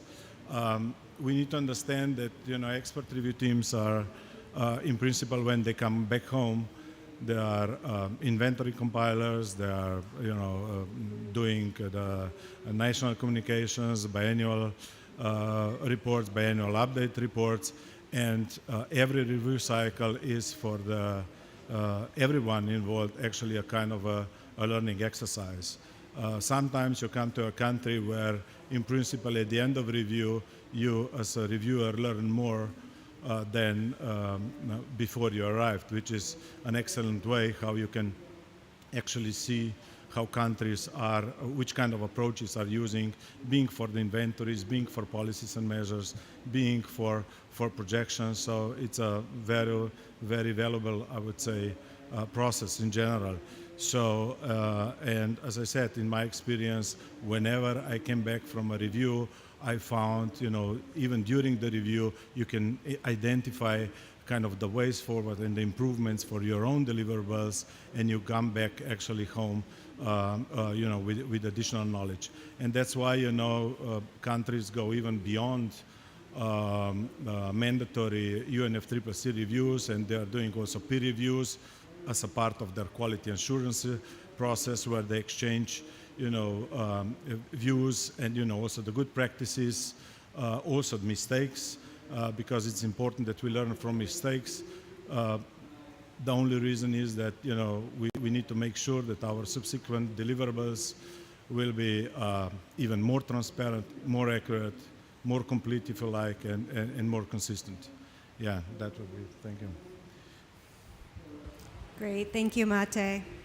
So, Brittany, Mate spoke to the need for expanded capacity. What other areas of alignment do we need if we're going to achieve this expansion? Thank you, Carrie, and thanks for the opportunity to be on this panel. And hello to everyone here in the Transparency Hub. I think we've heard a lot of capacity from each of you on peer-to-peer, regional cooperatives, and as Matip just mentioned, the usefulness of really learning by doing through being a part of expert review teams. But I think it's important to recall that as we transition to the enhanced transparency framework, that all countries are, now on the same level. There's a diminished focus on Annex 1 and non-Annex 1, and we'll all be required as parties to report our biennial transparency reports on a 2-year cycle at the same level, with the same level of transparency.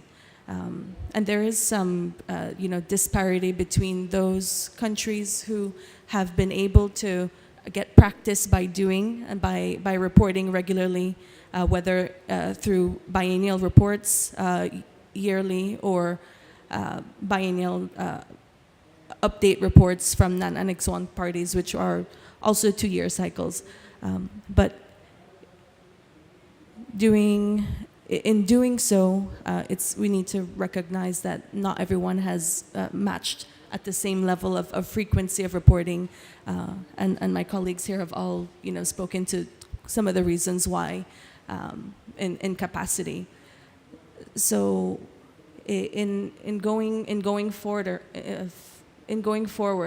it's important to note that we have an increase in demand of our MRV or transparency reporting frequency, and also additional requirements such as tracking progress of NDCs, which will be new for most countries who have been reporting either BRs or BURs.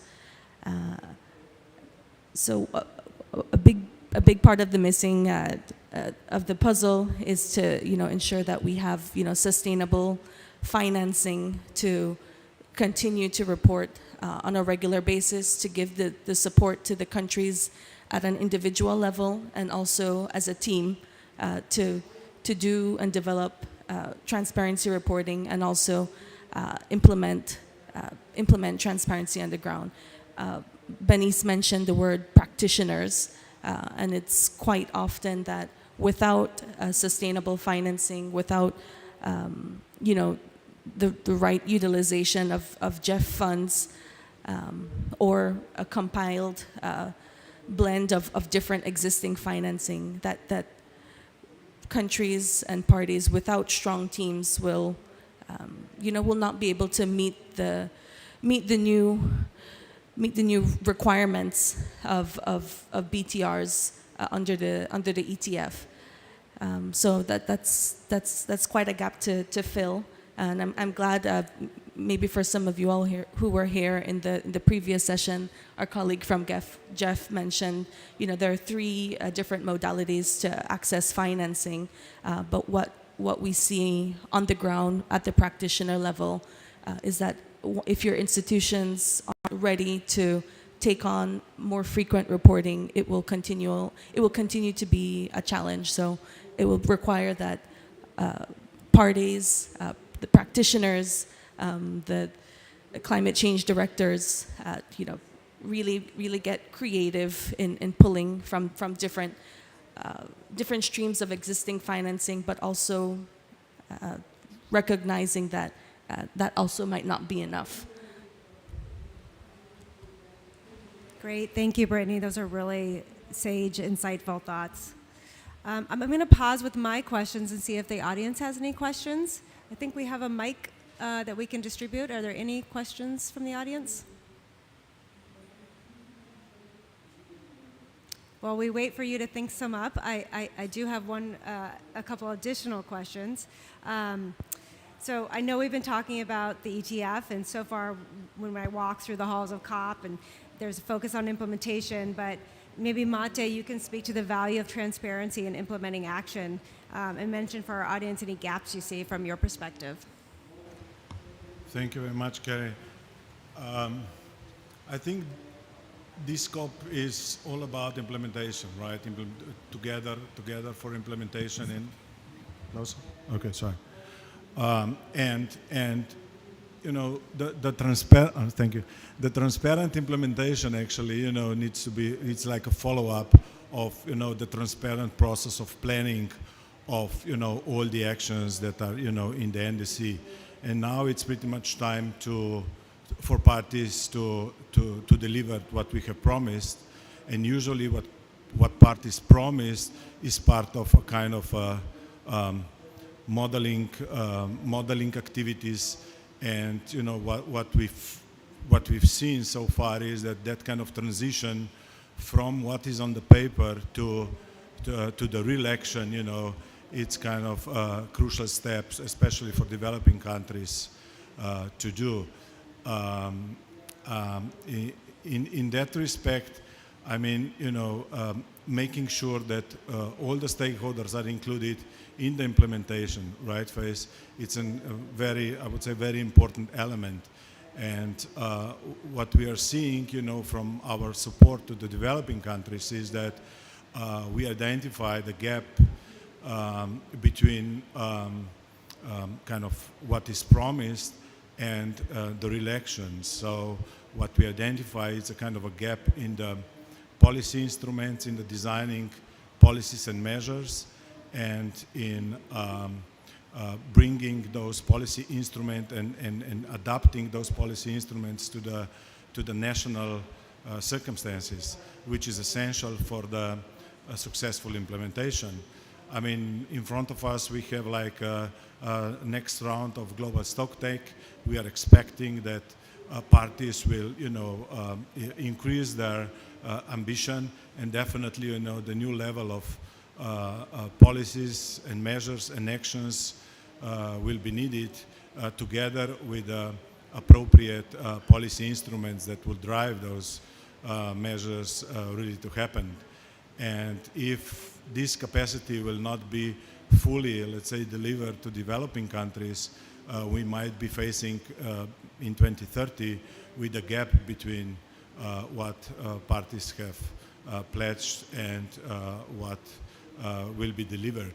And the whole this process that might also include some corrective actions needs to be fully transparent, and definitely needs to include all the stakeholders involved. Yeah. Thank you.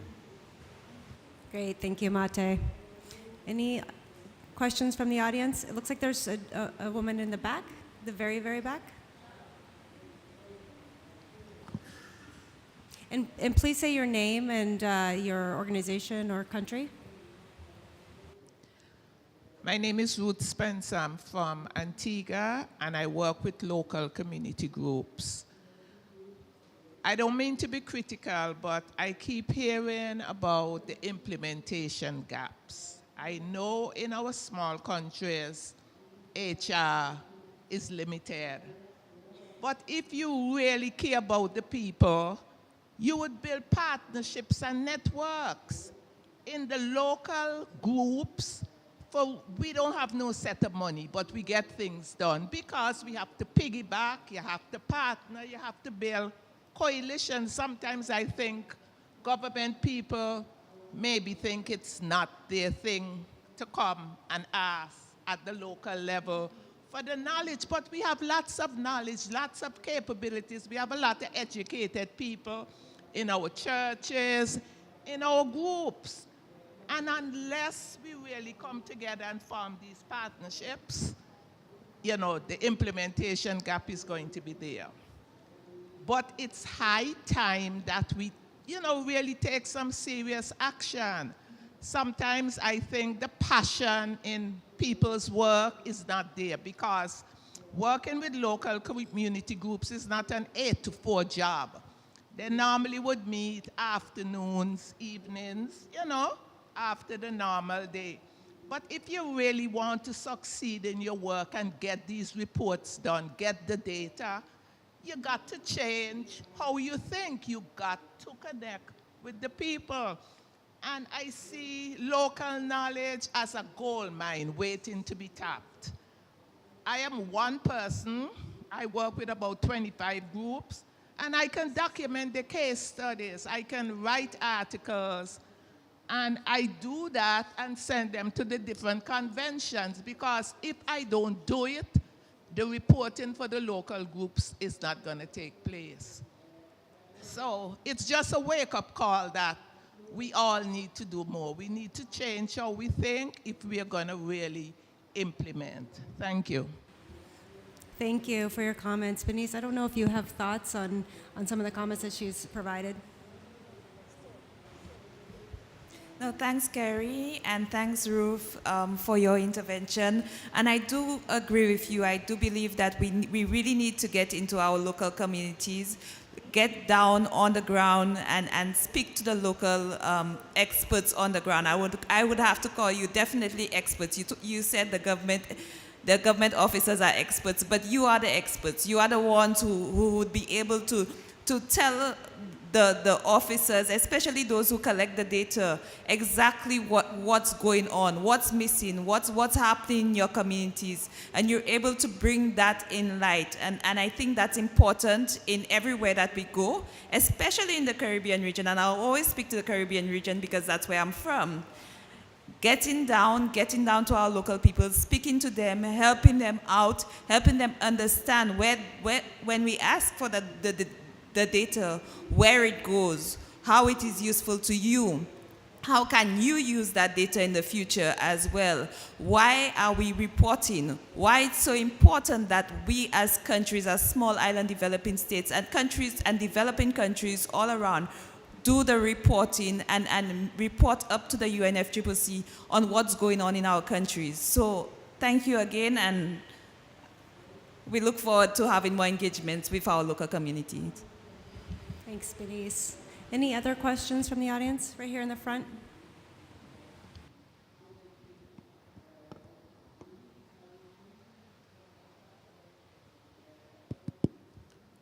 Good afternoon, everybody. My name is Clifford Kantama from Malawi. I work on a CBT project as a coordinator. And after listening to your beautiful presentations and explanations about this institute, I have a feeling that there's a lot of capacity building work that you guys are doing, and it's very commendable. But I wanted to find out if there's any deliberate efforts that you're making towards possibly connecting your work to supporting CBIT projects in different countries. Because I think what is very lacking in most of the countries is the capacity to, for example, to do the greenhouse gas inventories. And then a lot of countries really end up possibly outsourcing, and which becomes very expensive. Maybe for those countries that have got possibly, like for Malawi, we are using the universities to do greenhouse gas inventories for our, ETF. But I think it would be important to understand exactly how you intend, or you are linking up your efforts deliberately to target these kind of projects, and then possibly we can even benefit more in terms of capacity to do our GHG inventories. Thank you. Great question. Brittany, do you want to talk a little bit about the MRV Hub and describe to him how we work within communities? Sure. Thank you, and thank you, Clifford, for your question. I can sympathize with you. I've also been a compiler before. But yes, so from GHGMI and also from the Caribbean Cooperative MRV Hub, which is a program. It's a program of currently under GHGMI.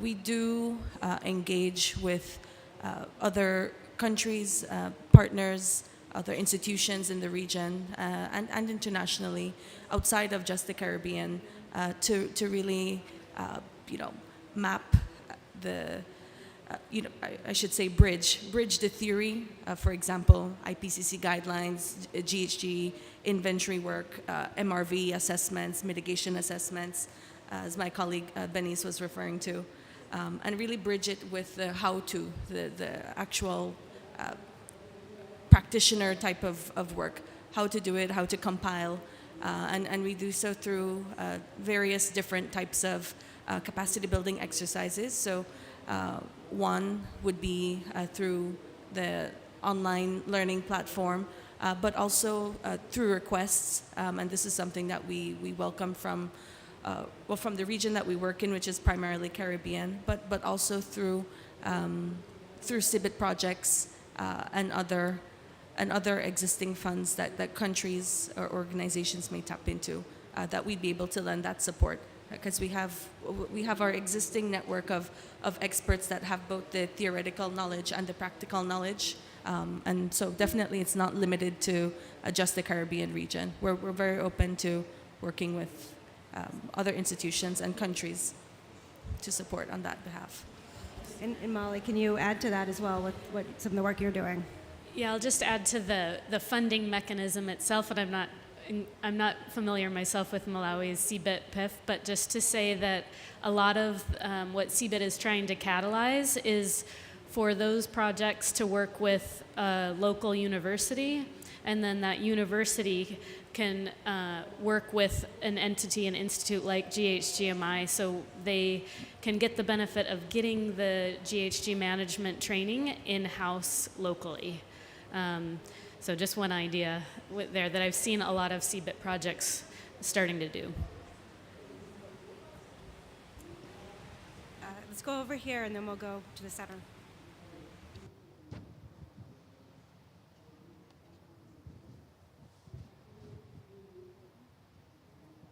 Thank you.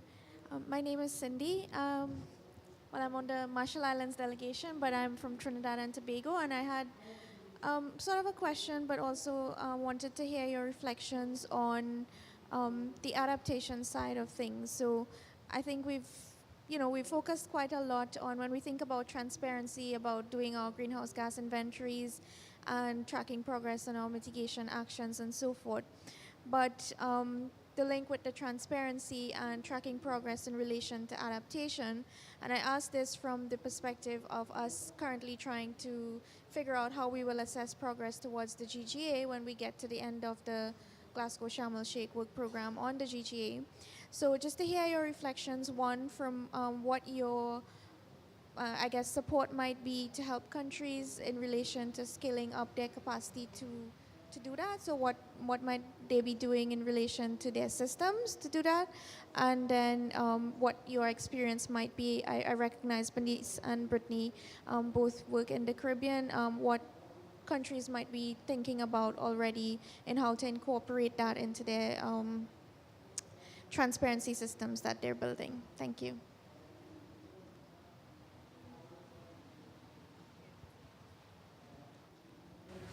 Brittany, you want to take that one? Sure. Great.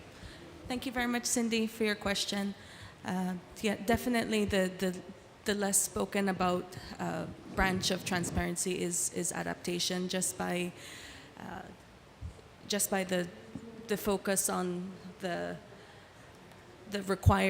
shall requirements for reporting greenhouse gas inventories, tracking NDCs, which are typically more mitigation heavy.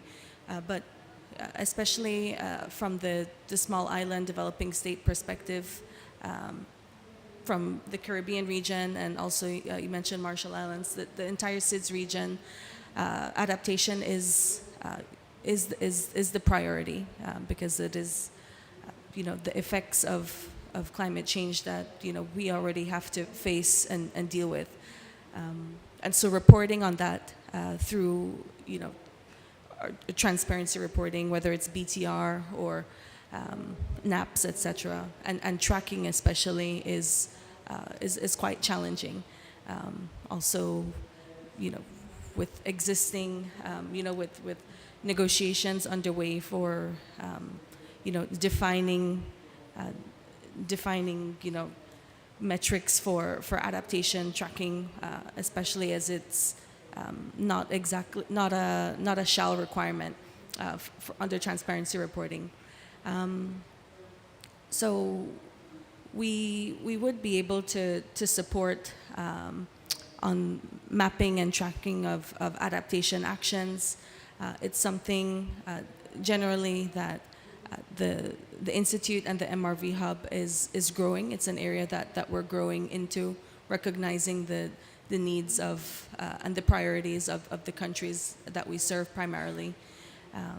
But it does require more in-house expertise, and also the metrics for tracking adaptation are usually less concrete, and so do recognize that that's something that requires more guidance on from the UNFCCC level, from the negotiation level, to understand what exactly we're tracking, which is typically less concrete than gases that we can account for. But we continue to increase our own internal capacity as well to meet the needs of adaptation tracking. I think we had one more question here. Yep, great, perfect, and then we'll wrap it up. Okay, thank you very much, Kerry. I'm Tatena Mtasa from Government of Zimbabwe. Just like Malawi, we are also implementing our capacity building initiative for transparency CBIT project. And I'm happy that I'm seeing Molly White, because Molly White was one of the experts in terms of who applied through the University of Zimbabwe, Erica Barnett, Anap Joshi, all Galandes and all. So I think that's a very good initiative, especially the one that you said, at least if you partner with a local university.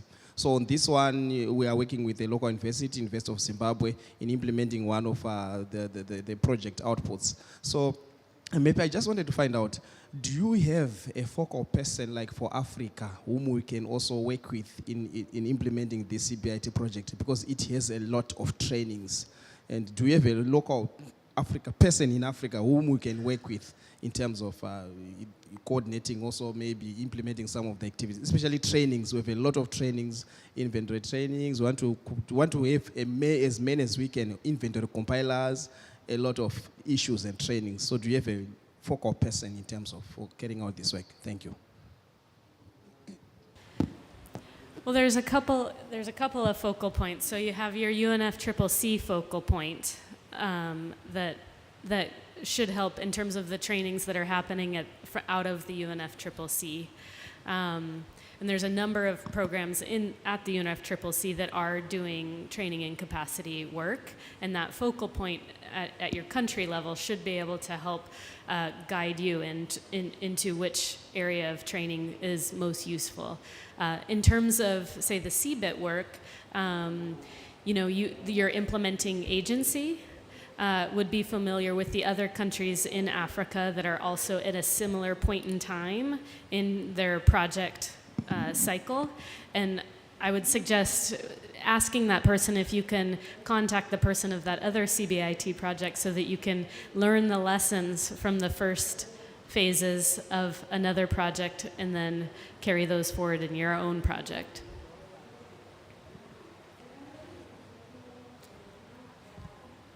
So I thank you for the panelists for sharing your thoughts and experience today. And thank you to the Transparency Division at the UNFCCC for inviting us to speak. And thank you all for engaging with us. We have, I think, a couple minutes before the next group comes in. So I want to encourage you all to dialogue with each other.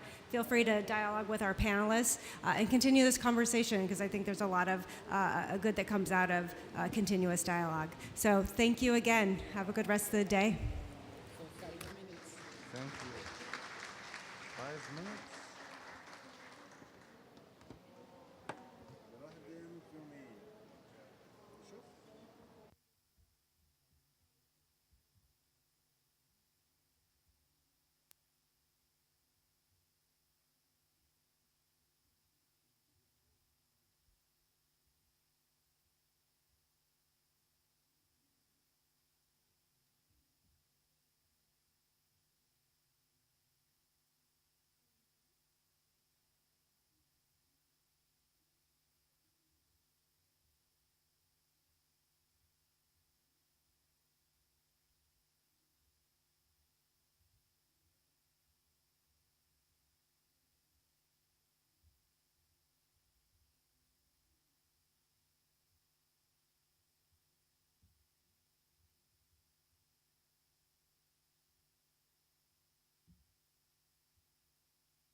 Good afternoon, colleagues.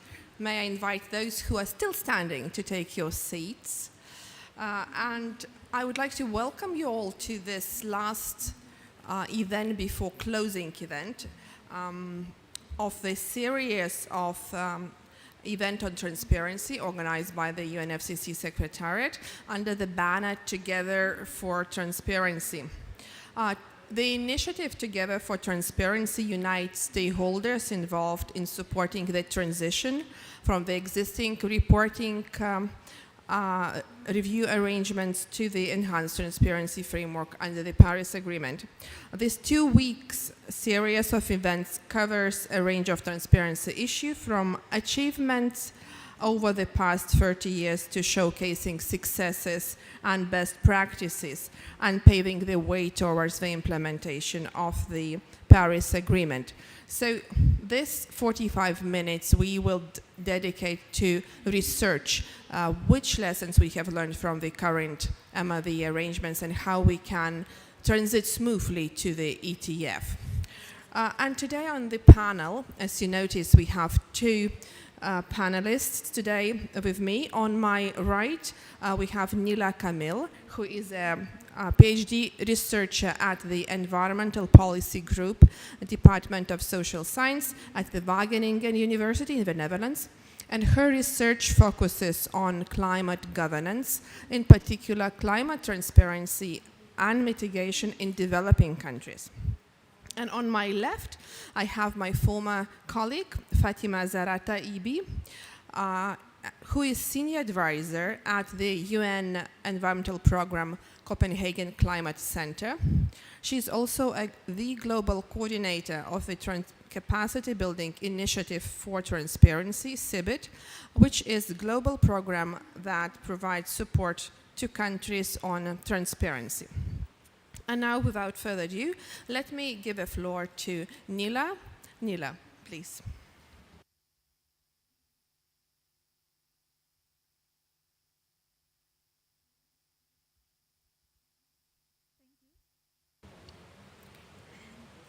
Thank you and good afternoon, ladies and gentlemen.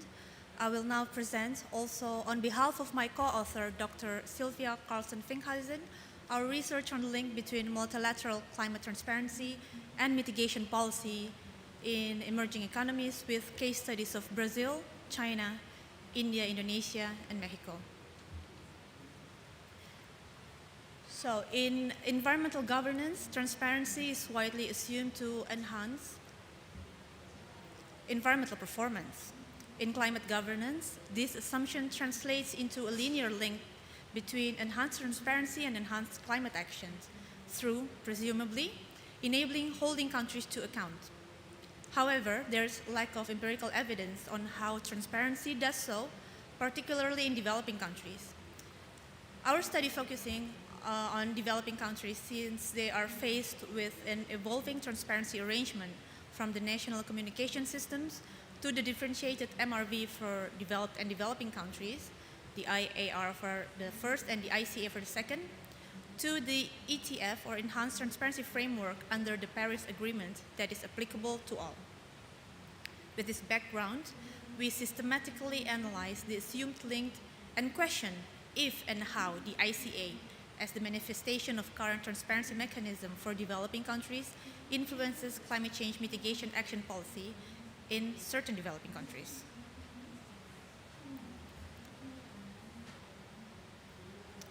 We take Brazil, China, India, Indonesia, and Mexico as case studies since they are among the world's biggest emitters. So here are two of the main sources that present the statistics from WRI and our World in Data.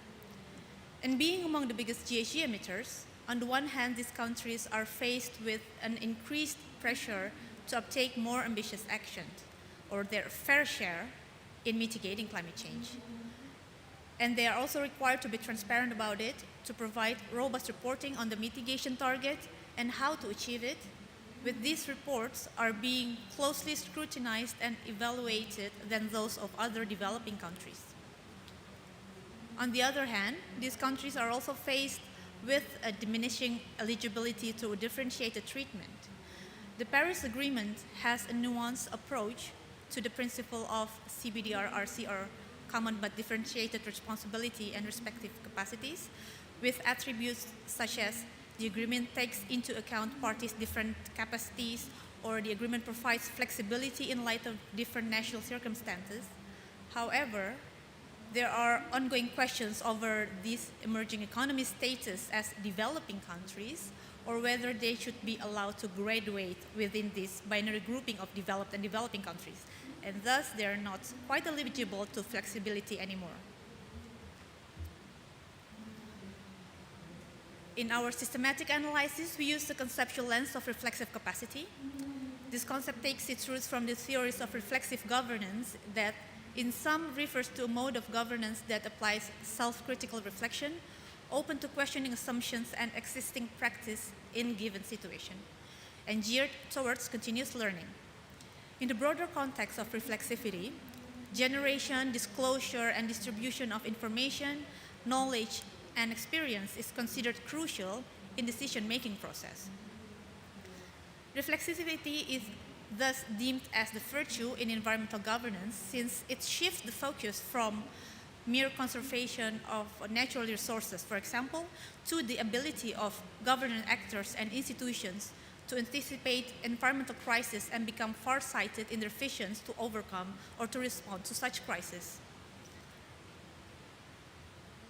We took upon Dreisig and Pickering coined term of ecological reflexivity, with components that include recognizing, rethinking, and responding in the context of ecological crisis, and applied it to the climate change context.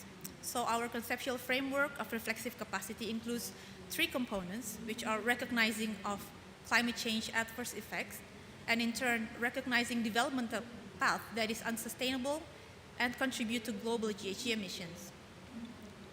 Next, our second component is rethinking of core values and priorities and past and present performances and practices and future implementations of transparency and mitigation. And finally, our last component refers to responding by configuring mitigation-related policy and re-articulating of mitigation target. We collect our data from key person interviews, observation of the ICA process, and analysis of the case countries' BUR documents between the period of 2015 to 2018. Our key resource persons are representatives from these case countries who are government officials and negotiators directly responsible and or involved in the ICA process, which comprised of BUR development at the national level and technical analysis and facilitative sharing of views at the UNFCCC level. Additionally, we also interviewed some UNFCCC personnel overseeing the ICA process in these different stages and experts who conduct the technical analysis. So this expert comes from a roster, and they are nationally appointed and assigned to analyze other countries' BUR, so they are independent from these 5 countries. On the documents analyzed, apart from the BUR, we also looked at the technical analysis synthesis reports of the BUR and also country submissions regarding transparency and mitigation issues. So using the conceptual lens of reflexive capacity, we coded, analyzed, and triangulated our rich data to generate results as follows. So here's our first component. The 5 case countries in general share similar characteristics like huge and growing populations, vast geographical area with diverse climate, and high vulnerability toward climate impacts. They are also faced with developmental challenges and socio-economic issues such as poverty, high unemployment rate, economic gaps, lack of access to education, healthcare, energy, water, and sanitation, among others. However, these countries recognize their contribution to the global GHG emissions, with some countries openly admitted that their conventional energy use that still relies heavily on fossil fuel or conventional agricultural system that contributes to deforestation or soil pollutions as the main examples of their GHG contributions. With the increasing awareness that climatic change exacerbates the challenges and heightens their vulnerabilities, these countries pledge their NAMA target, or nationally appropriate mitigation actions, target and embrace reporting requirements. We can see on the right side here, Brazil pledged to reduce emission by 36% to 39%, China by 40 to 45%, India by 20 to 25%, excluding agriculture, Indonesia by 26 to 41%, and Mexico by 30%, and also to increase percentage of electricity by clean energy sources to 35%. Participating in the ICA further enables our case countries to rethink about the existing practices, values, and priorities, and future implementations of transparency and mitigation under the UNFCCC.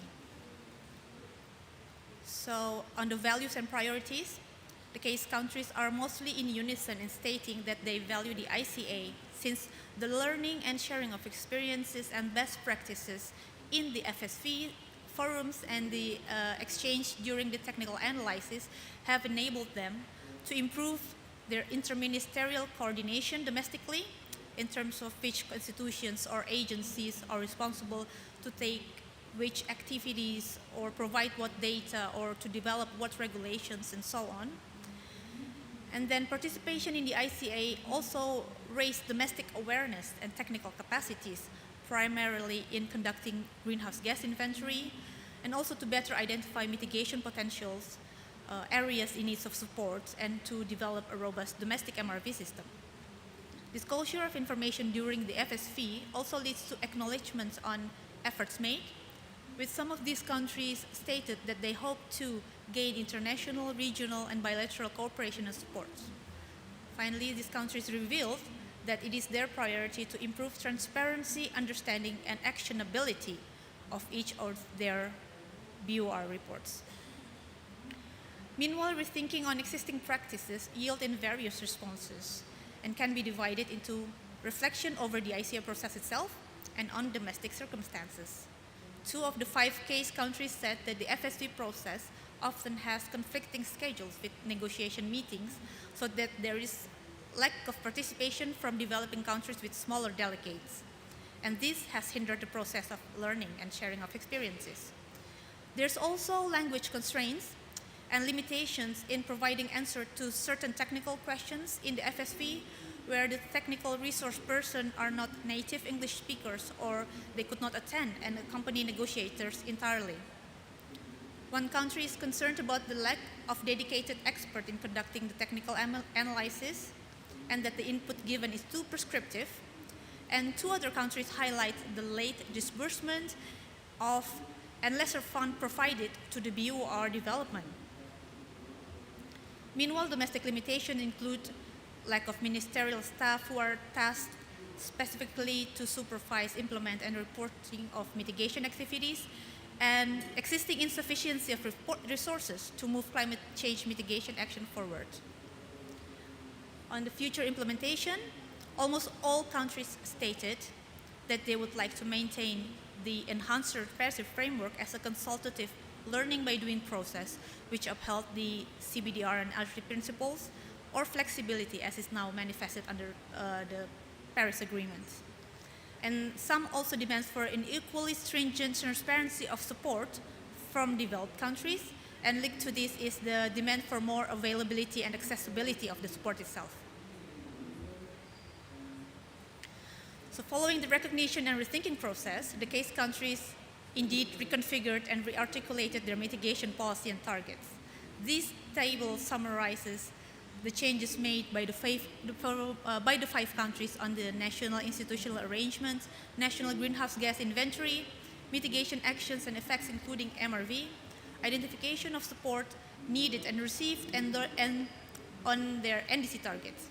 On the first columns are the BORs analyzed within our time frame, and the next columns, the blue arrow illustrate improvements, the yellow setbacks, and the gray and an unchanged or continuity in reporting. These changes are evaluated through looking at the adherence of the BOR reporting with the guidelines, and we can see that in general, countries are making improvements in their reporting with some yellow arrows, But all of these are mere technical hindrance and not politically intended. So based on our results, we redraw our reflexive capacity framework into this figure on the left upper side, that the ICA actually fosters case countries' capacities to recognizing demands of mitigation-related information, reflecting on challenges in meeting the demands, and responding by taking certain actions or positions. These actions include improving the design, infrastructure, and functioning of domestic institutions, institutional arrangement and coordinations, improving climate data governance and reporting, and enabling conditions to identify and implement climate actions. In doing so, these countries are also of the view that based on the CBDR-RC principle, they are still part of developing countries and thus eligible to flexibility in certain issue areas. So in conclusion, going back to our research question, if and how the ICA influences countries' mitigation policy, the answer is yes. The ICA enhances reporting of mitigation-related policy. But beyond that, the study provides empirical evidence that transparency enables continuous learning and critical reassessment, which in turn will lead to an informed and more effective mitigation policymaking process in the future. But this study focuses on mitigation policies as reported in the BURs, so actual impacts or whether the policies are being implemented on the ground are outside the scope of our analysis, and thus further research is needed, and perhaps to include wider scope of developing countries from different categories, the LDCs, for example, or middle developing countries who are more advanced in reporting, or in turn who are lagging behind. And also, we are also still unable to answer about the link with accountability, since, well, theoretically, transparency and accountability are often considered as two sides of the same coin, and in practice, the ETF result is supposedly fit in the global stock-taking process. So how does our finding link to it accountability, or actually holding countries to account for their actions? And it's also interesting to see whether our findings can be institutionalized or incorporated in the reflexive, in the capacity building programs for transparency. So thank you very much for your attention. I will now go back to Ruta. Thank you very much, Nilar, and it's really encouraging to see how those emergent topics on transparency are being picked up by the researchers, and that this systemic thinking and numeric evidence is really very helpful in providing inputs to policy making and also demonstrating the benefits that countries can receive from the transparency systems. And now let us move to Fatima, and Fatima will be presenting us about the lessons learned for the ETF implementation while analyzing the status of NCBURs and BTRs. Fatima, please, thank you.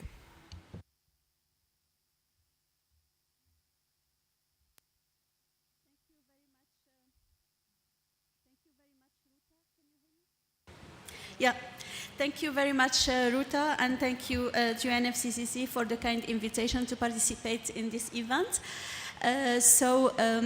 What I will be presenting is the results of a survey that is done annually by the implementing agencies of GEF, so UNEP, UNDP, and the FAO. So each year, one of the agencies take the lead to do this survey, and this year it has been UNDP.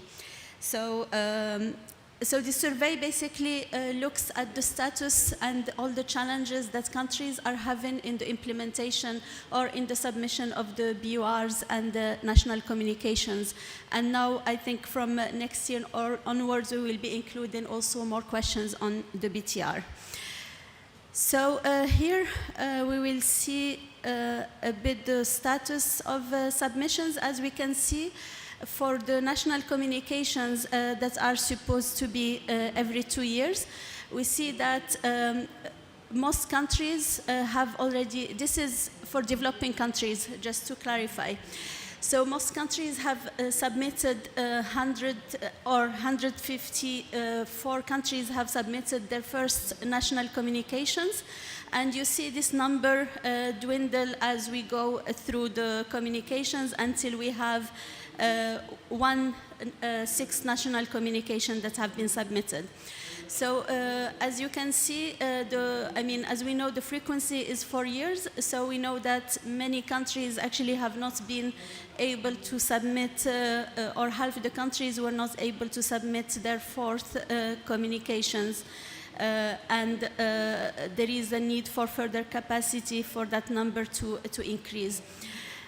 When we look at the BURs, so we have 79 countries that have submitted their first BURs, and that means that more than half countries in the world, developing countries, have not submitted even a BUR. So, which is quite alarming when we see that the BTR is also now due every 2 years. We can see that for the fourth BURs, only 10 countries have managed to submit. So here we can see how many BURs and NCs are under preparation. So it's 105 NCs are under preparation and 77 BURs are under preparation. So these numbers are as of 15th of August 2022, so there might be a slight difference with the numbers that we have here as of November now. So we can see here also the projected timelines for national communications and BUR submissions to the UNFCCC. And we see that even in 2022, there is quite a significant number that still need to be submitted. And even if we look at the BURs, even in 2024, there is still countries that still need to submit their BURs. And given that in 2024 countries are already supposed to be submitting the B2Rs, I think then there is a need for many of them to take the top-up option from Jeff so that they can transfer that to do BTR rather than continue with the BUR. And we can see also that for 28 countries, there has been no activities in the BUR preparation, even though the projects have been approved. So here, as I mentioned, the survey is done every year. So here you can see a comparison between the submissions that were projected last year and what has been actually submitted. So we can see there is quite a big discrepancy, and we have also looked at why that happened. So the main reasons for delay that countries have mentioned, as you know, in the last few years we had the COVID pandemic, and that had a big impact on the ability of countries to continue with the process. And therefore we have, COVID has constituted the main factor on why countries were not able to submit as planned.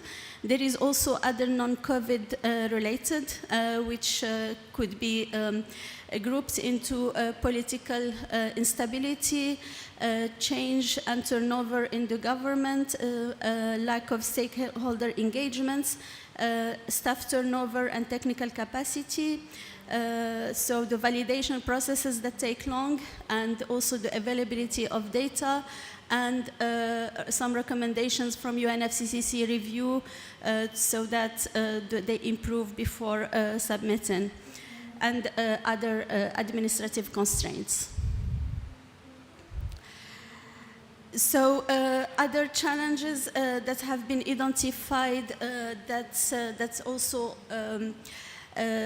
influence the frequency of reporting are mainly institutional organization and organizational capacity and resources. The second element is data, systems, and tools. And then availability of finance is the third element. So what countries have told us in terms of what they need in terms of support to facilitate the timely submission of NCs and BORs is mainly technical capacity building. So in areas such as the GAG inventories, NDC tracking, modeling, etc. The second element is a longer financing period with timely disbursements of funds. So it's mainly technical capacity and financial resources. When it comes to the technical challenges in the preparation of NCs and BORs, we see that GAG inventory is considered to be one of the most challenging parts by countries, followed by vulnerability and adaptation assessment. And also we have quite significant challenges in mitigation analysis. So this is, there is a bit of differences between the NCs and BORs, but in a nutshell, that's how we read this, these challenges. So we can see here, going deeper into these challenges, we see that the most significant ones are data-related challenges, so data accessibility, accuracy, reliability, etc. And also the lack or insufficient capacity, human capacity in the technical areas of the reporting. And also the lack of or the insufficient coordination among stakeholders and approaches. So here we have looked also at the challenges by BOR component, and it's very similar to what we have seen before. So the data, the lack of technical capacity, and also here the integration of GAG and MRV systems into the national processes. So those were the main challenges for the BOR. So when it comes to the biennial transparency reports, we have looked at whether countries are aware of the funding that is availed by GEF, or and whether they have initiated a request.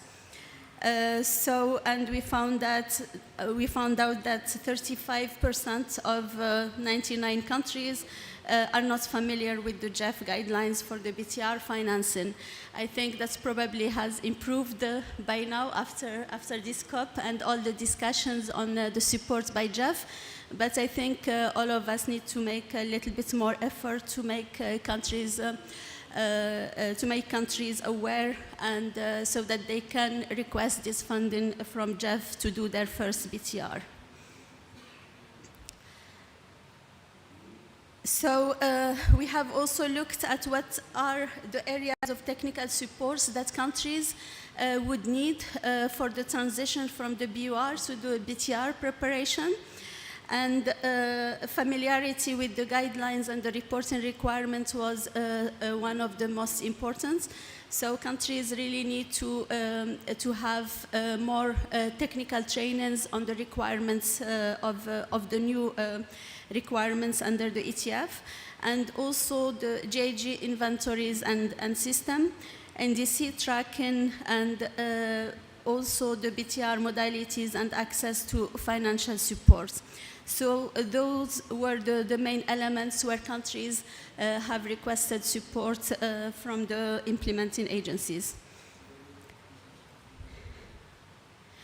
Then we have also looked at how countries are using their reporting, basically how they are using the data that they are accumulating through this reporting process. And many of them are using that to identify national priorities that require financing. Many are using it to strengthen national and local stakeholder engagement, and also as a foundation for strategic climate public policy formulation. Yeah. So we have also looked at how or where countries are using this NC and BUR processes as a foundation of a strategic climate public policy. And it turns out that they are using that mainly for the NDC development and, of course, tracking, and for the NAPs.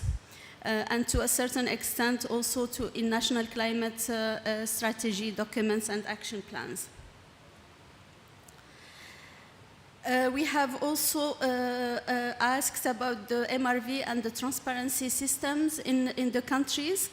And there are, the majority of countries have systems that require major improvements for the ETF. There are very few countries that have a fully functional system in place. And the reasons that were provided for having this major improvements to the MRV systems were mainly the legal and institutional regulations required for the endorsement of the MRV system, insufficient stakeholder engagement, lack of clarity in stakeholder roles, and also technical work required for the GHG inventory, NDC tracking, etc. So those were the main areas that they have said need further improvement or major improvement to be able to report properly and at the required frequency.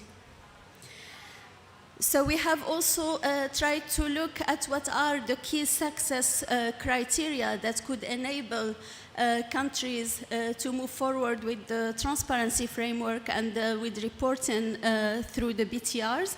And to that end, we have looked at countries who have submitted more than 4 national communications and 3 BURs. And some of the main elements that have transpired is that the ability to retain projects and technical teams of experts and retain the capacity that's in the national teams and institutions. So this was a very important element that they have mentioned. Also, partnerships and continuity of technical and financial support received from GEF and the GEF agencies. So continuous flow of finance was determinant. Another element that was very important is the government ownership and political commitments. And of course also the institutional arrangements. So those were the main key factors for these countries that are managing to submit NCs and BURs at more or less the required frequency. So in conclusion, I just wanted to mention that the experience from the implementation of the NCs and BURs under the convention provides valuable information for this transition to the ETF, because even though there are new requirements, there are many areas that remains the same, and we need to build on the previous system under the convention. So, and also the other lesson is that the countries who have managed a good linkage between domestic needs and international reporting needs are more successful in the implementation of transparency.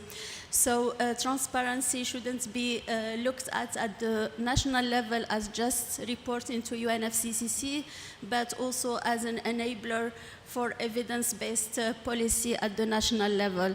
And that creates more awareness and more need for these transparency systems to be in place. The other element that's also determinant is the constant flow of finance for the continuous implementation of the ETF and the retention of competencies and preservations of systems.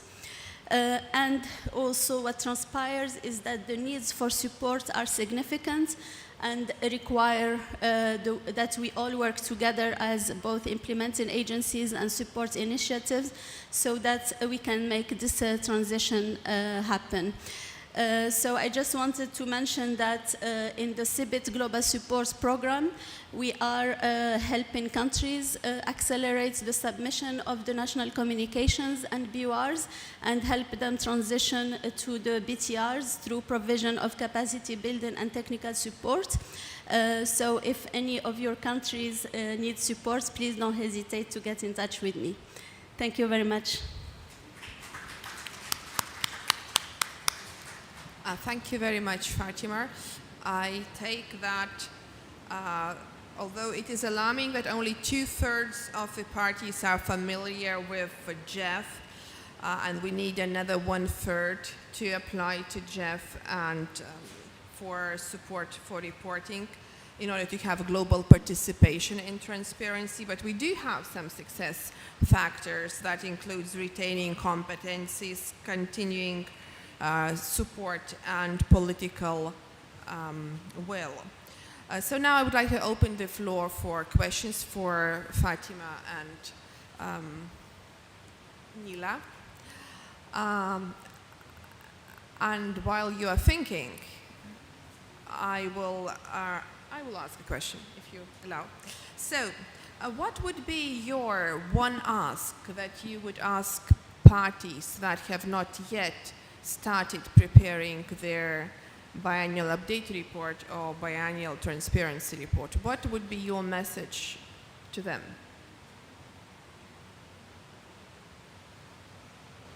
Yeah, my message would be, I mean, if they have not started the BURs, then please go ahead with the BTR. There is no need now to do the BUR anymore.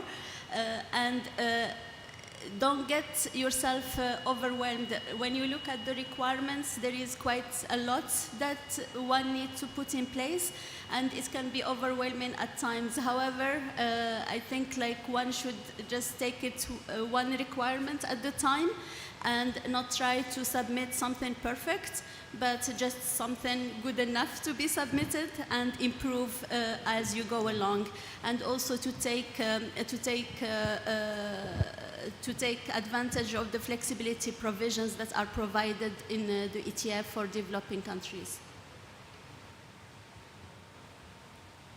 Well, following what Fatima has said, I would ask particularly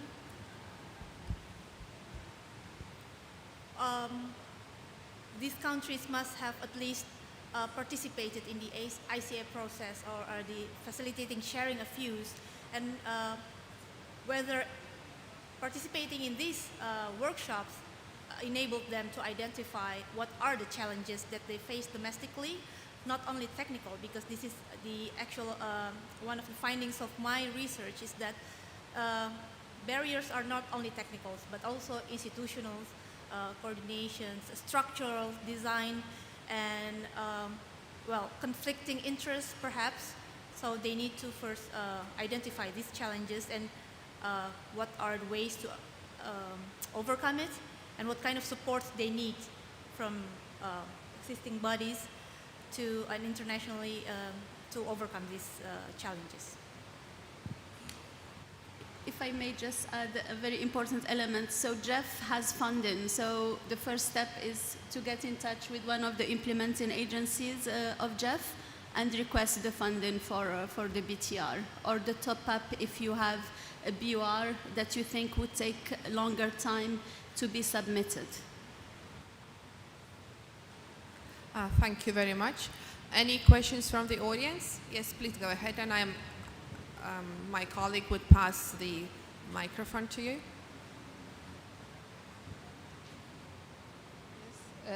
Thank you for your presentation. It was so exciting. I have one question. We know that BURs have good guidelines. We all learn it and trained on it. For me, I was good trained in BUR guidelines from the website online or other workshops. For BTR, we will have the same. We will have certain guidelines and a certain workshop for training before starting preparation, because you have to prepare it well before starting, because the BTR will mainly based on LDCs, which is so hard to tracking. So capacity building and BTR reporting, I think, is so important. So if there will be online training in BTR like BUR guidelines soon. Thank you.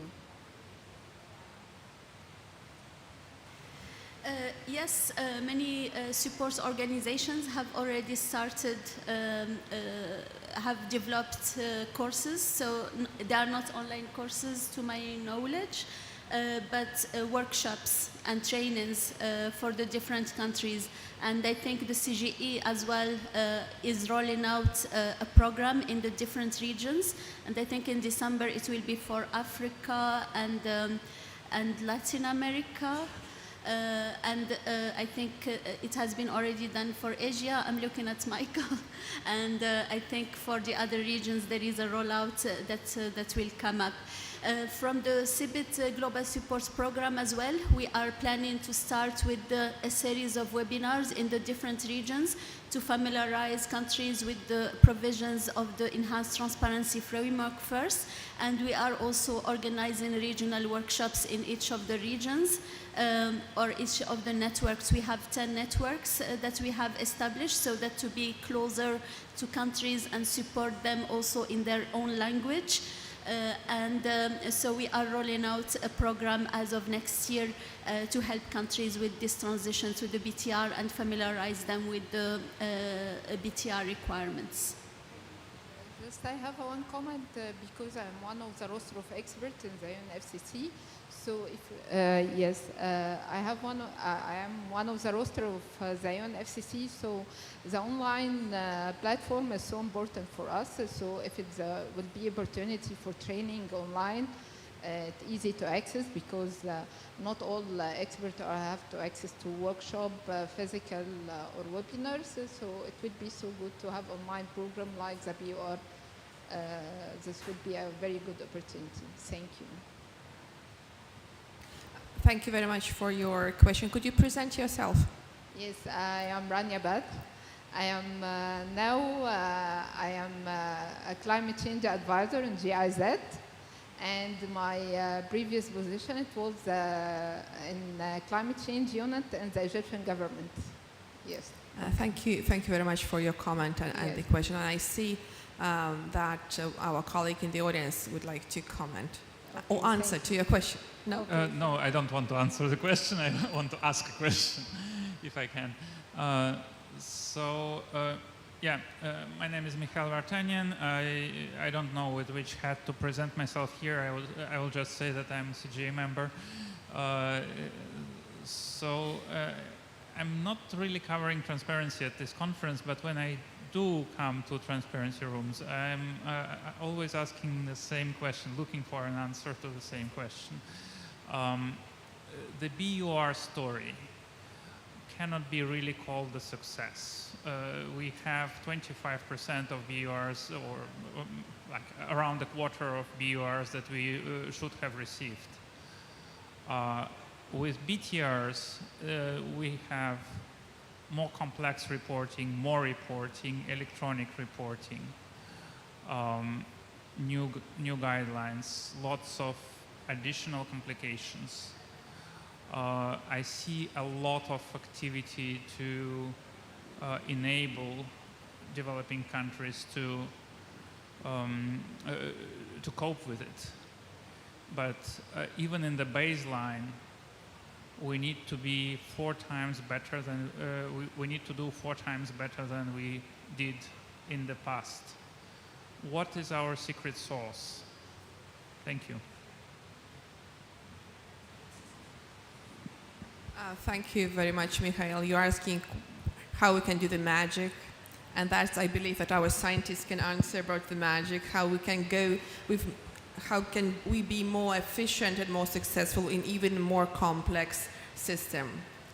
And very quick answer, because I know that closing is coming up. Okay, thank you for an interesting question. Well, my research just shed light on the challenges faced by major developing countries, countries who are considered to have more capacities and resources compared to other developing countries. And even for them, developing BURs are still difficulties.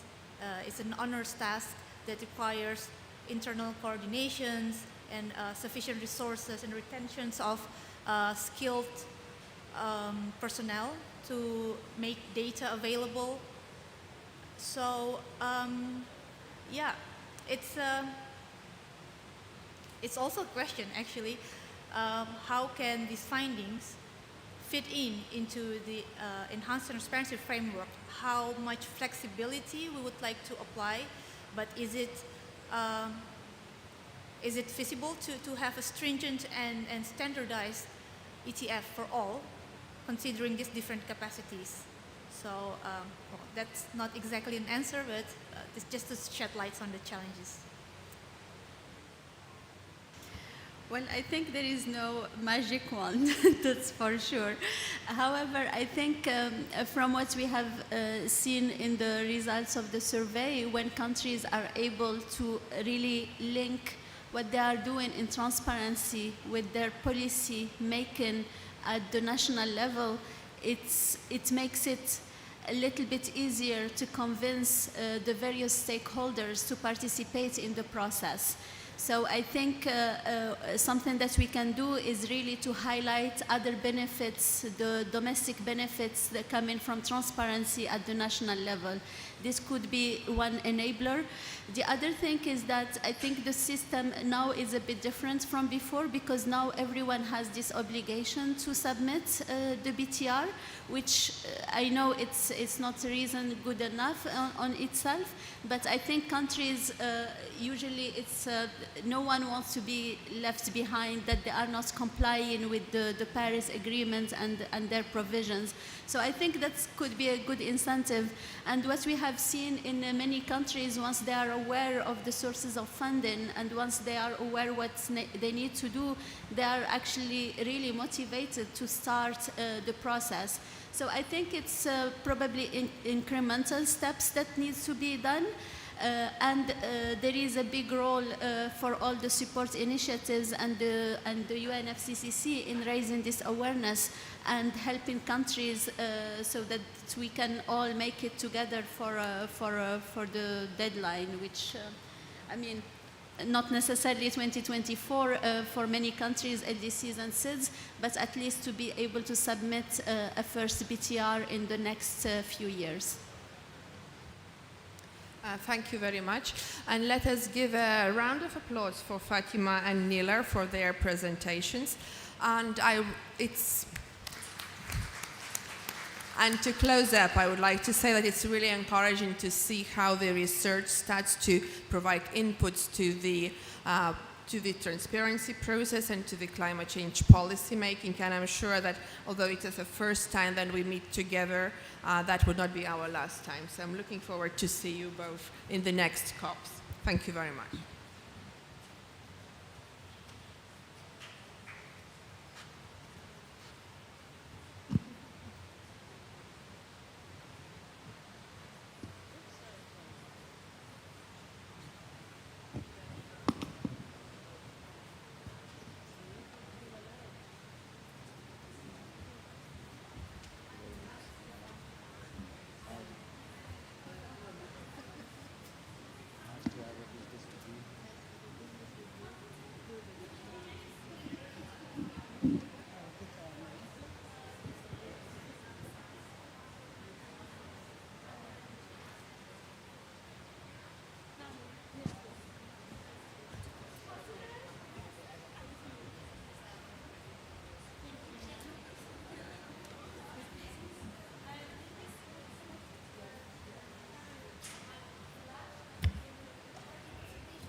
In the website, will yeah.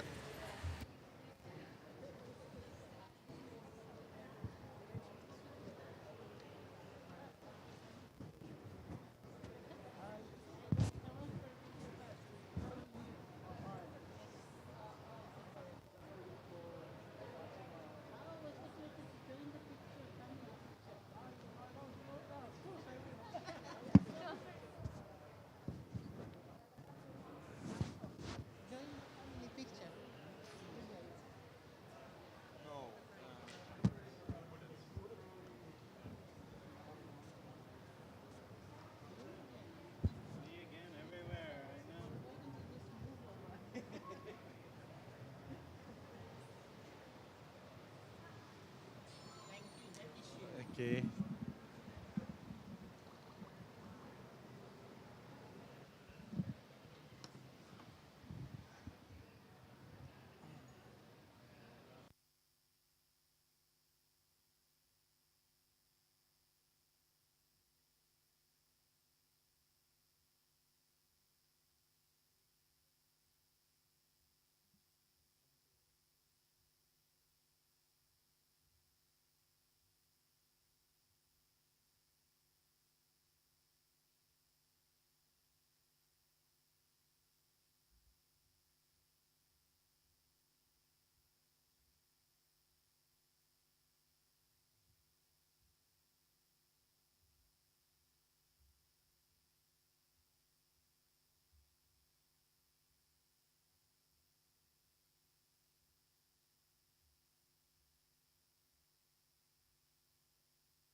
Hello everyone, good afternoon. May I kindly ask you to please take your seat? We are about to start. Thank you.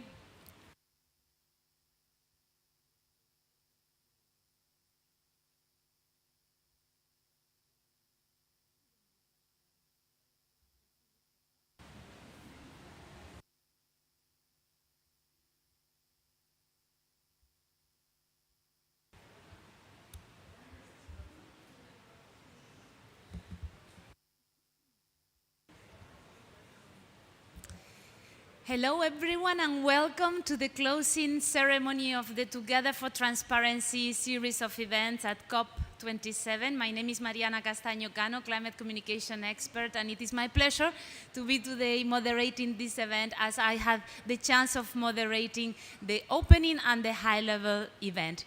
It's been 2 full weeks of events, as many as 27, hundreds of people here. It's been a real pleasure, and I cannot tell you also the good reactions on social media. I think there have been hundreds of thousands of social media engagements, so keep it up. Keep telling your story about transparency using the Together for Transparency hashtag. And without further delay, because the time at this last stretch of the UN climate change talks, really it is precious, I am very happy to give the floor to one of the person who's more busy, one of the busiest persons at the COP at this time, Tosi Mpanu. He is the chair of the SABSTA. The SABSTA is the subsidiary body for scientific and technological advice. The other day, we had the chance of having the SBI chair, and today we have Tosi for the closing. Tosi, the floor is yours. Thank you very much. Friends, colleagues, we have experienced 2 weeks of successful transparency events under the banner Together for Transparency, with discussions ranging from the need for reliable greenhouse gas emissions estimates accessible to all, to the role that information plays in reducing risks and uncertainties in order to attract financial support for action. The series of events address the full range of actors and issues related to transparency. Together for Transparency aims to unite stakeholders involved in supporting the transition towards the enhanced transparency framework of the Paris Agreement.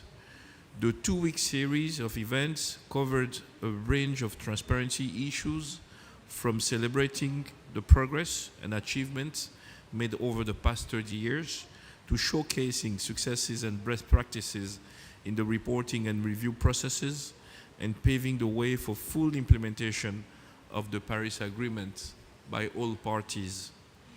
The health of our planet and life as we know it depends on each of us doing our part to address the climate emergency and moving us closer to net zero emissions by 2050. We must act now to achieve results and ensure that promises made are promises kept. But to ensure that, we need to have reliable climate data and information. Without it, we are left to act blindly without knowledge of our circumstances and our impacts. This is why transparency is at the very core of the Paris Agreement and everything we do here. As I close the transparency event, I encourage one and all to play your part to secure our future. Let's work together for transparency. Thank you. Thank you very much. Thank you very much, Tosi, for your message, and we really appreciate that you took the time, and we wish you the very best for these hours ahead. Thank you very much. And now we continue, and we have the closing remarks from the director of the Transparency Division of the UN Climate Change Secretariat, Donald Cooper, who is going to wrap up and explain to us what are the key takeaways, not of course in details, but more in terms of the vision and also the next step. Donald, the floor is yours. One thing I really enjoy is being told what I'm going to say about a minute before I'm actually going to take the floor, because that doesn't sound anything like what's on this piece of paper here. But I will act confident and in control and fully aware of what it is I'm supposed to do. But first of all, thank you very much. It has been an amazing 2 weeks, unprecedented for the UNFCCC. The amount of people you see around you is dwarfed by the number of people who you don't see. The amount of following in social media, online, for direct streaming, it's incredible. The amount of work that people have put in and how they've come together, and the interest that has been expressed from youth to industry. It has been amazing. And it is an example of what we need to continue to do in the future. We recognize all of the different constituents, huge number of them in the government side and a huge number of them in the non-government side. So we need to find ways of utilizing that strength that our process has to get the maximum out. One of the things that distinguishes response to climate is that it includes everybody. It does not push any group out. Every single action is important and desired. So every single person, group, constituency, whatever you want to call yourself, you are welcome, and there is a place not just in the tent, but at the big people's table making a contribution. And we have seen that enthusiasm during the course of these 2 weeks. Another point that really resounds is what we now understand transparency to be. Initially, the concept to most was a reporting requirement under the Climate Change Convention, Kyoto Protocol, and now the Paris Agreement. In reality, the reporting requirement is almost secondary. It is a country understanding what the key components of its development are. Where do you want to take education, healthcare, construction, power generation, tourism, fisheries, agriculture, forestry, all of these? Where do you want to take them? It is understanding what makes them function and how you can manage them. When you approach to partner with someone, you are approaching from a position of knowledge and therefore a position of power. My father used to joke with me about, we had this old car sitting in the yard.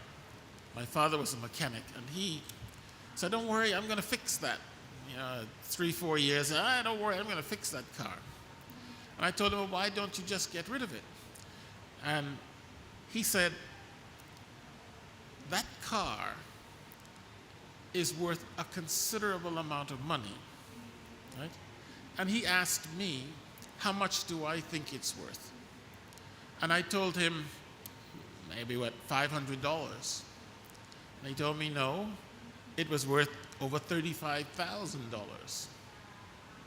So if I were to just try and get rid of that car because I think it's sitting there in the yard looking ugly, and somebody gave me $1,000 for it, I would think, wow, I'm doing really good. Whereas in reality, with a little bit more knowledge, I would have gotten 35,000 for it. Just the simple fact of knowing. At the moment, there is transfer of funds from developed to developing countries. It hasn't reached 100 billion as promised. But this year, it's probably in the 80-odd billion range. Last year, similar, rising from about 65 billion 4 years ago. So all of this financial transfer between developed and developing countries, and very few developing countries can track any of those resources coming into their country. Under the enhanced transparency framework, those developed countries have to report what money they sent, what was the nature of it, and where it went, so that you, as a developing country, can check and report, I received this or I did not. Transparency is understanding what is going on. By the way, every 2 years you can then fill in the forms and submit them. We are very pleased to have had notable individuals from the Nobel laureate Al Gore, the Deputy Executive Secretary of the UNFCCC, all of our youth representatives, and it has allowed the process to really prosper.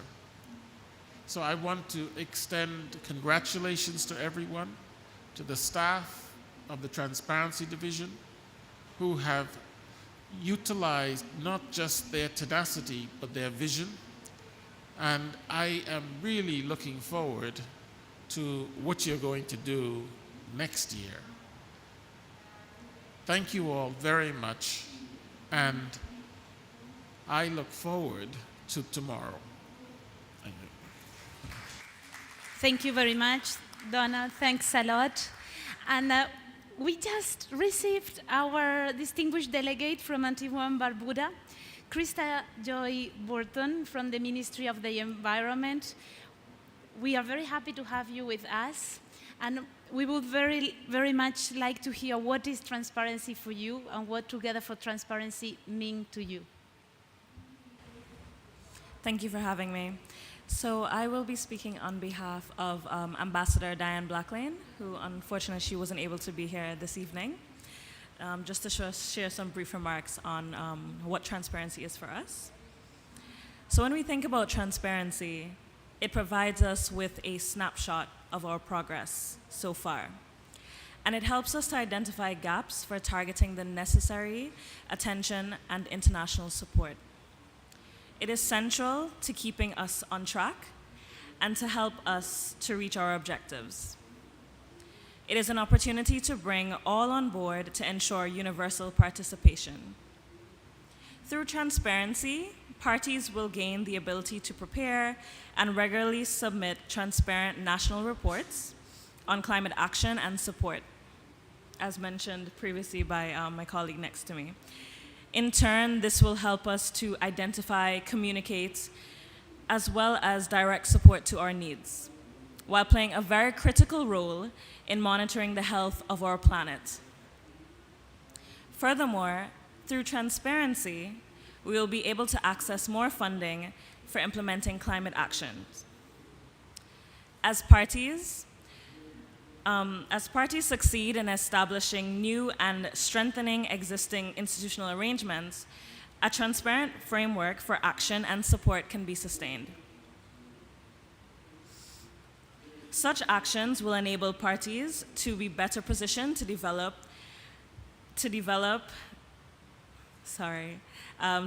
effective national policies, raise public awareness, and generate the political momentum necessary to sustainably advance our own national economies.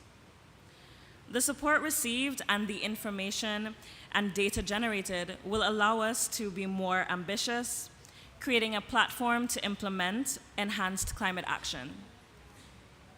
This will have a positive impact on the lives of the general public, as decisions regarding actions in the country will be well-informed and data-driven.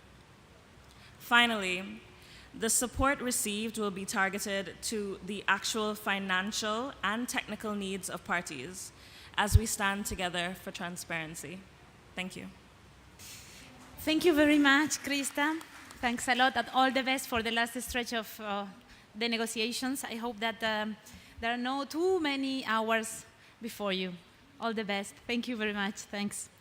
And now we are going to close with our dear colleague Tugba Igmeli, leader of the consultative group of experts and the ETF support unit at the UN Climate Change Secretariat. Tugba. Thank you, Mariana, and thank you. It's a great pleasure to be here, actually. Thank you. And I'm very pleased to talk to you today as well, because we also wanted to share with you an outlook of the transparency activities we are planning for the next year. We see that actually each and every country is very committed to the transparency arrangements, to the activities, and they are preparing themselves to implement the enhanced transparency framework. In parallel to this, of course, as the Secretariat, we are also, just give me a second, maybe I put it here, hopefully, it's perfect. So yeah, we are also, as the UNFCCC Secretariat, working a lot. First of all, as you know, the existing MRV arrangements are ongoing, and the successful implementation of these MRV arrangements is actually giving us a great lessons learned on how to get ready for supporting the developing countries, especially to get ready and to fully implement the enhanced transparency framework. Because we know all the necessary operational details are in place now for ETF, but we still need to develop the reporting tools. We are going to develop the training activities, certification activities, but of course, we already started with providing technical advice and assistance to all countries to implement the enhanced transparency framework in terms of developing capacity, technical capacity, in terms of providing targeted support. And on the other hand, recognizing that each developing country is at a different point in this journey, we are also continuing to identify the gaps and needs in implementing the transparency arrangements, because we believe this will guide us in providing targeted technical advice and support efficiently and effectively. And what is our approach? For example, we promote and facilitate the implementation of ETF, of course. We provide targeted capacity building activities. We are gathering lessons learned and sharing good practices to also inspire many other countries. And we are also developing and refining the approaches and tools with a view to facilitating improved ETF implementation over time. And for instance, if we are going to have a quick look to the next year, what will be happening? So first of all, of course, we will continue with the international assessment and review, as well as with international analysis and consultation for national communications, BURs and BRs. But in addition, we also know there are some countries who are already planning to submit their first BTRs, their very initial BTRs next year. So next year, we will also start with the technical expert review of these reports. And then, of course, we will be continuing offering capacity building support for the ETF, including all its aspects: reporting, inventories, tracking LDCs and how to report this progress, as well as how to assess vulnerability and adaptation reporting, in addition to support-related aspects. So we are actually organizing and offering capacity building support in all areas, all aspects of the ETF, not only in reporting, but also on other steps like expert reviews, how the process will function, as well as FMCP. And how are we doing this? We are developing and we will continue to develop knowledge products, knowledge delivery activities as workshops, webinars, regional dialogues. And of course, to match the needs of the developing countries, we are also collaborating with several international organizations, and also we are supporting the constituted bodies. And in addition, of course, there are other technical matters we are dealing with, such as developing the necessary relevant IT tools for reporting, maintaining them, as well as the necessary, for instance, this reviewer expert, the BTR reviewer expert training and certification courses. So maybe I should stop there with one last point, because what we hear from the parties here, especially during the negotiations, we also know that building networks between the countries, developing countries, as well as between the support providers and the ones who need that support is very important. So we already started, and we will continue to develop this network of transparency experts among different, including different actors. And actually, I believe this transparency, Together for Transparency, is a glad platform, so we really welcome everyone, and please stay tuned and continue watching us, and yeah, we will be all working together for transparency, I guess. Thank you. Thank you very much, Tuba, and congratulations to you, your team, and of course to Donald for the leadership of bringing together the entire Transparency Division for the organization of this Together for Transparency event. We had a long brainstorming to come up with this hashtag, and the most important part of that, the three words, is the together part. The people in this room, the people behind the podium, the people watching online, the people now negotiating, but also those observing and those back at home. So my deep gratitude to the UNF Climate Change, UN Climate Change Secretariat team, to everyone who's participated. Over 100 of speakers have joined from parties, civil society, the media. It is so important now that the first BTRs are going to come up next year. It is so important that the media understand what they can expect, how to interpret the data coming up from those processes, because transparency is the backbone of the Paris Agreement, but it needs to be understandable by everyone beyond the expert community. So congratulations for this outreach effort of the Together for Transparency series, that it's not stopping here for sure in Sharm el-Sheikh.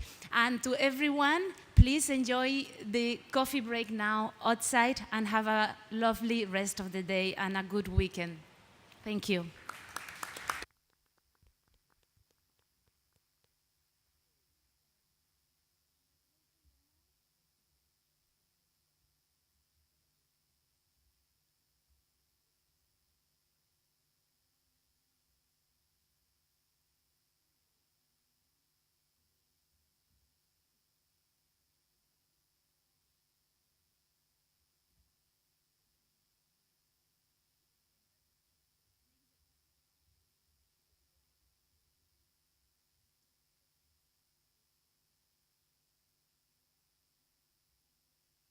Alma.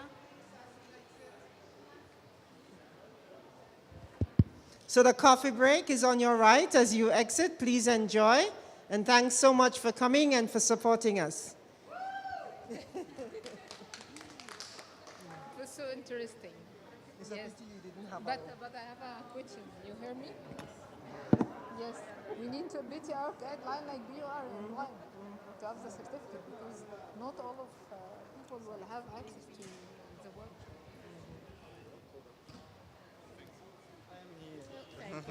Okay.